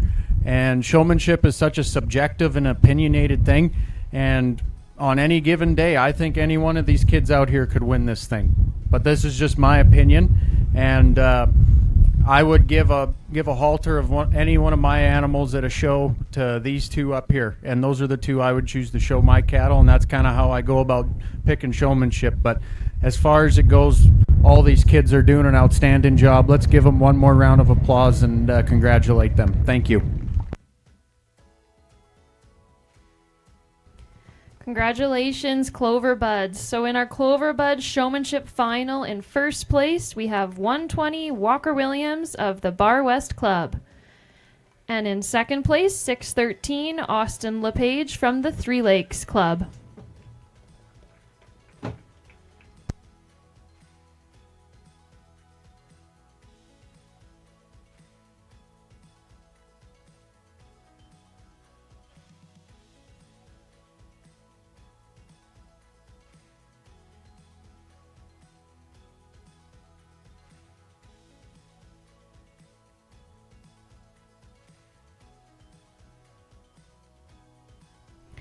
In third place in the Cloverbud Showmanship Final, we have 121 Jackson Williams from the Bar West Club. In fourth place, 118 Calla Bernauer of the Bar West Club. And in fifth, 418 Casey Taylor of the Meskinau Ethelton Club. Congratulations, Cloverbuds.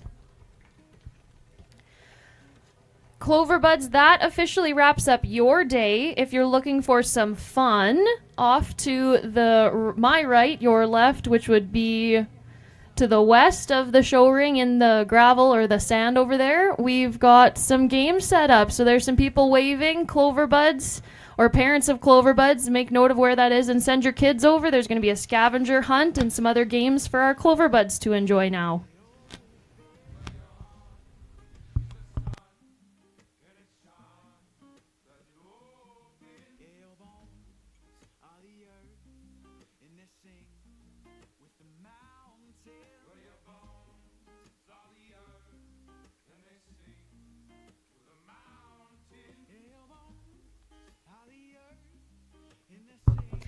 Next in the ring, let's move along into junior showmanship, class number 54.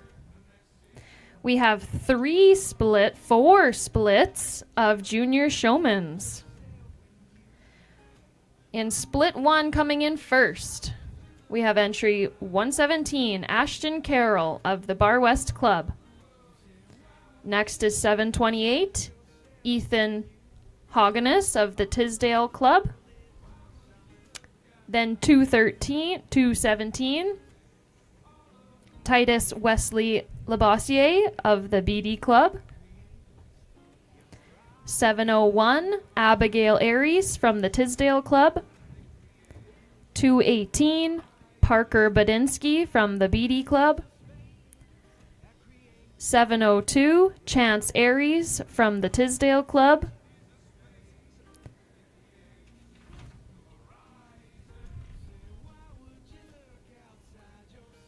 516, Leighton Harris from the Moose Range Club.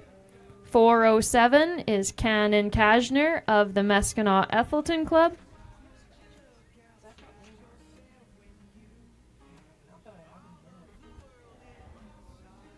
.222, Briar Pennell of the BD Club. 607 is Kyla Buckle from the Three Lakes Club. And finally, 721, Wyatt Gaudette from the Tisdale Club.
Just a quick comment to recognize some of the help we have here today. Thank you to our ring people, Cody Wilson and Wyatt Wilson and Ava Tim, helping out in the show ring, keeping things moving smoothly today.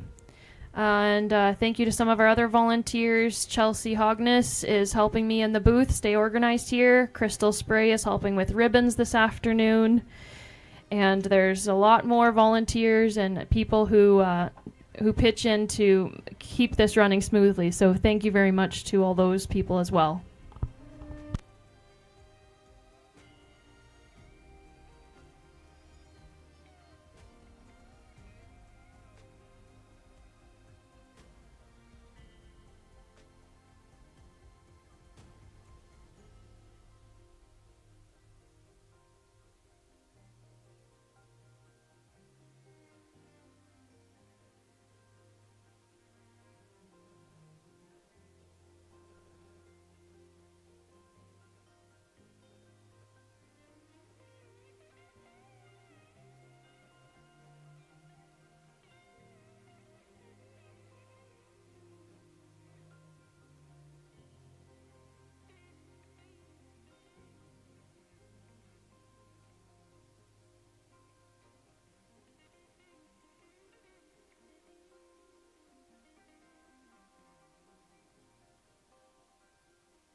Let's go ahead and put our hands together on this first split of junior showmanship. We're going to go ahead and invite those two young men back into the grand drive. But that doesn't take away from all the rest of these kids in this lineup. It is so splitting hairs. Everybody is doing such an outstanding job. And I would just say keep on working at it and put your nose to the grindstone. All you guys are going to be super talented once you get older. I'm confident in saying that. So let's go ahead and give them one more round of appreciation. Thank you.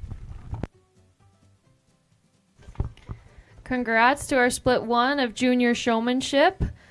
Coming back into the final will be 702 Chance Aries and 407 Cannon Kajner. Congratulations, juniors. You can all make your way out of the ring, and then we'll be moving right into split two.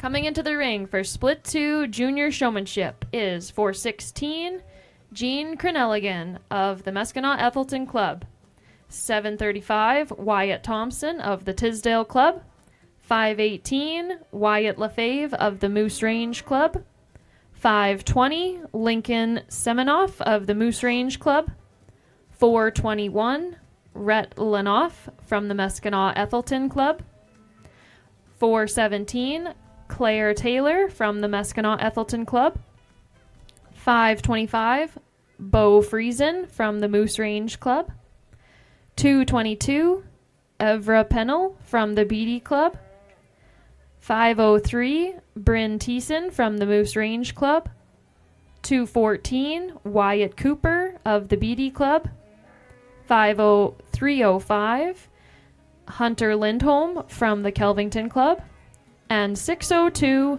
Carter LePage of the Three Lakes Club.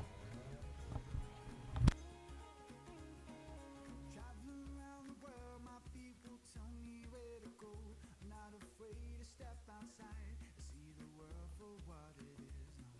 Spending all my time with people that I barely know. You may have thought that I was lost, but all I need is room to grow. I'm coming home to put a flower in your hand.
great blue state, golden fingers caress my face, slips through the window on a silky breeze, a dreamer's line glance on the sea.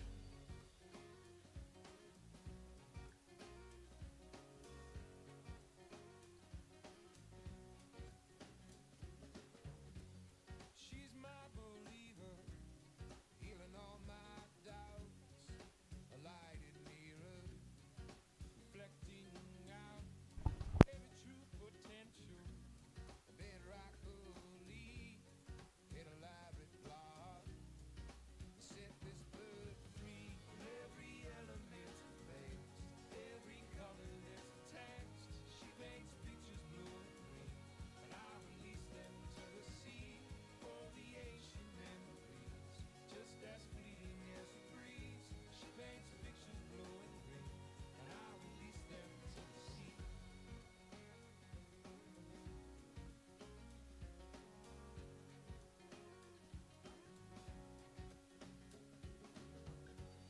How we lay in the sunset, walk out in June, her body sings, and I join the tune. Let's go ahead and give these junior exhibitors a round of applause. It's been an outstanding heat here. I think all these kids are doing a bang-up job, and I think this, what just happened with these two young men that are going to be invited back, is a perfect example. A lot of the time when you run into trouble out here when you're showing cattle, it's more about how you react and how you act in that situation. And I think these two young gentlemen really conducted themselves fairly. They didn't get too worked up there when their animals just got away on them and gave them some tough times. They reacted calm and cool and composed, and right from the get-go, they stood out to me quite handily, and they left a very strong first impression on me, so I'm excited to bring them back out here for the Grand Drive. Same goes for all of these kids in this lineup. They're doing a fantastic job. Just got to work on a few things here and there, and I went and talked to a few of them individually, but all in all, I think once again these kids are doing a really, really good job. So let's give them one more round of applause, and we'll bring on the next class. Thank you. Congratulations, juniors. In split 2, coming back will be 735 Wyatt Thompson and 520 Lincoln Semenoff. Congratulations, juniors. You can make your way out of the ring.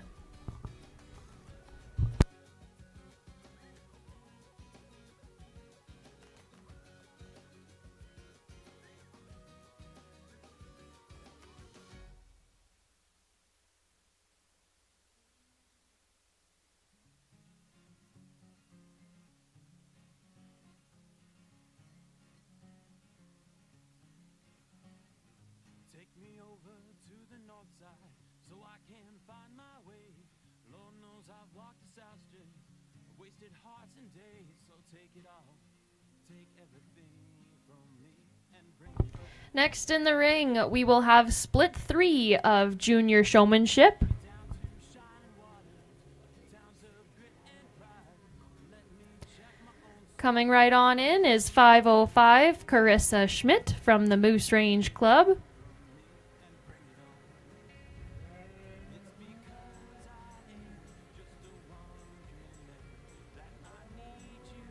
Next is 726 Cale Hogganus from the Tisdale Club.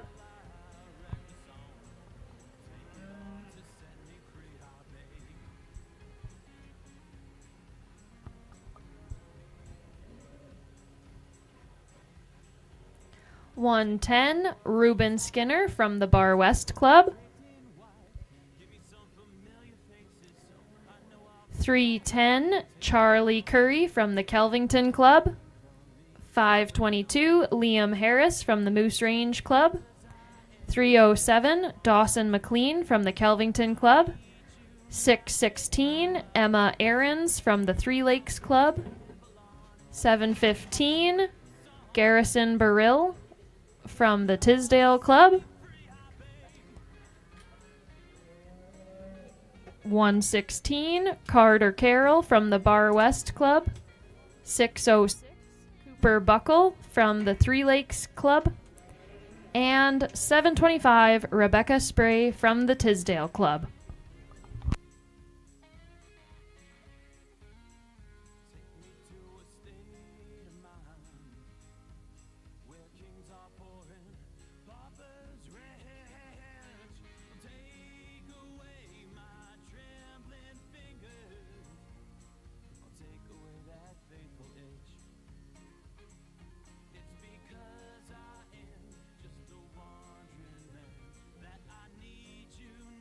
Take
we're going to go ahead and invite these three back for the championship junior drive in this showmanship contest. I think all three of these young kids are doing a really good job just in terms of knowing their surroundings, where they're at, and using the big ring, all the space that they have out here. They're coming out here and presenting their animals to the best of their abilities, and I'm excited to bring them back. There's just a few small things I think we could work on as a group up and down the line here, but that doesn't take away from the talent these kids have. I know showmanship, it's always, you got to make sure we're the judges and watch the judge and make sure you're keeping your eyes on the judge. And I think there's a fine line in that personally, because you're coming out here to do one thing, and that's to show your animal. That should be your main focus, in my opinion. Yes, you need to know where the judge is, and it's good to be aware of where you're at in the ring. But if you're keeping your eye on the judge so much that you're going to run into the calf behind you, that doesn't do you much good now, does it? So I think it's a fine line, and I think it's a hard line to be able to balance. But I think every one of you can find that. And I think that was one thing that really stood out to me with the rest of you that were standing out here. But like I said, that doesn't take away from the talent that you guys have. So let's go ahead and give our appreciation to all these exhibitors. They're doing a fantastic job. Thank you. Congratulations, juniors. In split 3 of junior showmanship coming back, we have 307 Dawson McLean from the Kelvington Club, 715 Garrison Burrill from Tisdale, and 725 Rebecca Spray from the Tisdale Club.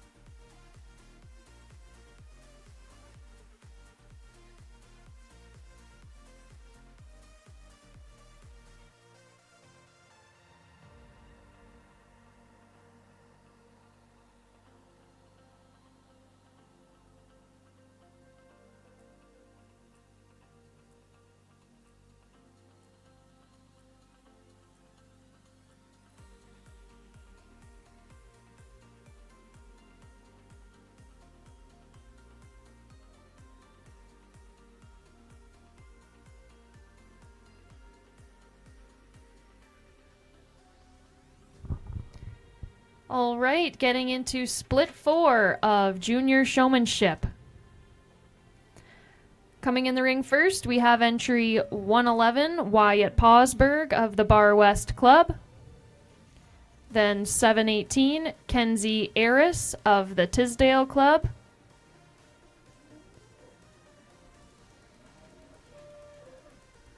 .402, Bryden Schmier of the Meskinau Ethelton Club. 519, Colt Semenoff from the Moose Range Club. 722, Oren Hogganis from the Tisdale Club.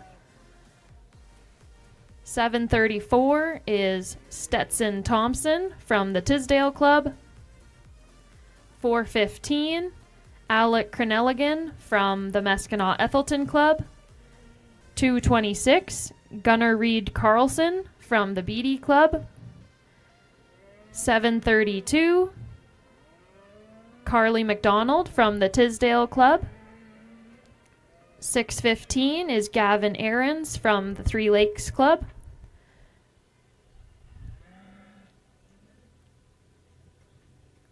306 is Jacob McLean from the Kelvington Club. And 604 is Grace Galen from the Three Lakes Club.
another really stout junior showmanship heat here, and I mean, it's not getting any easier. All these kids are doing such an awesome job. These two girls really kind of stood out to me, just the way that they control themselves and handle themselves and work with their animals, how calm and cool they are, and they're composed. They kind of come out here and they have a purpose as to what they're doing, and they're really just presenting their animals to the best of their abilities, and I really can appreciate that. Up and down the line, all these kids are also doing a bang-up job. Just some small tweaks here and there, kind of like the last class. There's just some little things we could work on, but other than that, I think it's all really, really good in terms of talent up and down the line. And I don't mean to put this young man on the spot here, but I had asked him what happened. He's wearing that brace there, and he told me he broke his hip, and he's still out here showing his calf. And I just think that is the coolest thing in the world, and I would just like to commend him on being out here after suffering an injury like that. I think it shows a lot of character, and it's a very good representation of what this industry can raise in terms of youth in this industry. So let's go ahead and not only give these kids a round of applause, but I wanted to give him a shout out and a round of applause. I look up to him for doing something like that. So thank you, guys. We'll bring these two back out here into the showmanship drive. Thank you. Congratulations, juniors. In split 4 of junior showmanship, coming back, we have 718 Kenzie Aris of Tisdale and 604 Grace Galen from the Three Lakes Club.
All right, we'll keep in those top 2 from split 4. Coming back in from split 1, we've got animals coming back in from the previous splits 1, 2, and 3. Coming back into the ring from split 1, we have 702 Chance Aris from the Tisdale Club.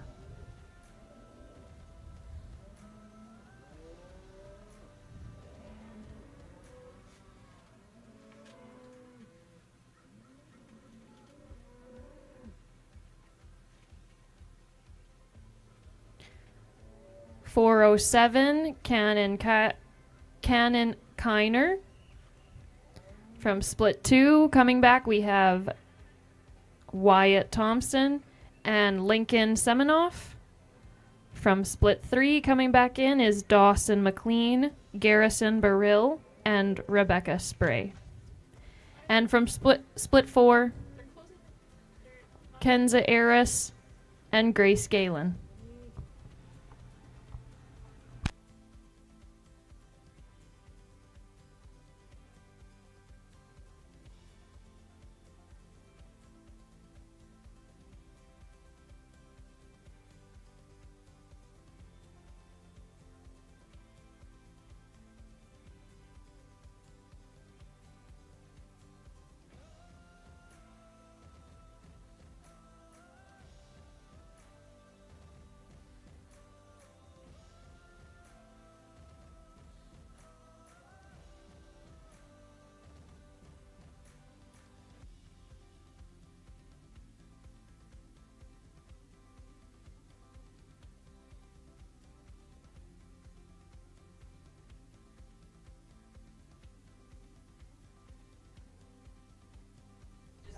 This is the Junior Showmanship Championship class.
Really outstanding set of junior show. Let's go ahead and show our appreciation to these young exhibitors. They're doing an outstanding job. Thank you.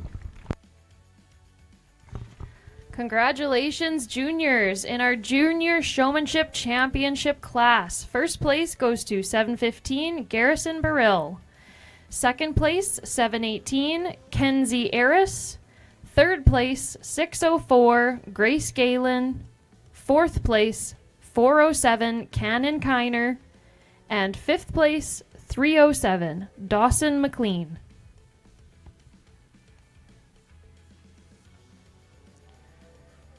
Congratulations, juniors. Next in the ring, we will be going into class number 55, intermediate showmanship now.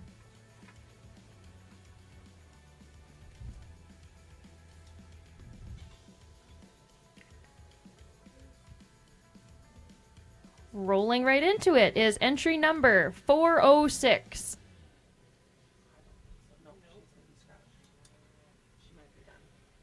Correction is 410 Carter Wilgosh from the Meskinau Ethelton Club. Then 401 Carter Schmier from the Meskinau Ethelton Club. 221 River Pennell from the BD Club. 717 Ty Eris from the Tisdale Club. 605 Peyton Buckle from the Three Lakes Club.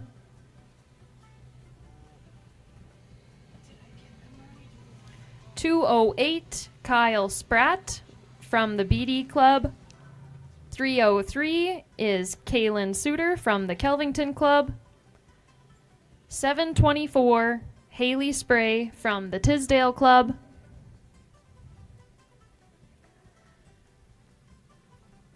509 Chloe Cranch from the Moose Range Club.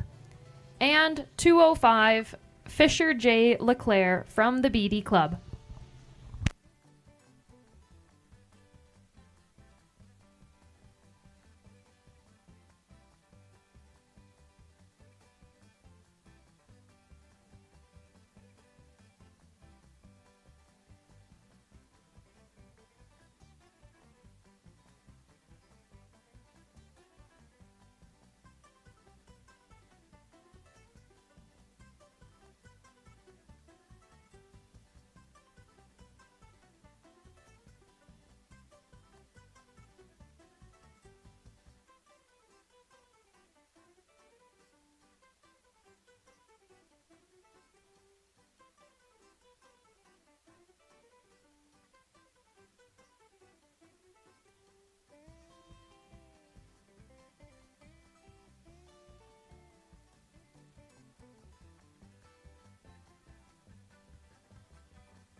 We have a division sponsor for the showmanship classes today. Nielsen Acres Limited is a division sponsor for Cloverbud, junior, intermediate, and senior showmanship classes today. So a big thank you to our sponsor, Nielsen Acres Limited. Also, a thank you to Steffes Auctioneers for the use of their sound booth here today. A thank you to DLMS for broadcasting our show. And a thank you to Norheim Equipment for the use of the scale to weigh the steers.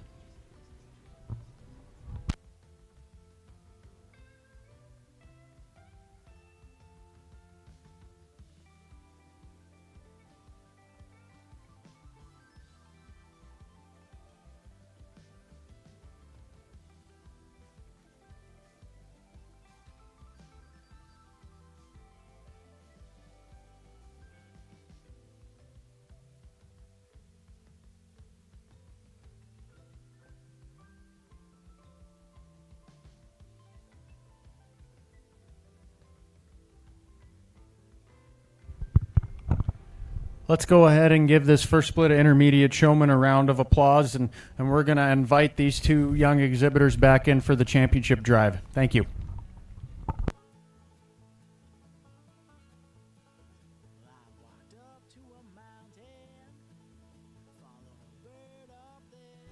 Congratulations, intermediates. In split 1 of intermediate showmanship, coming back is 717, Ty Aris, and 303, Kaylin Suter.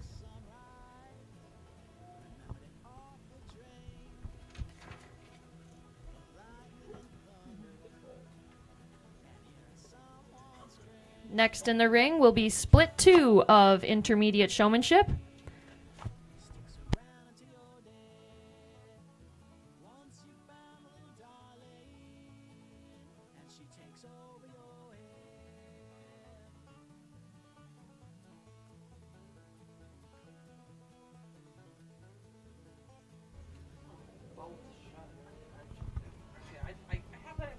Let's get our animals for split 2 of intermediate showmanship to the gates of the ring, and split 3 will be soon after that.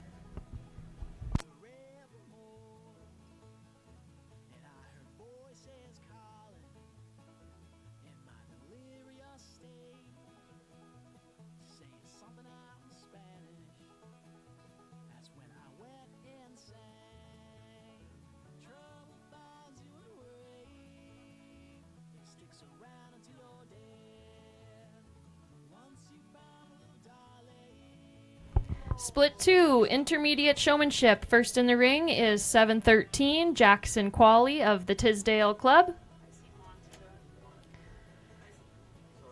Next is 215, Bryce Cooper of the BD Club.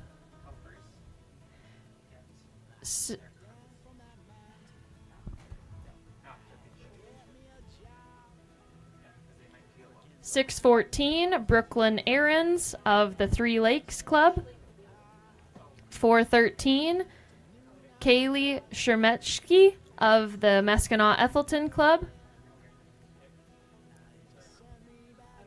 504, Colton Schmidt of the Moose Range Club. 502, Kale Sharko from the Moose Range Club. 211, JC Spratt from the BD Club. 714, Landon Burrill from the Tisdale Club. 603, Callie Galen from the Three Lakes Club. And finally, 101, Alice Skinner from the Bar West Club. Intermediates in split 3, please make your way to the marshalling area.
Let's go ahead and give these exhibitors a round of applause, and we're going to welcome these two young exhibitors back into the championship drive in the intermediate division.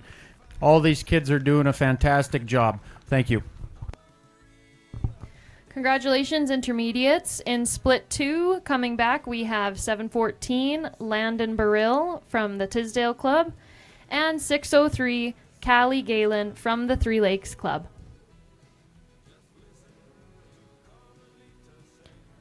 Great work, intermediates. As you move on out, we will open the gates and get ready for split 3 of intermediate showmanship.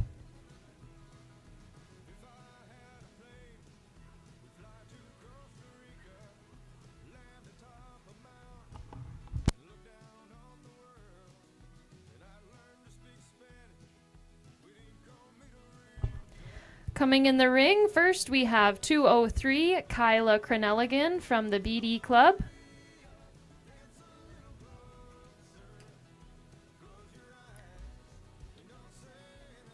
Followed by 512 Mackenzie Thiessen from the Moose Range Club. Then 225 Walker William Carlson from the BD Club. 206 Annalise Lamoureux from the BD Club. 710 Casey Wilson from the Tisdale Club. 304 Kendra Ewan from the Kelvington Club. 708 Jocelyn Johnson from the Tisdale Club. 521 Caleb Harris from the Moose Range Club. 207 Atticus Lee from the BD Club. And 204 Laken LeClaire from BD.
We're going to go ahead and invite these two young ladies back in for the championship intermediate drive. So if you would, let's put our hands together and commend all these exhibitors in this particular class. It was really, really tough. Thank you.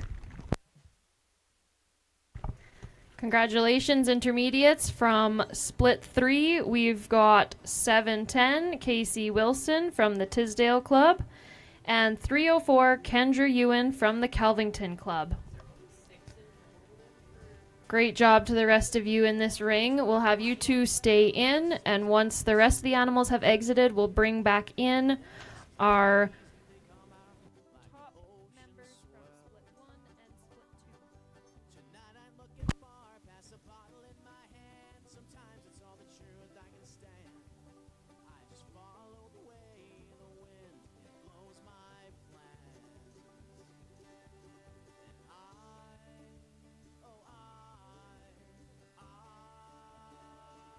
I'm tied to your tracks, love. I wish that I am your last love. The dream comes to me like a memory, and I rise above once again.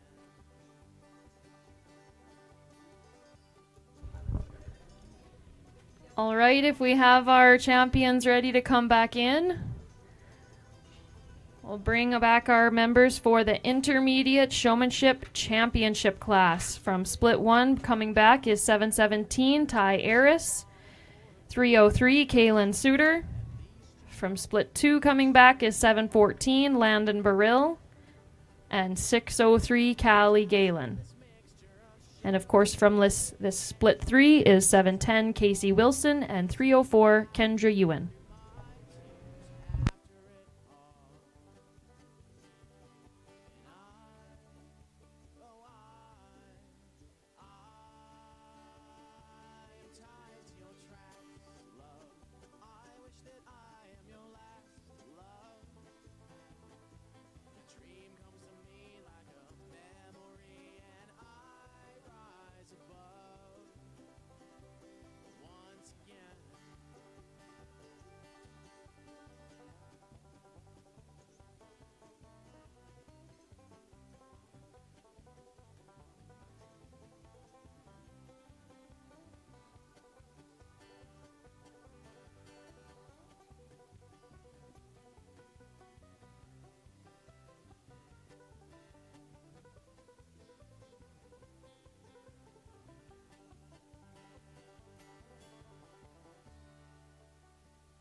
Your tracks, love. I wish that I am your last love. The dream comes to me like a memory, and I rise above, and I rise above once again.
This has been just about as stout and as tough of a showmanship class that we have had all day. So let's go ahead and show them our appreciation out here.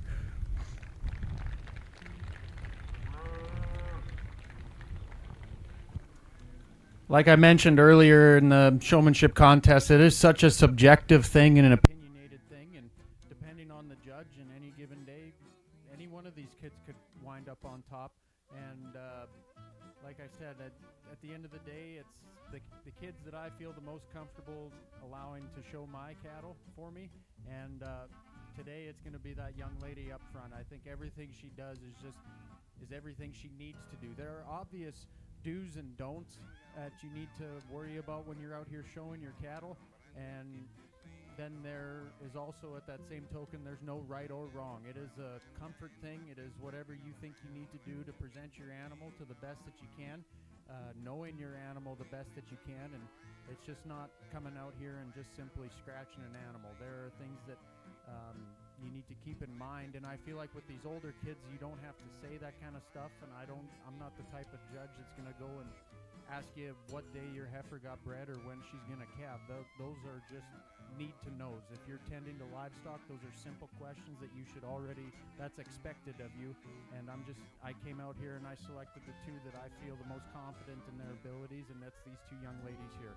And that's nothing to take away from these kids on down the line. They've been doing an awesome job, and there's a lot of showmen that aren't out here that are doing an awesome job. So let's go ahead and give them one more round of applause. Thank you. Congratulations to the intermediate showmanship champions. In first place is 710 Casey Wilson. Second place is 304 Kendra Ewan. Third place 303 Kaylin Suter. Fourth 717 Ty Aris. And fifth 603 Callie Galen. Congratulations, intermediates. Next in the ring, we will have class number 56, Senior Showmanship class. In this class of seniors, we have 4 splits. So let's get going with split 1. Coming into the ring is 106, Callie Schick of the Bar West Club. Then 103, Sarah Skinner of the Bar West Club. 115, Tanner Carroll of the Bar West Club. 409, Ava Wilgosh of the Meskinau Ethelton Club. 611, Riley Hestorfer from the Three Lakes Club. 202, Dane Nielsen from the Beatty Club.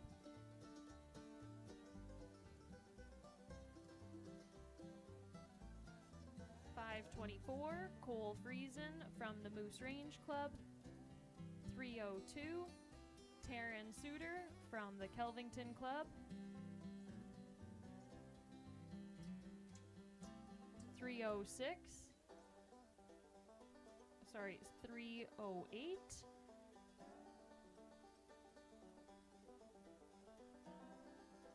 is Charlie Griffith of the Kelvington Club.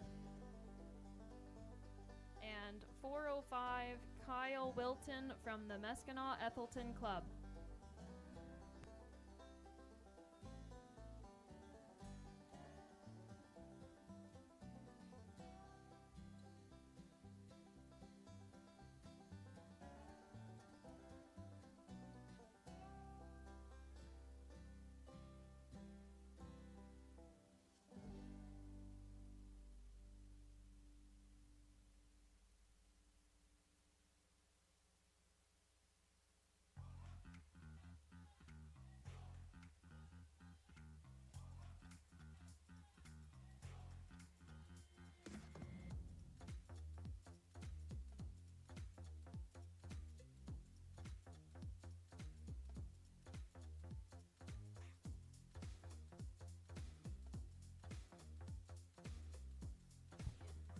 We do have 2 numbers that we don't have in the ring. Could we just get some confirmation from the marshallers? Do we have any scratches? We do have a 302, Taryn Suter, and a 308 Charlie Griffith, I believe, are missing from the ring.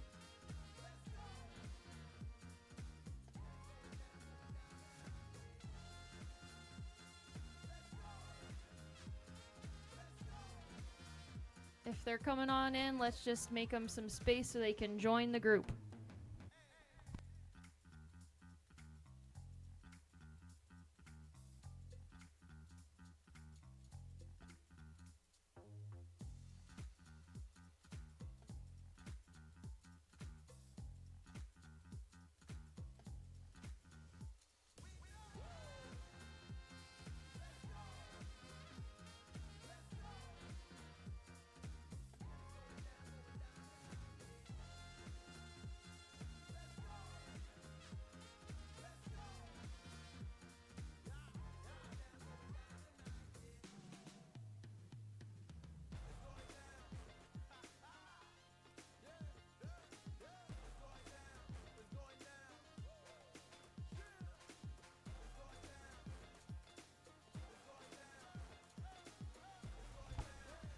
Judge, the class is now complete.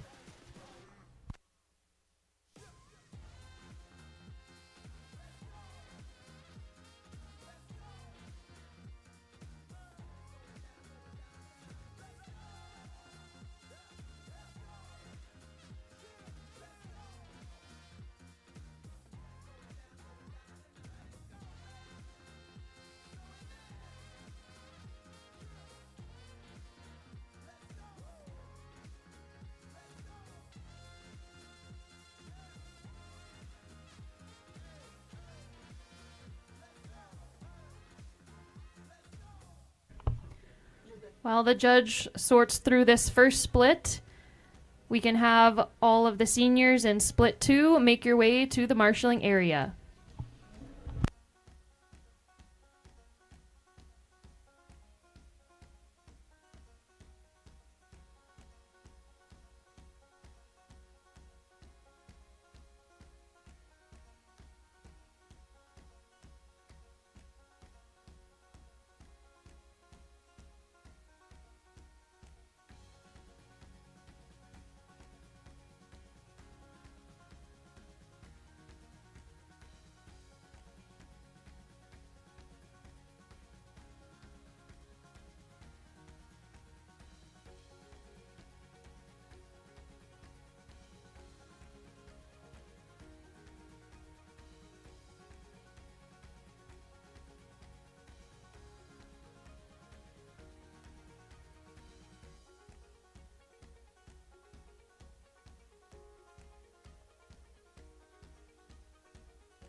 We're going to go ahead and invite these two back in for the senior championship, but let's go ahead and give all these kids a round of applause. Thank you.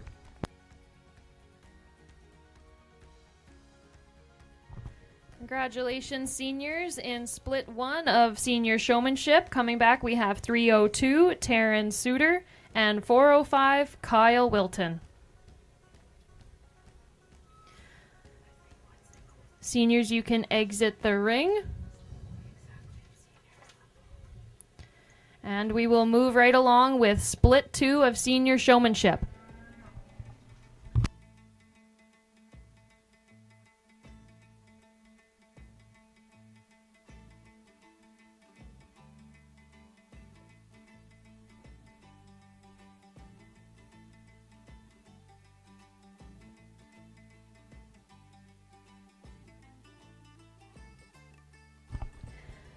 Split 2 of Senior Showmanship.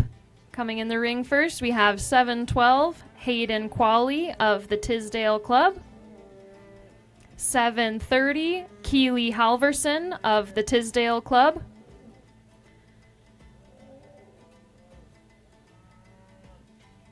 709 Colt Hrebniak of the Tisdale Club. 212 Riley Spratt of the BD Club.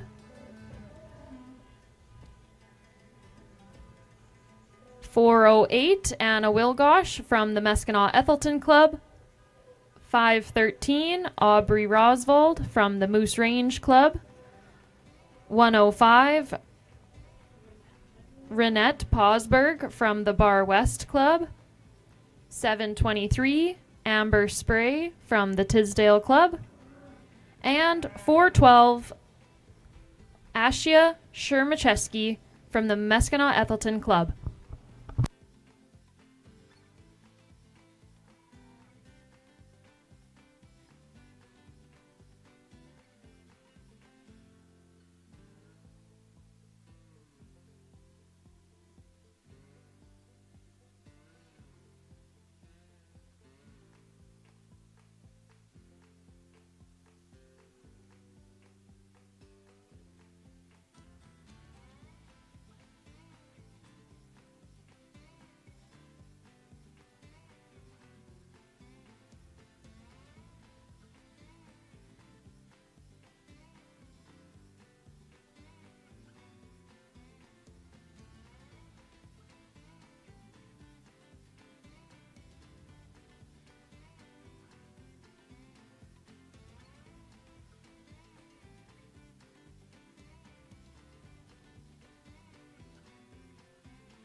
We'd like to extend a thank you to those helping in the ring today, our ring people, and thank you to the volunteers in the back, the marshallers and other leaders keeping things organized and moving along.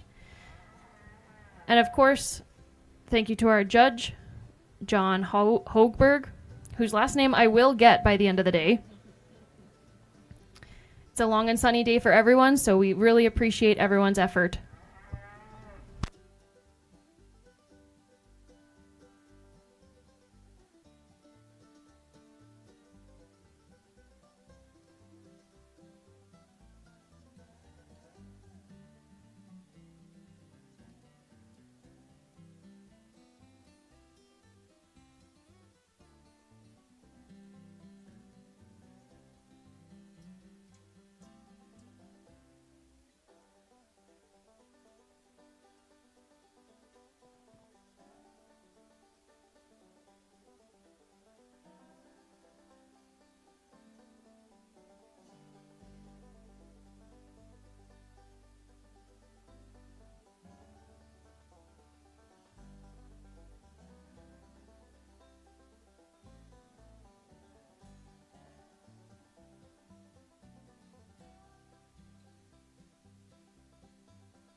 We're going to go ahead and invite these two young exhibitors back in for the senior championship. Let's go ahead and give all these exhibitors a round of applause. Thank you. Congratulations, seniors. Coming out of the split 2 is 7:30, Keely Halverson, and 7:09, Colt Hrevniak.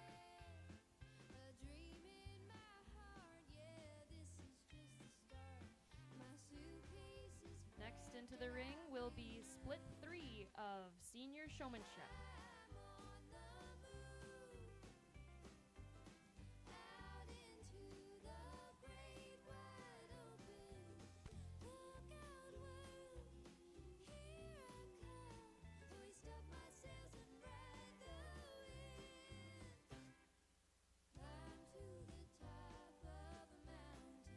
Split 3 of senior showmanship coming into the ring. First, we have entry 209, Alyssa Spratt from the BD Club.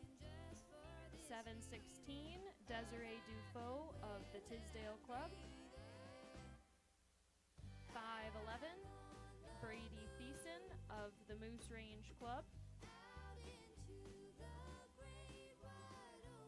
501, Vanessa Charco from the Moose Range Club. 523 is Wyatt Friesen from the Moose Range Club. 222, Dawson Badinsky from the BD Club. 707, 707 is Celeste Fleury from the Tisdale Club. 301, Morgan Suter from the Kelvington Club. 224,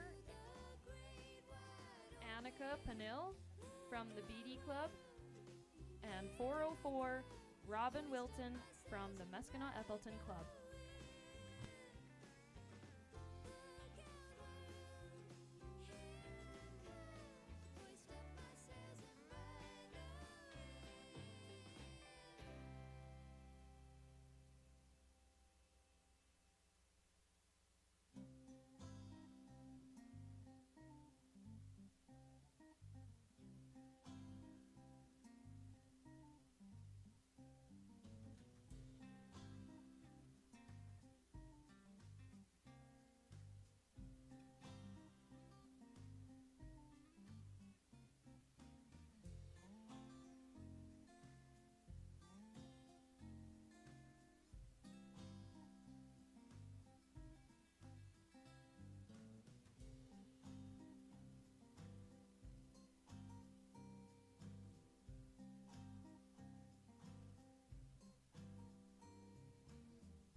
We're going to go ahead and invite these two young ladies back in for the senior drive, but let's go ahead and give everybody else a round of applause as well. Thank you. Congratulations, seniors. In split 3 of senior showmanship coming back, we have 707 Celeste Fleury and 301 Morgan Suter.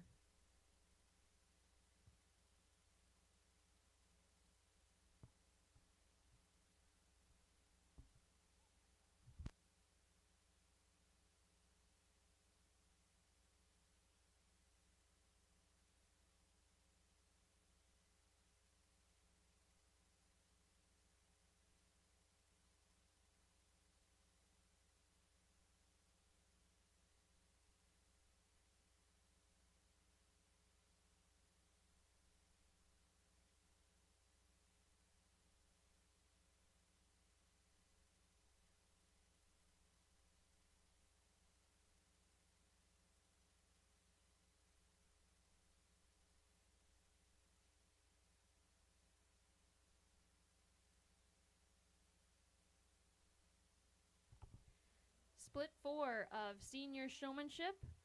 Into the ring, first we have 731 Amber McDonald from the Tisdale Club, 213 Robin Spratt from the BD Club, 711 Emma Qualley from the Tisdale Club, 510 Mackenzie Temple from the Moose Range Club, 706 Ty Olson from the Tisdale Club,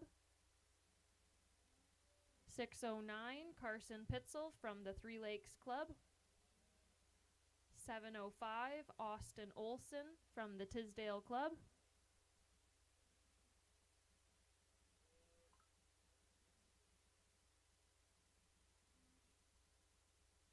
210 Caitlin Spratt from the BD Club, 719 Adrian Byman from the Tisdale Club, and 608 Caitlin Pitzel from the Three Lakes Club.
Let's put our hands together for these senior exhibitors, and we'll be welcoming these two young ladies back in for the drive. Thank you. Congratulations, seniors. From Split 4 coming back, we have 510 Mackenzie Temple and 719 Adrienne Byman. Great job, seniors. As you all exit the ring, we will ask the champs from each split beforehand to make their way to the marshalling area.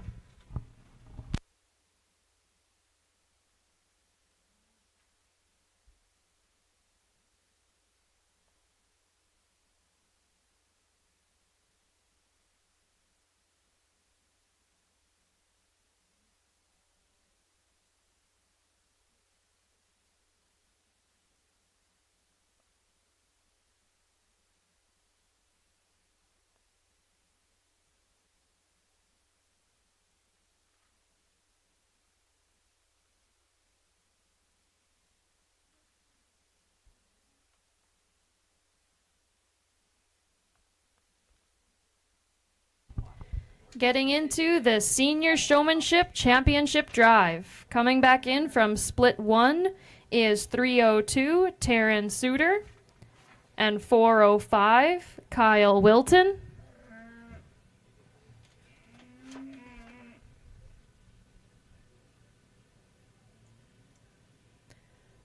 From Split 2 is 730 Keely Halverson and 709 Colt Hrebniak. From Split 3, coming back is 707 Celeste Fleury and 301 Morgan Suter. And from Split 4, 510 Mackenzie Temple and 719 Adrienne Byman.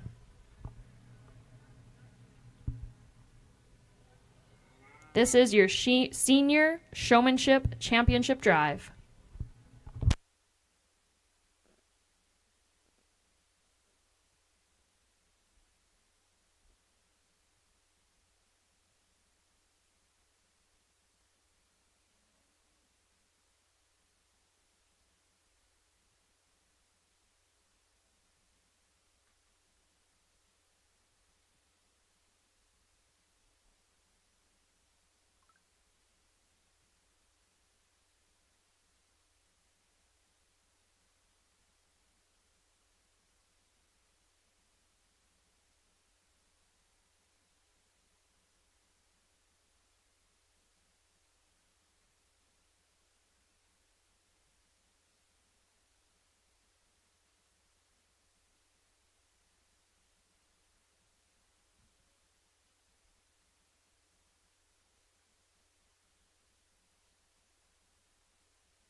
Let's go ahead and put our hands together on not only just this senior showmanship drive, but a fantastic first day here at the Melfort Regional. It's been a blast.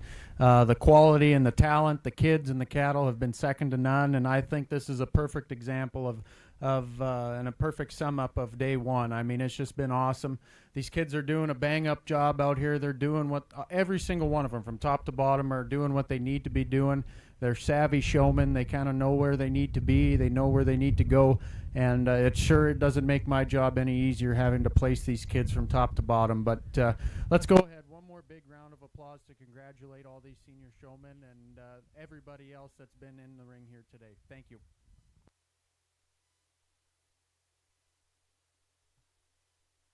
Congratulations, seniors. Our senior showmanship champion is 709 Colt Harebniak from the Tisdale Club. Second place is 719 Adrienne Byman. In third is 510 Mackenzie Temple. Fourth place overall, Taryn Suter. And fifth, 301 Morgan Suter. Congratulations, seniors. Well, that wraps up our day one. It was a long one and a hot one, so congratulations to all of you 4-H'ers on a very good job. A lot of good showmanship exhibited here, and of course a